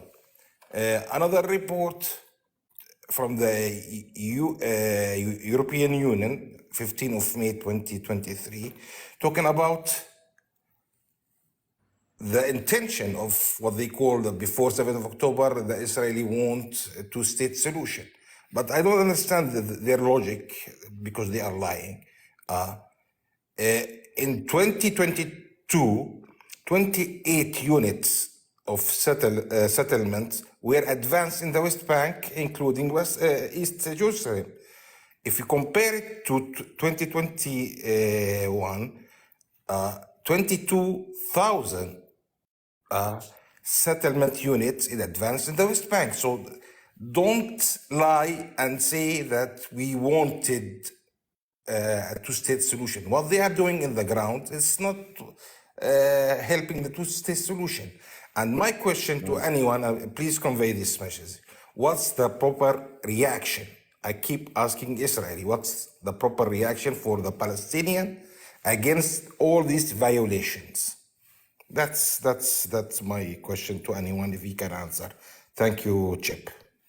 Yeah, thank you very much for coming up. Yeah, the settlements is a big deal. I mean, they've been internationally condemned for a long time, and yet it's like poking the finger in a wound. Like if you had like a gunshot wound and somebody just kept poking you, that's kind of what the settlements are. It's like insult to injury, right? And of course, there's separate roads, separate license plates on cars. That's where people get the term apartheid from. Israel claims that the land that they call, Samaria and Judea, or Judea-Samaria, that it's their land. Well, if it's their land, then every person there is part of the Israeli system, right? But they're not allowed to drive on the roads. They can't walk down certain streets. They have to have separate license plates, checkpoints, it goes on forever. So, it's not a good deal if you're on the Palestinian side. Everything seemed normal if you're Israeli on October 6th. Everything was Jim dandy, right? You have other people under your thumb. They're under your control. You're oppressing them. Most people don't even know what's going on. So it's just like normal life. They're on the beach in Tel Aviv having a good time, having a cocktail, wearing their, their multicolored, rainbow flags and all that stuff. And then something happens. We're like, oh my God, I can't believe we got hurt. Now, that's not to minimize the fact that people were harmed who were civilian as well as soldiers, right? No one wants to see people unalived. I certainly don't. I've been in combat. It's horrible. And in terms of the history of this, there's been a lot more unaliving of Palestinians by Israelis, as well as wounding, by the way. If you don't know what this involves, I wanted to mention that. There are reports, and there's documented, that during these protests that the Israelis have, or just people walking around, young kids, 14 years old, the Israeli snipers will shoot them in the kneecaps to permanently disable them on the leg, or they'll shoot them in the crotch, literally firing at their midsection. This has been widely reported, which is just unnecessary. It's just another way to poke that wound I talked about. So it's disgusting. So Barbie's been waiting patiently. We have a bunch of people in line here. I'm going to keep going until we have, I can keep going. So I'll keep going until you all get tired of me talking too. So let's let Barbie come up and say what she wants to say. Hey, Armin, do you seriously think that this will work? We destroy the wall. So please, Barbie, you should be unmuted, I think. Make sure. See if it works now. It says 43 seconds. I apologize for the wait. I don't know why TikTok does this sometimes. Anyway, yeah, for those people doing the moderating, by the way, thank you so much. We have a number of people here today, so this is helpful. So while Barbie's waiting, just give it a second. I'll say, yeah, I've been drinking some water. Thanks for the advice. I may have some more coffee before it's all done. But no, this is great. I really appreciate everybody being here. And just so you know, if you want to check out my other social media links, there's a link tree in my bio. It says Linktree Chip Barnes. If you click on that, it launches a little list of stuff. If you go to my Twitter, which is just my name, Chip Barnes, I have a great list of people that I've followed for a lot of years that I think are decent, straight down the middle, as best you can be. And I've learned a lot of what I've learned from these people on a lot of issues. So I invite you to check them out. It's like 35 or 40 people and a bunch of YouTube channels. And I'm constantly updating it. So, okay, is Barbie coming up, or let me see if I tried unmuting her. Yeah, I think you're good, Barbie. You should be able to talk now if you unmute. Barbie, are you there? Maybe Barbie took a break. So let's go to Wolfman, and maybe Barbie will come back up when she gets her microphone thing worked out. Okay, Oh, I Barbie, wait. sorry, Thank you. Barbie just came up. So sorry, Wolfman. I'll get to you next. Barbie, please go ahead. Sorry. So I just want to say, first of all, I don't support Netanyahu. And just because I support Israel doesn't mean I support every single thing that they do. This is the first I've heard of, these attacks potentially being an inside job. It sounds kind of like being a truther. In fact, these attacks, Israel calls them their 9/11. And the reason that, they claim that the armed forces didn't know this was happening is because these attacks have been planned out for more than a year. So they disabled the security, the electronic surveillance, and the people that they unalived in the October 7th attacks were like the most sympathetic Israelis to Palestinians. These were people who invited the Palestinians into their homes as part of a guest worker. They were involved in all kinds of outreach programs, and this took place adjacent to Gaza, where there are no settlements. In fact, the settlers in Gaza were removed, kicking and screaming, by the hawkish Ariel Sharon. So it's just really hard for me to get past what happened on October 7th. Those were such savage, inhumane acts. I mean, why is a baby still being held hostage? And I don't think this was just some kind of ploy for, collateral, because they planned to do this. They went in there with machine guns. They filmed themselves. That's how we know what happened. So when Israel even was reporting just how bad it was, they get accused of making it up. So from where I sit, this is all a big excuse for everyone to express their latent anti-Semitism, because there's been no outcry over the children that are unalived in Syria, the children that are unalived in Yemen, or in other conflicts that are occurring in the world. And it's very, very disheartening for Jewish people across the world, because we were told since World War II, never forget. And we didn't think it could happen again. And now we see people that we thought were our friends, wish us to be unalived. They want to throw us in the sea, just like the Palestinians did. And Israel is very congruent about saying what it means and meaning what it says. I mean, Israel has the military capability. They could flatten Gaza if they wanted to, but they're not. What other fighting force gives a warning notice when an explosion's going to take place? And Israel is defending itself the same way the United States did after 9/11. And you said a lot of things. I just don't want to forget the things sure. you brought up. So can I just take a pause? I'll let you finish. Just give me 1 second. So you brought up a lot of things. I probably don't even remember all of them. So getting to the motive of this, as far as what was possible, I was repeating what an Israeli IDF soldier said. Two of them actually, one female and one male, who both did videos, put them out, saying that they believed that there was no way this happened by accident. They said that not only were there sensors on the thing, cameras pointed at it, machine gun automated turrets, but also physical surveillance eyes of soldiers. Now that may have been minimized by the holidays. That's possible. It was a double holiday in Israel that day. You mentioned a few other things. As far as listen, just think of it from this point of view. If you're a hard right Likud party, or more so like Smotrich and Ben Gvir, and you knew that the people, if this was engineered, I'm not saying it was, but if it was, okay, hypothetically, and you knew there was a bunch of sympathetic Israelis who basically don't agree with you politically, who are more open to caring for Palestinians when you don't, it would be fit right into your plan to have them be in the path of these maniacs coming across the border, right? You'd have people that aren't your political supporters getting harmed. If that was the sacrifices you were willing to make toward your cause. I'm not saying it happened, okay? So I have no evidence to support that other than what these Israelis have testified in their videos who used to serve in the IDF. So we'll leave that. I'm happy to provide you those two videos. And then secondly, you mentioned about this rise in anti-Semitism and the never againism and stuff like that. Okay. I'm against any civilian in any circumstance at any country, whether it be Syria or Yemen or the Congo or in Israel or in Palestine or anywhere, being involved when there's armed conflict, being hurt. Unfortunately, it happens usually at a ratio of 8 to 10 to 1. To combatants is the 1 and 10 is the civilians, which is tragic, but that's combat. And to some extent, it's going to happen just by accident because of the chaos. But the thing I want to share with you is, I know it feels like, because of the outrage that a lot of people feel about the response, that there's a rise in anger towards Jewish people worldwide. And that perception may be perfectly real. And in some cases, it may actually exist. The expression is real. Let me share. It is in the charter. When people say from the river to the sea, what do you think that means? I can tell you exactly if you want me to tell you. Well, okay. Okay, so first of all, you said the charter. Let's address that first, then I'll address the second question. So the charter in 1988, authored by the H Group, did indeed include language specifically about Jewish people. It didn't say Zionist versus Jewish, it said Jewish, which is reprehensible and disgusting. However, subsequent to that in 2017, they revised their charter. And most people don't know this. I didn't know this until that's what they say they did. They did. Arafat used to give speeches where he would say one thing in English and another thing, far more incendiary speech in Arabic. Well, let me finish the thought. Okay. I think you'll find this interesting. So if you look it up online, there's 5 different websites that I found that has the actual revised charter. It's sections 16, 17, 18, 19, and 20 that are germane to this point. So it says in there, and this is paraphrasing, but this is close to the exact language, that they have a problem with any people worldwide who are oppressed, regardless of who is doing it to whom, and they feel like that needs to be rectified. And they said in this particular case, the oppression is not between Jewish people or those who practice Judaism or ethnically Jewish.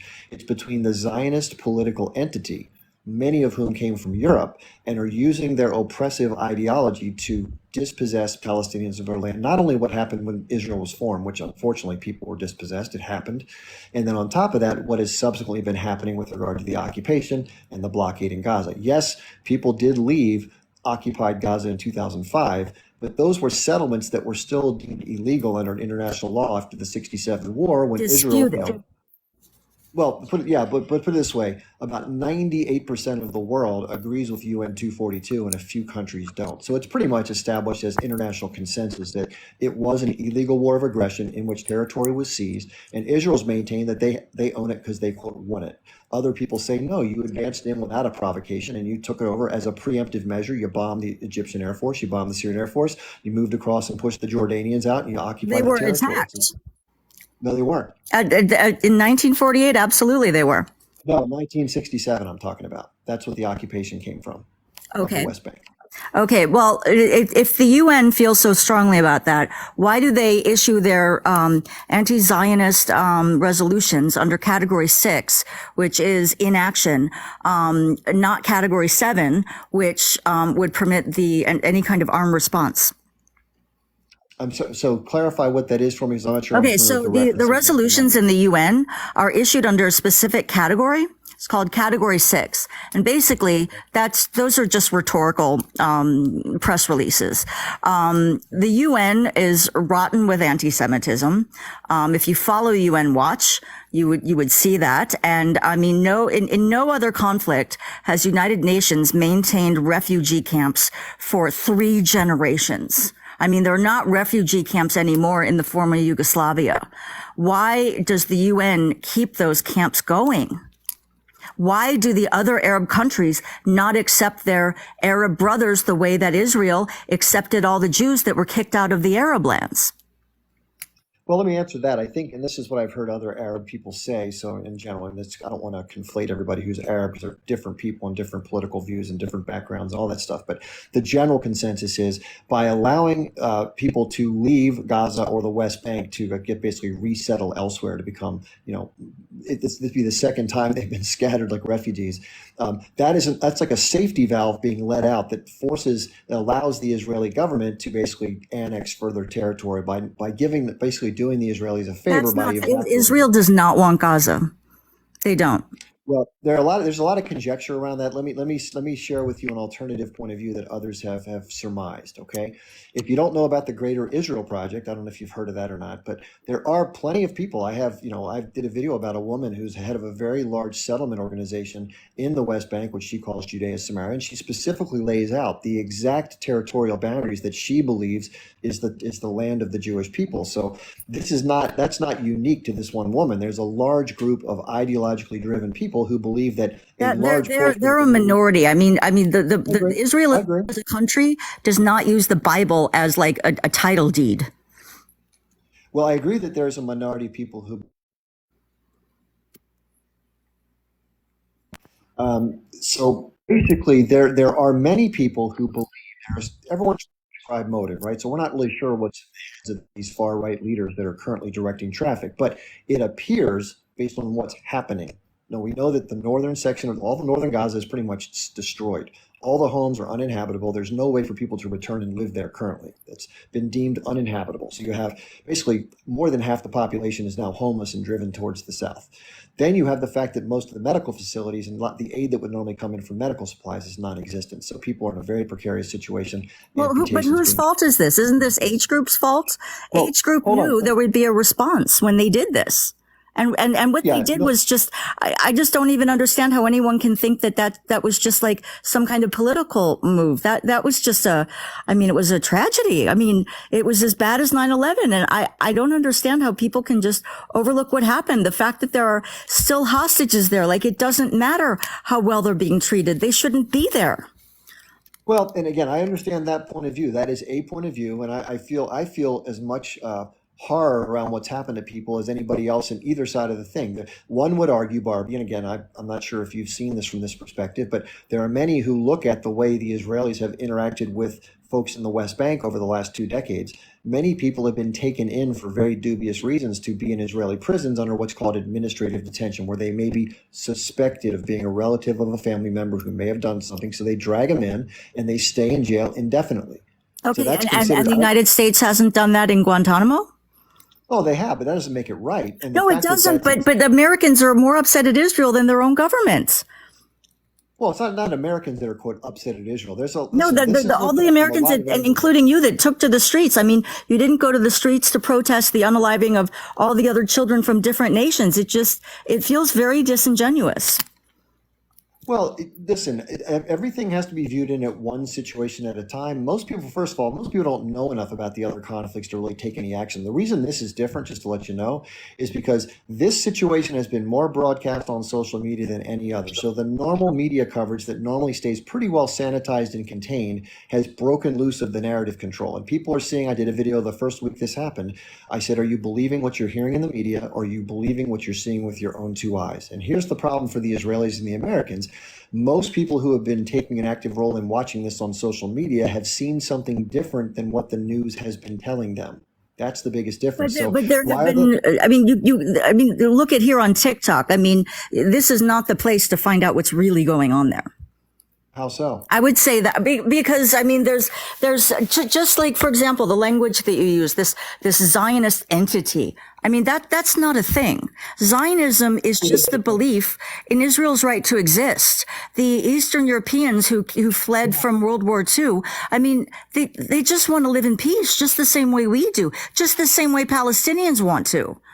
Israel does not want to kill Palestinians. I mean, that is a myth, and I've seen it repeated here, and it's just not fair. I think what's ironic about this is, yes, it's been covered extensively, but I think people who protest really don't know the facts. I think they have their beliefs, and they don't let the facts correct what their beliefs are.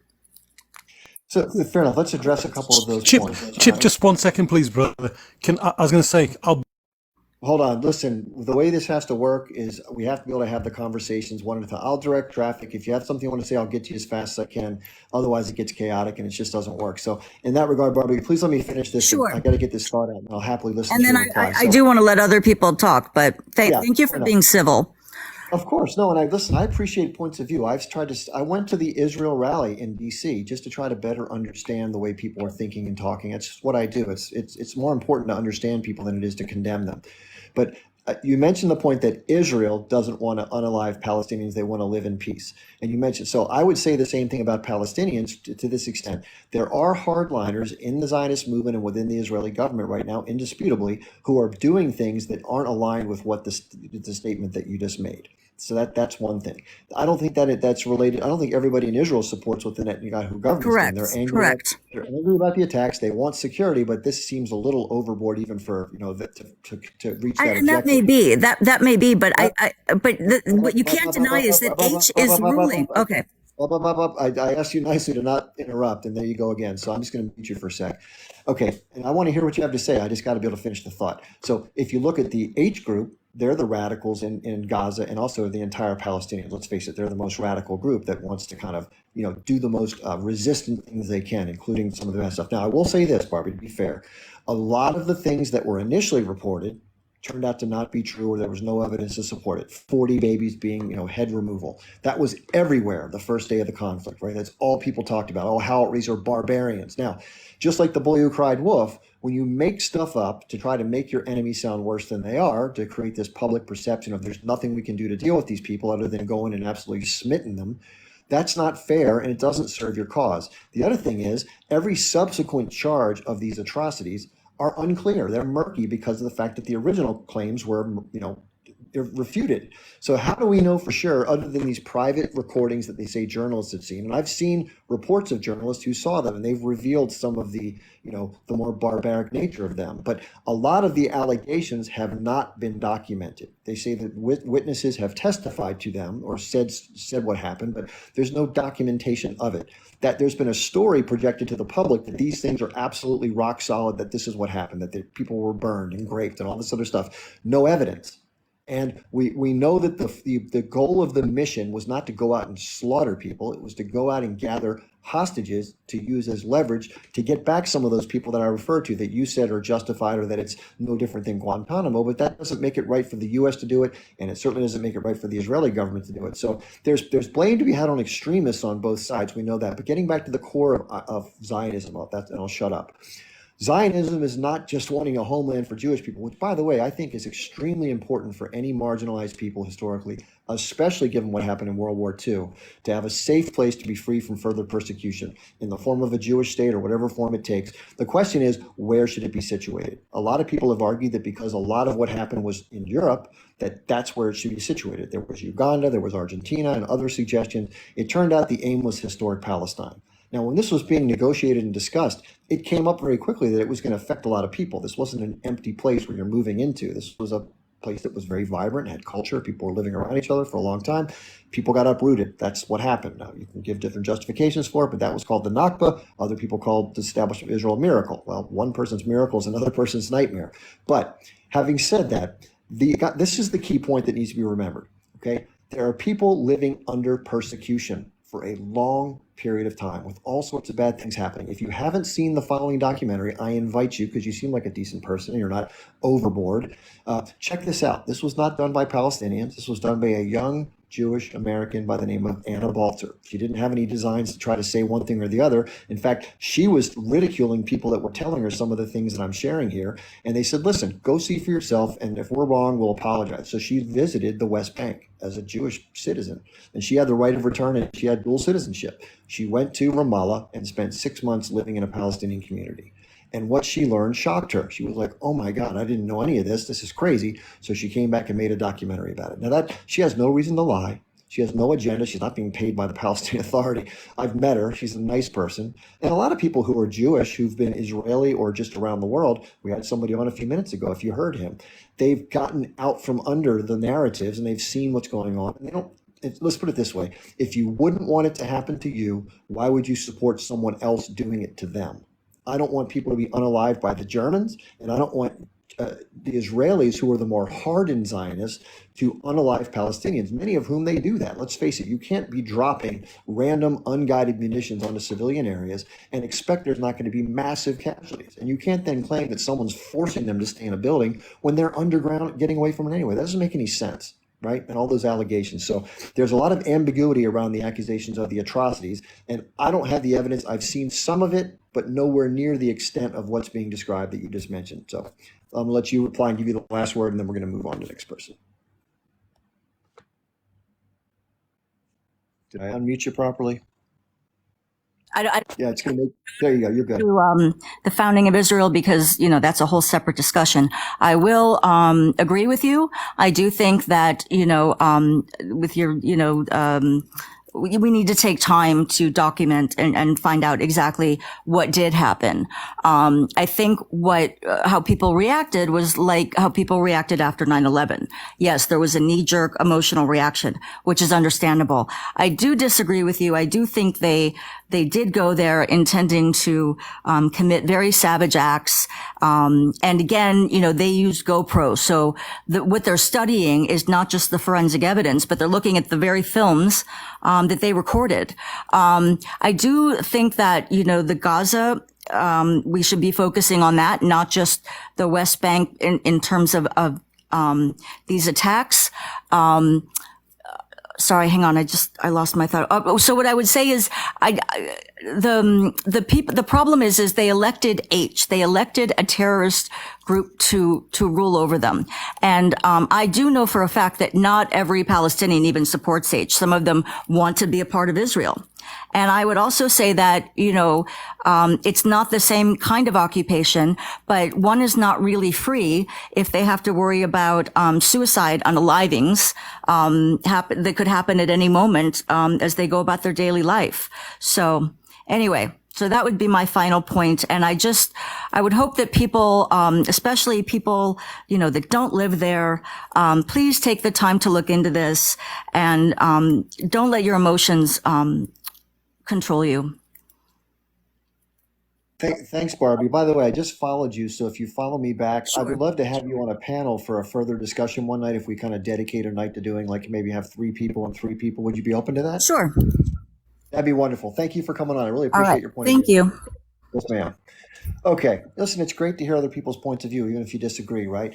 And I always distinguish between biophysical reality, like literally what happens, and then different people have different interpretations of it. So I don't think that there were people that intentionally went out to do barbaric acts. Now, they may have happened. I know in Vietnam, when our soldiers got frustrated from the United States that they couldn't get a hold of the Viet Cong, the opposing soldiers, they would go into villages and do horrible things. Why would they do that? Because that was what they could get their hands on, because they couldn't get their hands on the enemy, right? So it brings out the worst of the human condition when you're in that mindset. That's sort of barbaric. You're in the mode of doing bad things, and certain things happen that probably aren't intended and probably aren't even approved by some of the leadership. Their goal, I believe, at least the core of the goal, was to get people back, to try to get some of their people back, and to show the other person that's occupying them that they're not going to put up with it indefinitely. And if there was a political motivation and a calculus, it was genius, because as horrible as it was to the people who were affected, and we've had people on tonight that lost people they knew, and I feel terrible about that, and that's awful, because I would feel terrible if one of my friends got unalived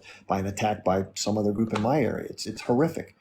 But the one goal it achieved, maybe it was unintentional, was the massive amount of attention this is getting. And she brought up the point that there are other conflicts where why aren't people paying attention to that? And doesn't that signify an unfair thing towards Israel? And is the UN necessarily geared towards being anti-Israel or anti-Jewish? I guess you could make that argument, or you could look at it on the merits of maybe the behavior of the Zionist movement / the Israeli government in its implementation have done things that are objectionable, that people around the world look to and say, we don't agree with this. And it's not necessarily the Jewish thing, it's the behavior thing. And again, maybe there's something else to it that I don't know. But that's how I see it, and we'll see it. So Wolfman's next. We got a lot of other people coming in. This has been a lot of fun. Let's keep up the fun. So Wolfman, come on in, my friend. Thank you for allowing me to speak. Just like the Palestinian Jew before me, I was a staunch Zionist, a supporter of the creation of the State of Israel to protect us, the Jews, who were under a great deal of oppression in Europe, primarily. Unlike other places on earth, we lived okay. But specifically in Europe, among the peace-loving Christians, they did not like us that much. And I thought, and like me, many, beautiful land where are feeling safe. Unfortunately, this Piper's dream is not safe for anyone. Evidently, people die all the time, and we became, if we were inhabitants of that land, murderers. I think we have taught, by design or by accident, many Palestinian brothers and sisters a template of how to go and terrorize. We started early on via the Haganah and other groups to do horrible things to locals and to even the very country that mandated the place, stole it from their own people for whatever ulterior or exposed reasons. And you know the history more than me, but I just want to echo this to people who are listening. So, simply put, the thesis that this is a safe place for us is incorrect. Zionism is outdated. It's a fascistic idea, perhaps replicated from European thoughts at the time to create some kind of, horns and bassoons and trombones of nationalism and mixing an identity that doesn't necessarily exist. I have nothing, for example, in common with Barbie, albeit perhaps we shared the same religion. And I put ED in the sharing word because I abandoned my faith for personal reasons. I accept all people and their faiths, but I don't want to subscribe to any myself. I woke up from this disease and I started reading contemporaries such as Noam Chomsky, Shlomo Zand, thinkers of the world who spent their lives studying, unlike my brother Ron, who probably heard stories and served in a military force and was given a gun and given a lot of ego with it and to beat up a small dissident in the West Bank or whatever. He even refers to it from a point of view of the Bible. So this confusion, I say, must be sorted out first. Judaism is ubiquitous with so many things. Almost there is no room for your mind to explore other people.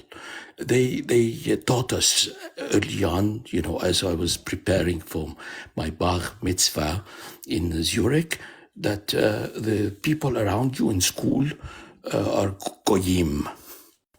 Yeah. And I couldn't understand that. And I feel ashamed today to even use this word. People like me just danced and played sports and studied, and they were smarter than me. Unlike what Ron thinks, he uses the Hebrew word tech to give to the world.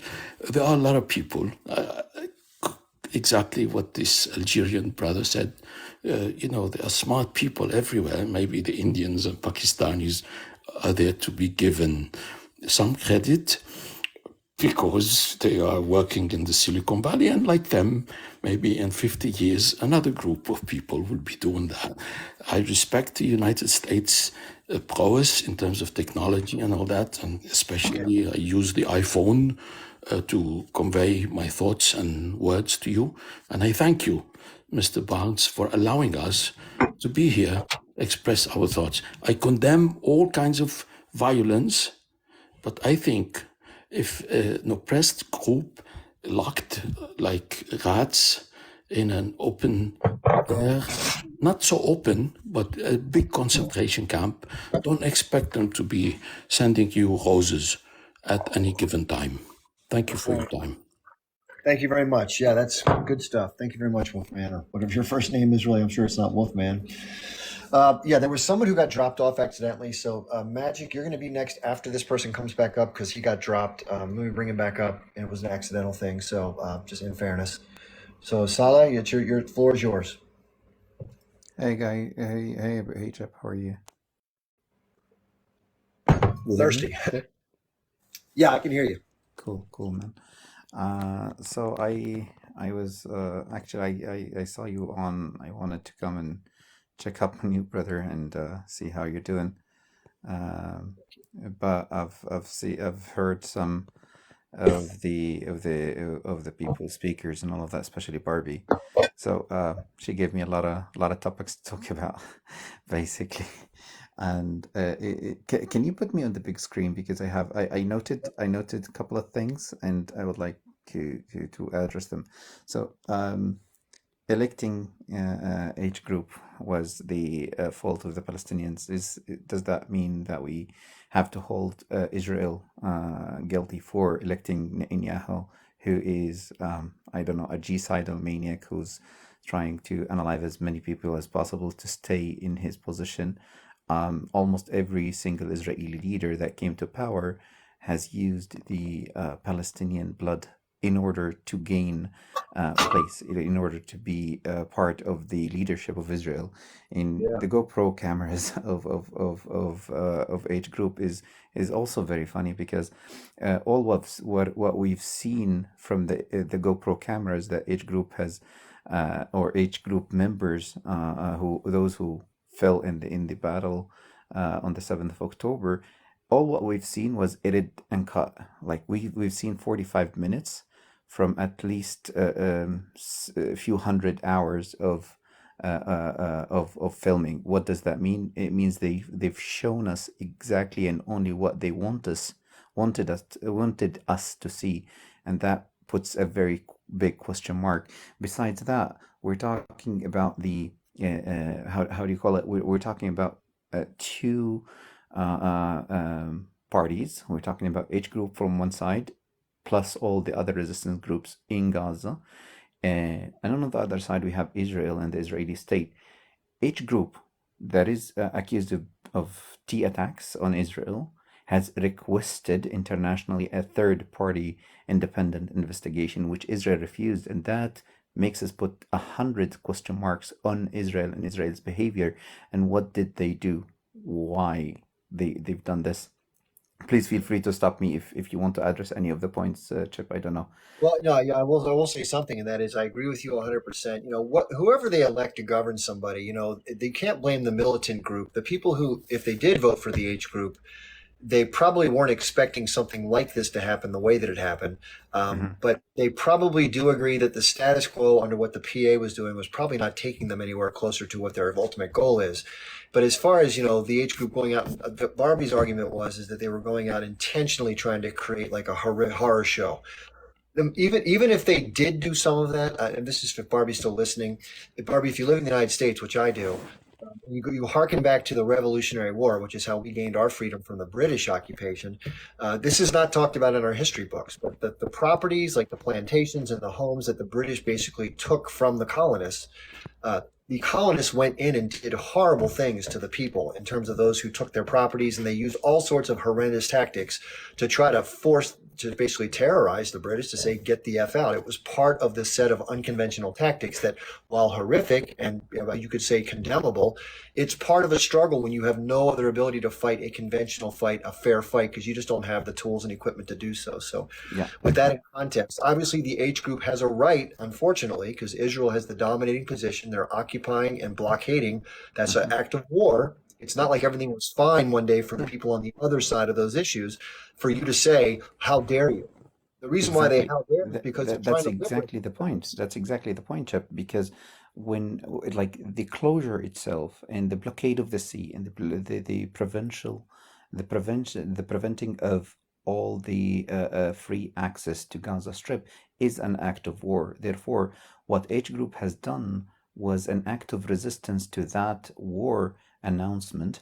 Therefore, the Israeli occupation forces has absolutely no right to answer to that, because simply speaking, we're talking about Israel attacking people within their authority. I mean, what has happened is that the resistance has breached through a barrier, but not through how do you call it? It's not a border. Why it's not a border? Because Israel does not recognize the barrier between Gaza and Israel as a border. Besides that, the intention, when we're talking about the intention that was the civilians, actually the intention to be the civilians was only on the Israeli side, not on the Palestinian side. And we can know that from the initiation statement of the attack on the 7th of October, when Mohammed Al-Daif, the top supervisor of the military wing of H Group in Gaza, he literally and clearly said, do not touch civilians, do not touch elders, do not touch women. Okay, so the intention was only military. Okay, now if anything happened, we don't know if anything happened from the H Group members on the ground. Therefore, if anything happened, it would be found if there is a third party investigation that Israel is rejecting. And that's why we are requesting and requiring to have a third party investigation. On the other hand, the Israeli leadership has clearly, on multiple occasions, from the top of the head of the political statement, which is Benjamin Netanyahu, to the top leaders of the army, has clearly called for the genocide and the total ethnic cleansing of Gaza on multiple occasions. Okay, so the intention of harming the civilians was on the Israeli side towards the Palestinians, not on the Palestinian side towards the Israelis. Again, I'm not saying that horrible things did not happen on the 7th of October. They might have happened, but most probably a lot of what happened was due to the mass Hannibal doctrine, which was a testimony from several Israeli military personnel that actually did that and practiced it on their own people. And when you look at Be'eri, for example, Be'eri, the kibbutz Be'eri, if you look at the houses from the top, I have a drone footage of the Be'eri kibbutz. It's cooked, at least 2 dozens of houses completely cooked with hellfire. Yeah. I mean, we've all seen the tanks firing right through the houses and inside it. We've seen Israeli military personnel confessing of unaliving 15 civilians in one of the houses. So imagine if you have 2 dozens of houses completely destroyed. Okay, and we all can agree that if you have an RPG, yes, it might make a hole in the wall, but it will not blow up the roof, right? Yeah, we talked about that earlier. Yeah, the fact that Exactly. we are sort of reaching the point where we have to let some others talk. But you brought up some really Okay. good points about the Hannibal and stuff. Thank you so much for coming on. One more point, and I will go. Okay. From Yeah. the river to the sea. From the river to the sea, guys, Right. is one of the oldest slogans of the Likud party. Yeah, good point. Okay, the Likud party, in its charter, they have this statement. They say literally, from the Jordan to the sea, only Jewish sovereignty you will see. And worse than that, if you look at the Likud song, one of the national Likud songs, it's called the East Bank. Check it out, Chip. It's called the East Bank. It's on Wikipedia, and literally it says that the Jordan has two banks. This one is ours, and that as well. Yeah, but there's all sorts of that stuff going on. Thank you for coming on. I really appreciate Thank the you point. very much, Chip. And I would like to join the debate if you make it with Barbie. Yeah, do me a favor, email me. It's in the back of my link tree. If I you go will, to the man. very bottom. Yeah, please email me. We'll figure it I out. will, man. Thank you very much. Thanks so much. Appreciate your patience, by the way. I know we got You're welcome, signal brother. mixed up there. Bye-bye. Thank you very much. Yeah, interesting points, right? It's amazing how that works.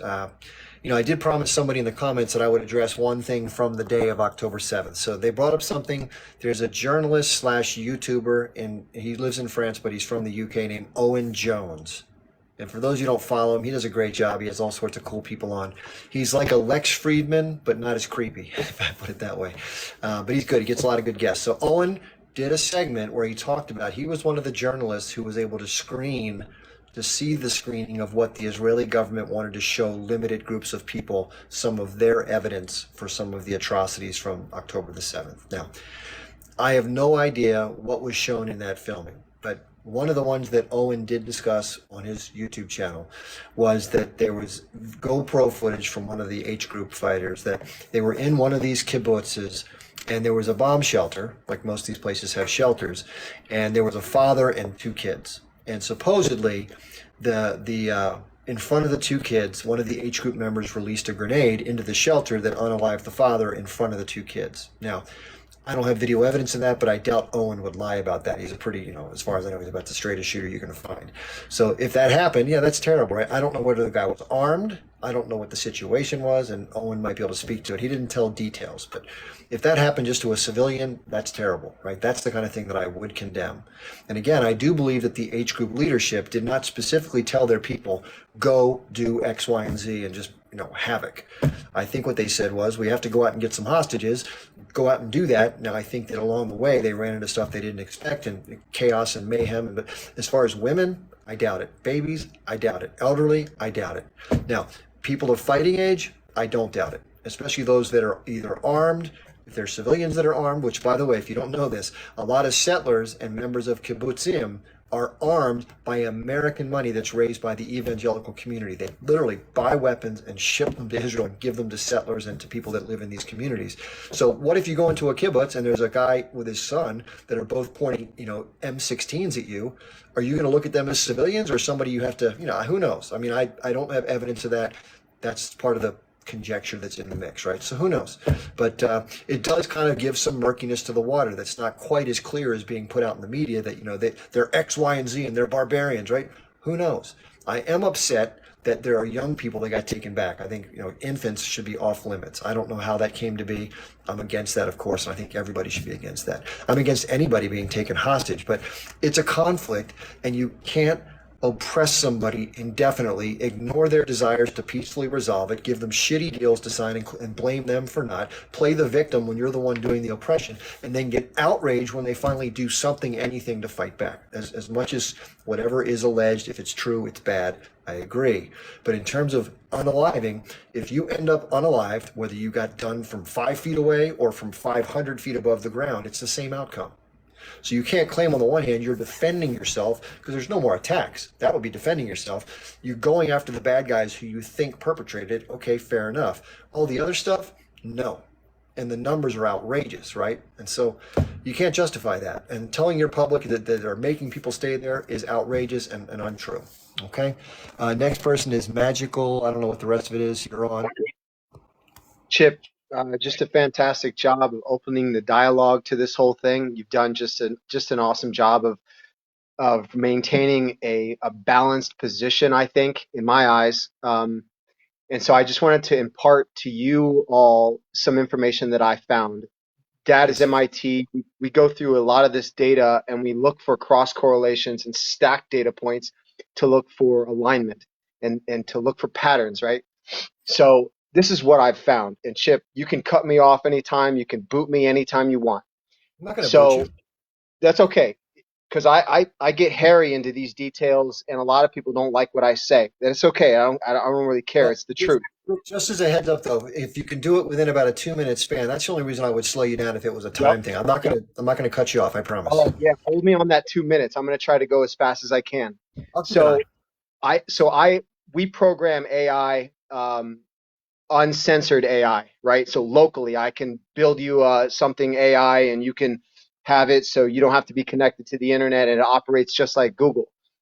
Okay. So I ask this AI, and it's extremely powerful. It operates on like 70 billion parameters. I asked this AI, how many countries have had to declare independence from England, from Britain, in the last 100 years? There are over 70 countries that have had to declare independence from Britain. Wow. Now, isn't that crazy? Now, I can start listing them if you guys want to hear just some of them. No, that's United sufficient. States, 1776, but that's that's past 100 years. But the rest of them are all within this century. Jamaica, Nigeria, Kenya, No, it just keeps no, going. you don't have to. Yeah, we got it. We get the Yeah, point. okay. So, second point is there's a correlation between the Bank of England, the Civil War, the Bank of England, the Revolutionary War, the Bank of England, and pretty much a lot of these wars, including you know what I'm saying? So including the 30-year death march they took us across the Middle East, which we now find out there was no weapons of mass destruction. It was all just a big hoax and a joke to get us to go over there and execute what they wanted us to do. Same thing. They have control over, and why is anybody asking the question on why Israel was set up in Israel? Why, like Chip said, why haven't they discussed something closer to Germany or closer to Europe? And why wasn't that ever vetted? Why didn't we ever look at that? And why did they all of a sudden just muscle themselves into a state of Israel? Meanwhile, Jews were living there, Palestinians were living there, Arabs from all over were living there in relative peace for many years, for many decades. And so it's really odd that this Britain, this England, this Bank of England comes through and wants to establish more colonialism. And 9/11, Building 7 fell. So I don't know if you guys all know that, but Building 7 fell for no reason. And so an inside job, 9/11 is looking very, very close to an inside job. Now, why didn't the why didn't the IDF respond within an 8-hour window, as Chip said, or a 6-hour window? I forget. Why didn't they respond within a 6-hour window when they're parachuting over? That's an absolute joke. It is so obvious that with one of the most heavily guarded borders on the planet, that is not a possibility. And so this whole thing looks inside. Why do they want? Why? And so we start asking, what family? And so I asked this AI, right? So what family played a significant role in establishing the state of Israel? This family, and it goes on. It knows, and so it tells us this family has a long history of banking and finance. They were involved in the financing Jewish settlement in Palestine. Yeah. There you go, bingo. And so, but it goes on. It gives me 5 paragraphs of how involved they were, and it's very important for me to tell you all this because, and I don't want to monologue, Chip, but if you follow the money, follow the trail of money and the power that these people. Oops, that was by accident. Sorry. I made this timing thing. Let's see if you can disconnect your audio. I'm trying to get you there. You're back. Good. If you want, okay. So this I was trying to follow you. Sorry. Yeah, no. So this whole thing looks highly suspect, and I love both sides. I have no dog in this fight. I love the Israelis. I love the Palestinians. and I have good friends on both sides. The most generous people I've known are Muslims.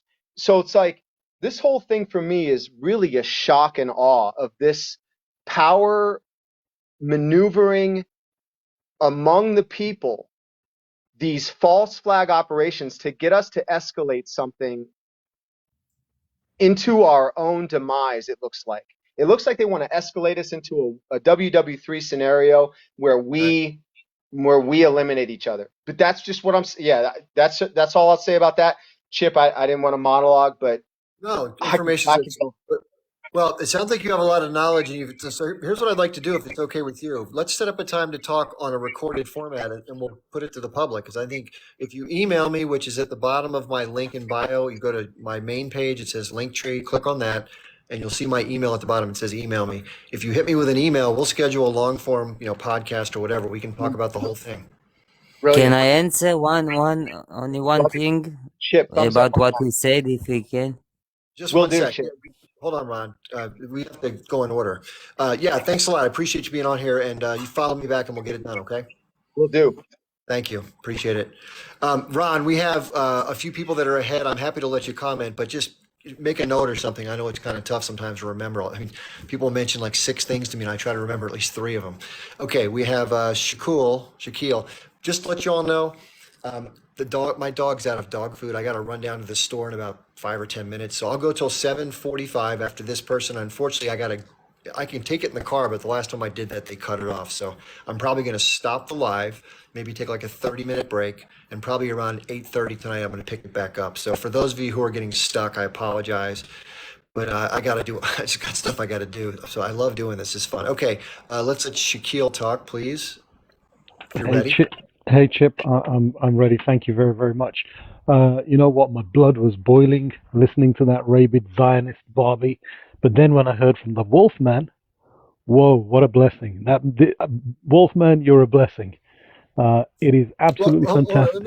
Let me just say one thing on her behalf, because I've heard people that are way, way, way over the top worse than her. Some of the points she raised were objectionable. Her style was not too inflammatory. I just want to put that out there for her. But I'll tell you what it is. They're trained to speak in this way. You know, Hasbro College. They attend Hasbro training, and the training method is to be very appealing and soft and sort of worm your way in. It's a trick. Okay, so just be mindful, people, that these soft-voiced Zionists. A Zionist is a Zionist. There's no such thing as Zionist light. If you're a Zionist, you're on the extreme end of the spectrum. There is no boundary with these people. They literally hate humanity and have love only for their own club members. Shaquille, yeah. I'm so sorry about you. Just somebody just to let you know, my Linktree, if you're outside the United States, they took it away, the clickable one. Sad. But I wrote in my bio the actual name of it. It says Linktree, which is LINKTR .EE. I don't know why they do that, but it's Linktra .E/ Chip Barnes. All you have to do is type that into any web browser and hit enter. It'll do the same thing. But for some reason outside the country, they've cut that off. I don't know what the hell's going on. Okay, I was going to say Finbar in the comments has just said the same thing as well. Unionists in Northern Ireland practice this passive-aggressive approach as well. He's absolutely right. Now, there's so many things that she said, regards the people in the kibbutz.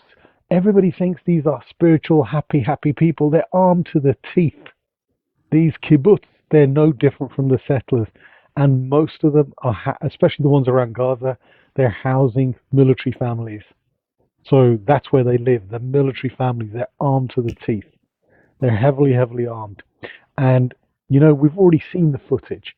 Despite all this evidence that is now admitted by even their own sources and their own newspapers, the 28 Apache helicopters bombed the crap out of the Nova Festival. Tanks, we've blatantly seen the footage of tanks entering the kibbutz, blasting the hell out of houses.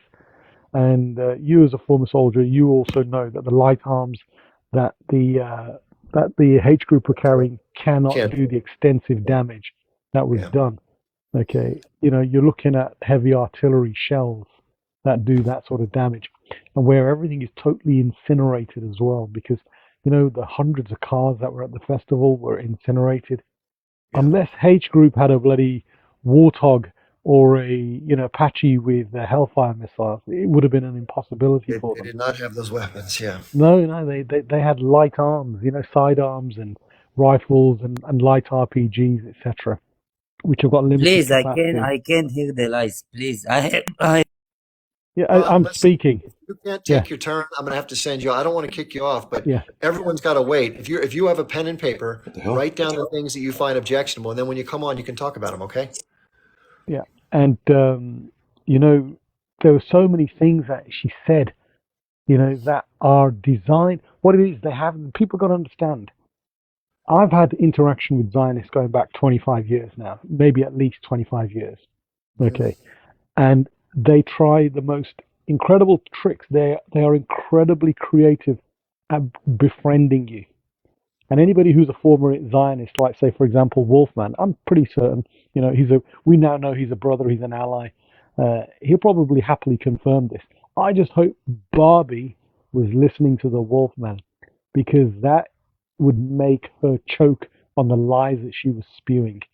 It So is. I hope she was listening, because there's no way around somebody who openly states, "I was in there. I believed it all." His brother served in the IOF entity forces. This is guys. This is horrendous stuff. And by the way, there's people been commenting on 9/11. Israel did 9/11. Jewish Dr. Alan Sabrowski, former head of the U.S. Army War College, highly decorated man too, by the way. He openly said it when he looked at the evidence. He said Israel did it, and he said if Americans woke up to this You're en letting masse, this man spout lies. he said, "Be quiet, please. I'm speaking." He said if Americans knew en masse For a little who whistle. did this, he said Israel would be finished. And this is a Jewish American. Okay, Dr. Alan Sabrowski. Okay, look at Speak, you have to please. That's a lie. head This is anti-Semitic. anti-Semite. Are you a Semite? hey, Benjamin, just to let you know, you and Ryan, I'm not trying to exclude you guys because I'm always fair and let people Yeah. talk. And when it comes your turn, I'll let you say whatever you want to say. I won't And cut you off. and But if you interrupt again, I'm going to have to drop you because you have to be respectful to the other people. Okay, you'll get your turn. I promise. one thing I don't tolerate is people pretending to be Semites calling other people anti-Semitic. Okay, people need to understand what is a Semite. I'll tell you now, a white European is not a Semite. Yeah, if you're an Ashkenazi, 100% you're not a Semite. That's okay.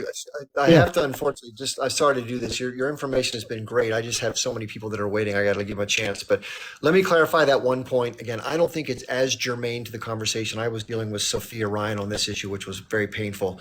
But it is accurate in terms of the textbook definition that a Semite is somebody of Semite origin, which is in that traditional region from Palestine.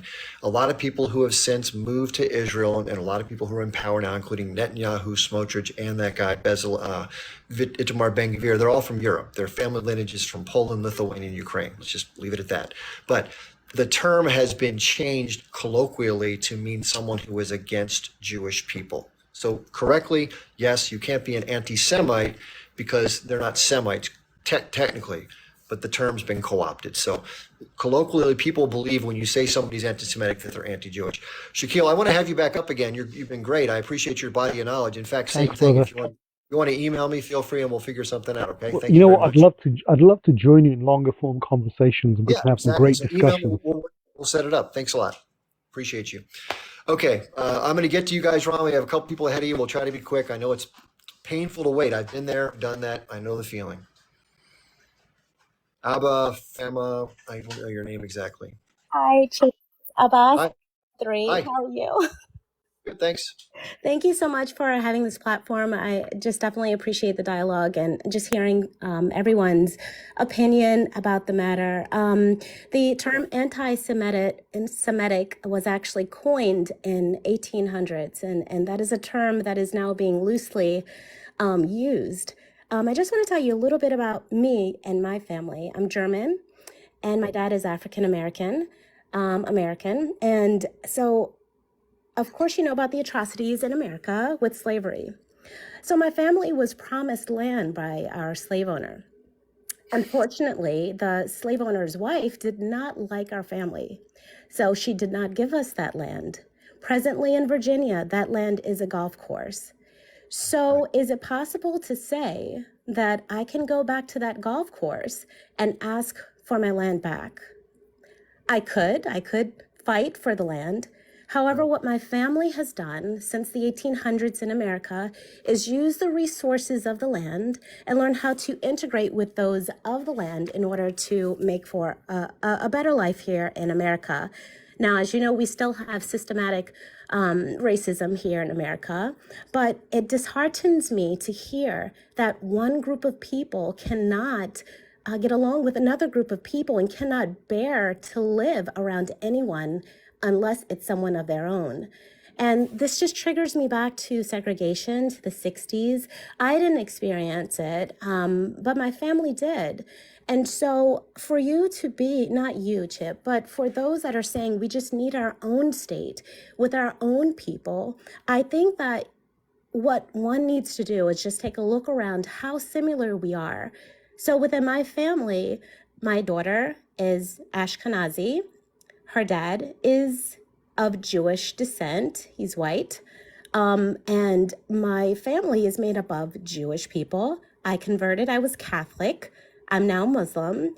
And so we have this great melting pot within our family, which I cannot, outside of my family, understand why people cannot get along.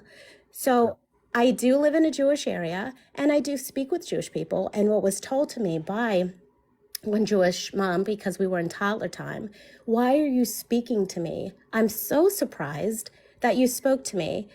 And what's being taught is from the very beginning, the foundation of these people hate me. This is why they hate me, the anti-Semitic, the anti-Semitism.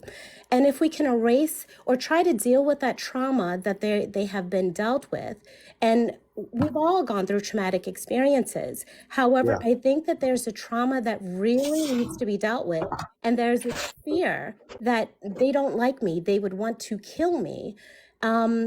You know, I think that's something that really on the deeper level that needs to be dealt with. So that way they and we can start having a conversation. And when we start doing that and understanding that our differences are actually similarities, then that's when you'll see the change from what's happening today. And I'm not just talking about this unfortunate situation. I'm just talking about overall in general. I think we just need to be open and we need to be a little bit more loving and understanding of everyone and stop putting ourselves just around our own people because we have similarities.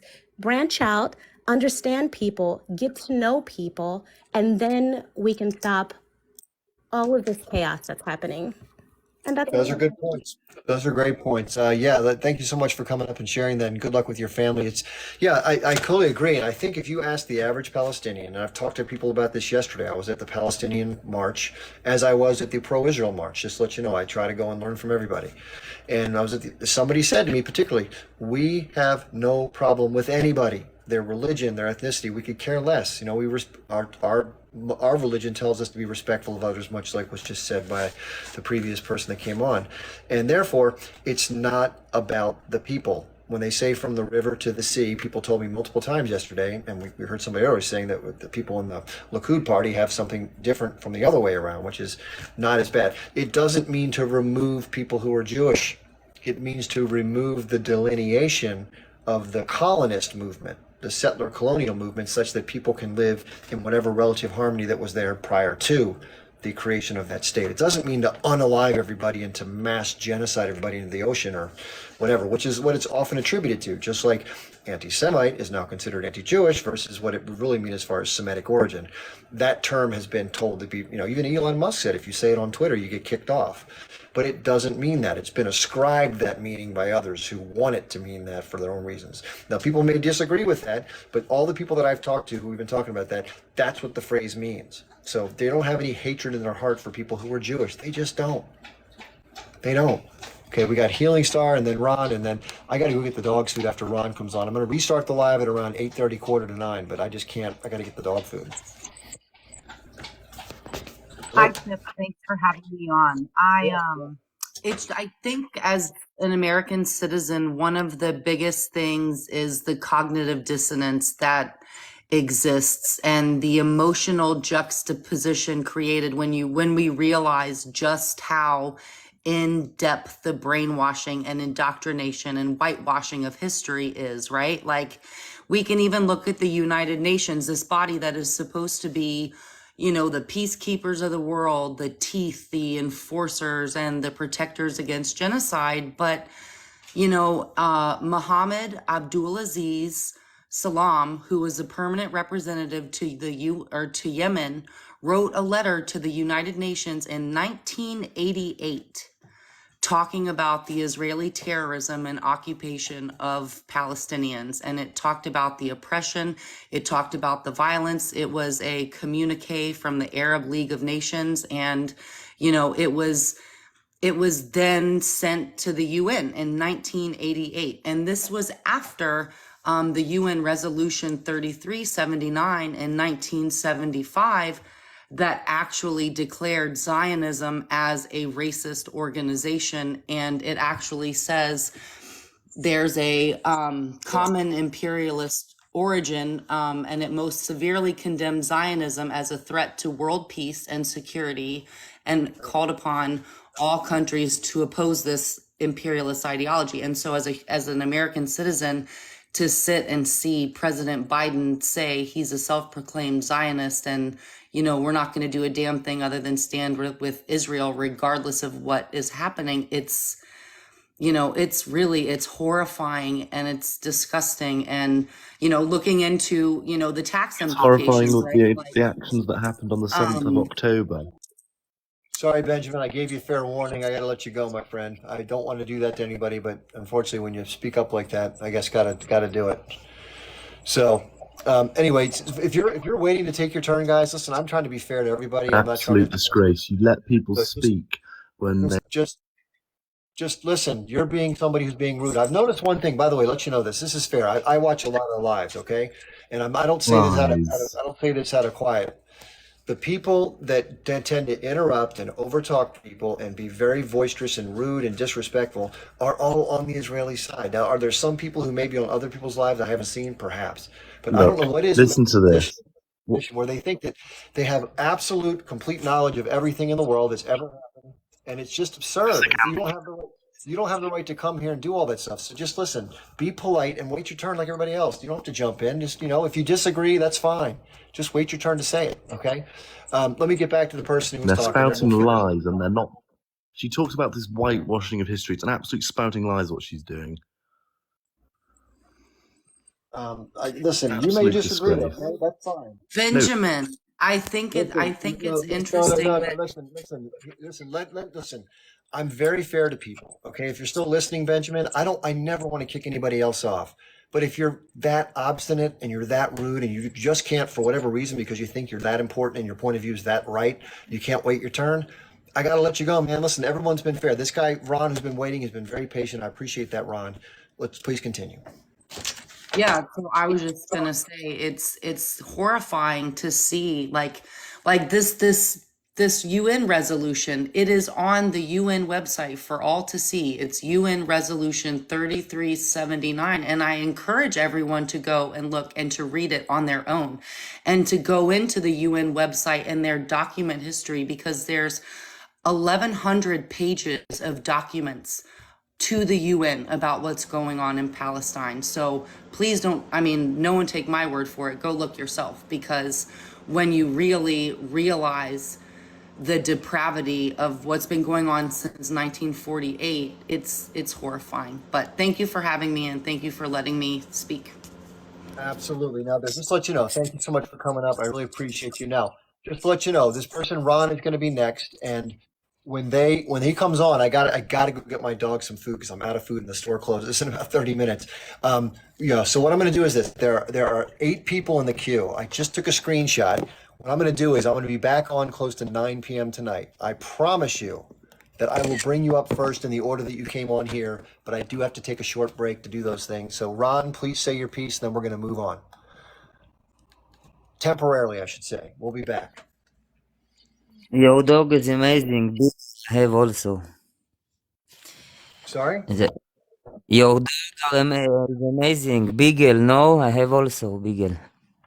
I don't know what that. Oh, you talking about being a vegan? Beagle, your kind of dog, no? Oh yeah, I'll show it to you right now. Her name's Ruby. She's right here. Say hi, Ruby. Eh. I have also Beagle. The name is Nice. Ice. Very nice. Very nice. Yeah, dogs are great. I have only one point. All the things you doubt about them, about the rape, the kids, the children, if you want, give me the big screen. I will play you all the footages, including them killing dogs. Well, if we do that, yeah, I've seen we can't do that or they'll kick us off the live. So I don't want to do that. I mean, I'd like to see the evidence on a different platform. But I unfortunately, have the way maybe 100 of footages and videos. I yeah, have. here's my suggestion, Ron. I'm happy to look at it. Unfortunately, email sometimes doesn't carry the Okay, bigger but you files. not feel ashamed. You're saying, but you doubt it, and you No. you're No, let me always finish. saying I'm saying that you can send it to me, but I can't show it on TikTok or they'll stop yeah, the but live. why you think we the citizens who respect the dead we will say things like this? We don't want to say the things like this. This has happened and in big numbers. Listen, if you don't In know big me, and you have a holes. problem, let me finish, please. If you don't know me, I'm the fairest person on the planet. So if there's video evidence that I haven't seen yet, I've seen the dog being shot, which is terrible. I've seen people in vehicles being unalived in the individual kibbutzim, and I've seen some people that have been unalived, but it doesn't show who unalived them. And I've heard a couple other stories that other people I trust referenced. That's all I got in terms of hard evidence. If you want to send me anything, let me finish the statement. I'm not going to ignore you. If you have, quote, hundreds of videos, send me a 2 or 3. I'll take a look at those, then we'll go from there. The way you can send them to me without having a problem is on my Telegram, because I can take them there without them being, a problem. I just can't show it. Listen, I'd love to watch them with you because I'm an evidence-based guy, but I'll get kicked off and permanently banned if we do it here. They don't play that stuff here. So basically, please send it to my Telegram, which is at Chip Barnes on Telegram. Very simple. If you want to find it this way, the letter T as in Tom, .me, like t.me / Chip Barnes. It'll take you to my page, and then you can send me whatever you want. And listen, I'll review everything you send me. I swear to whatever power above or my father who's passed away that I'll look at it and I'll respond. You can come back on and we'll talk about it. You have my word. I just can't do it here. I apologize. With that said, Ron, listen, I appreciate you being here. Listen, you have a lot of interesting points of view, and I understand and I appreciate your points of view. I really do. For those of you who are in the queue and waiting, we have 9 names. Let me screenshot it as best I can. And what I'll do is I'm going to resume this live close to 9 p.m. in about 1 hour. And what I'll do is I'll bring you up in the order that you're in the queue if you come back on then. I apologize to those people whose questions I've missed and for having to cut this short. I just have to go get some food for the dog. I ran out. So I'll be back. Thanks for being here so much. And everybody, I really appreciate you. Real soon I'll be back. Okay. Thanks so much.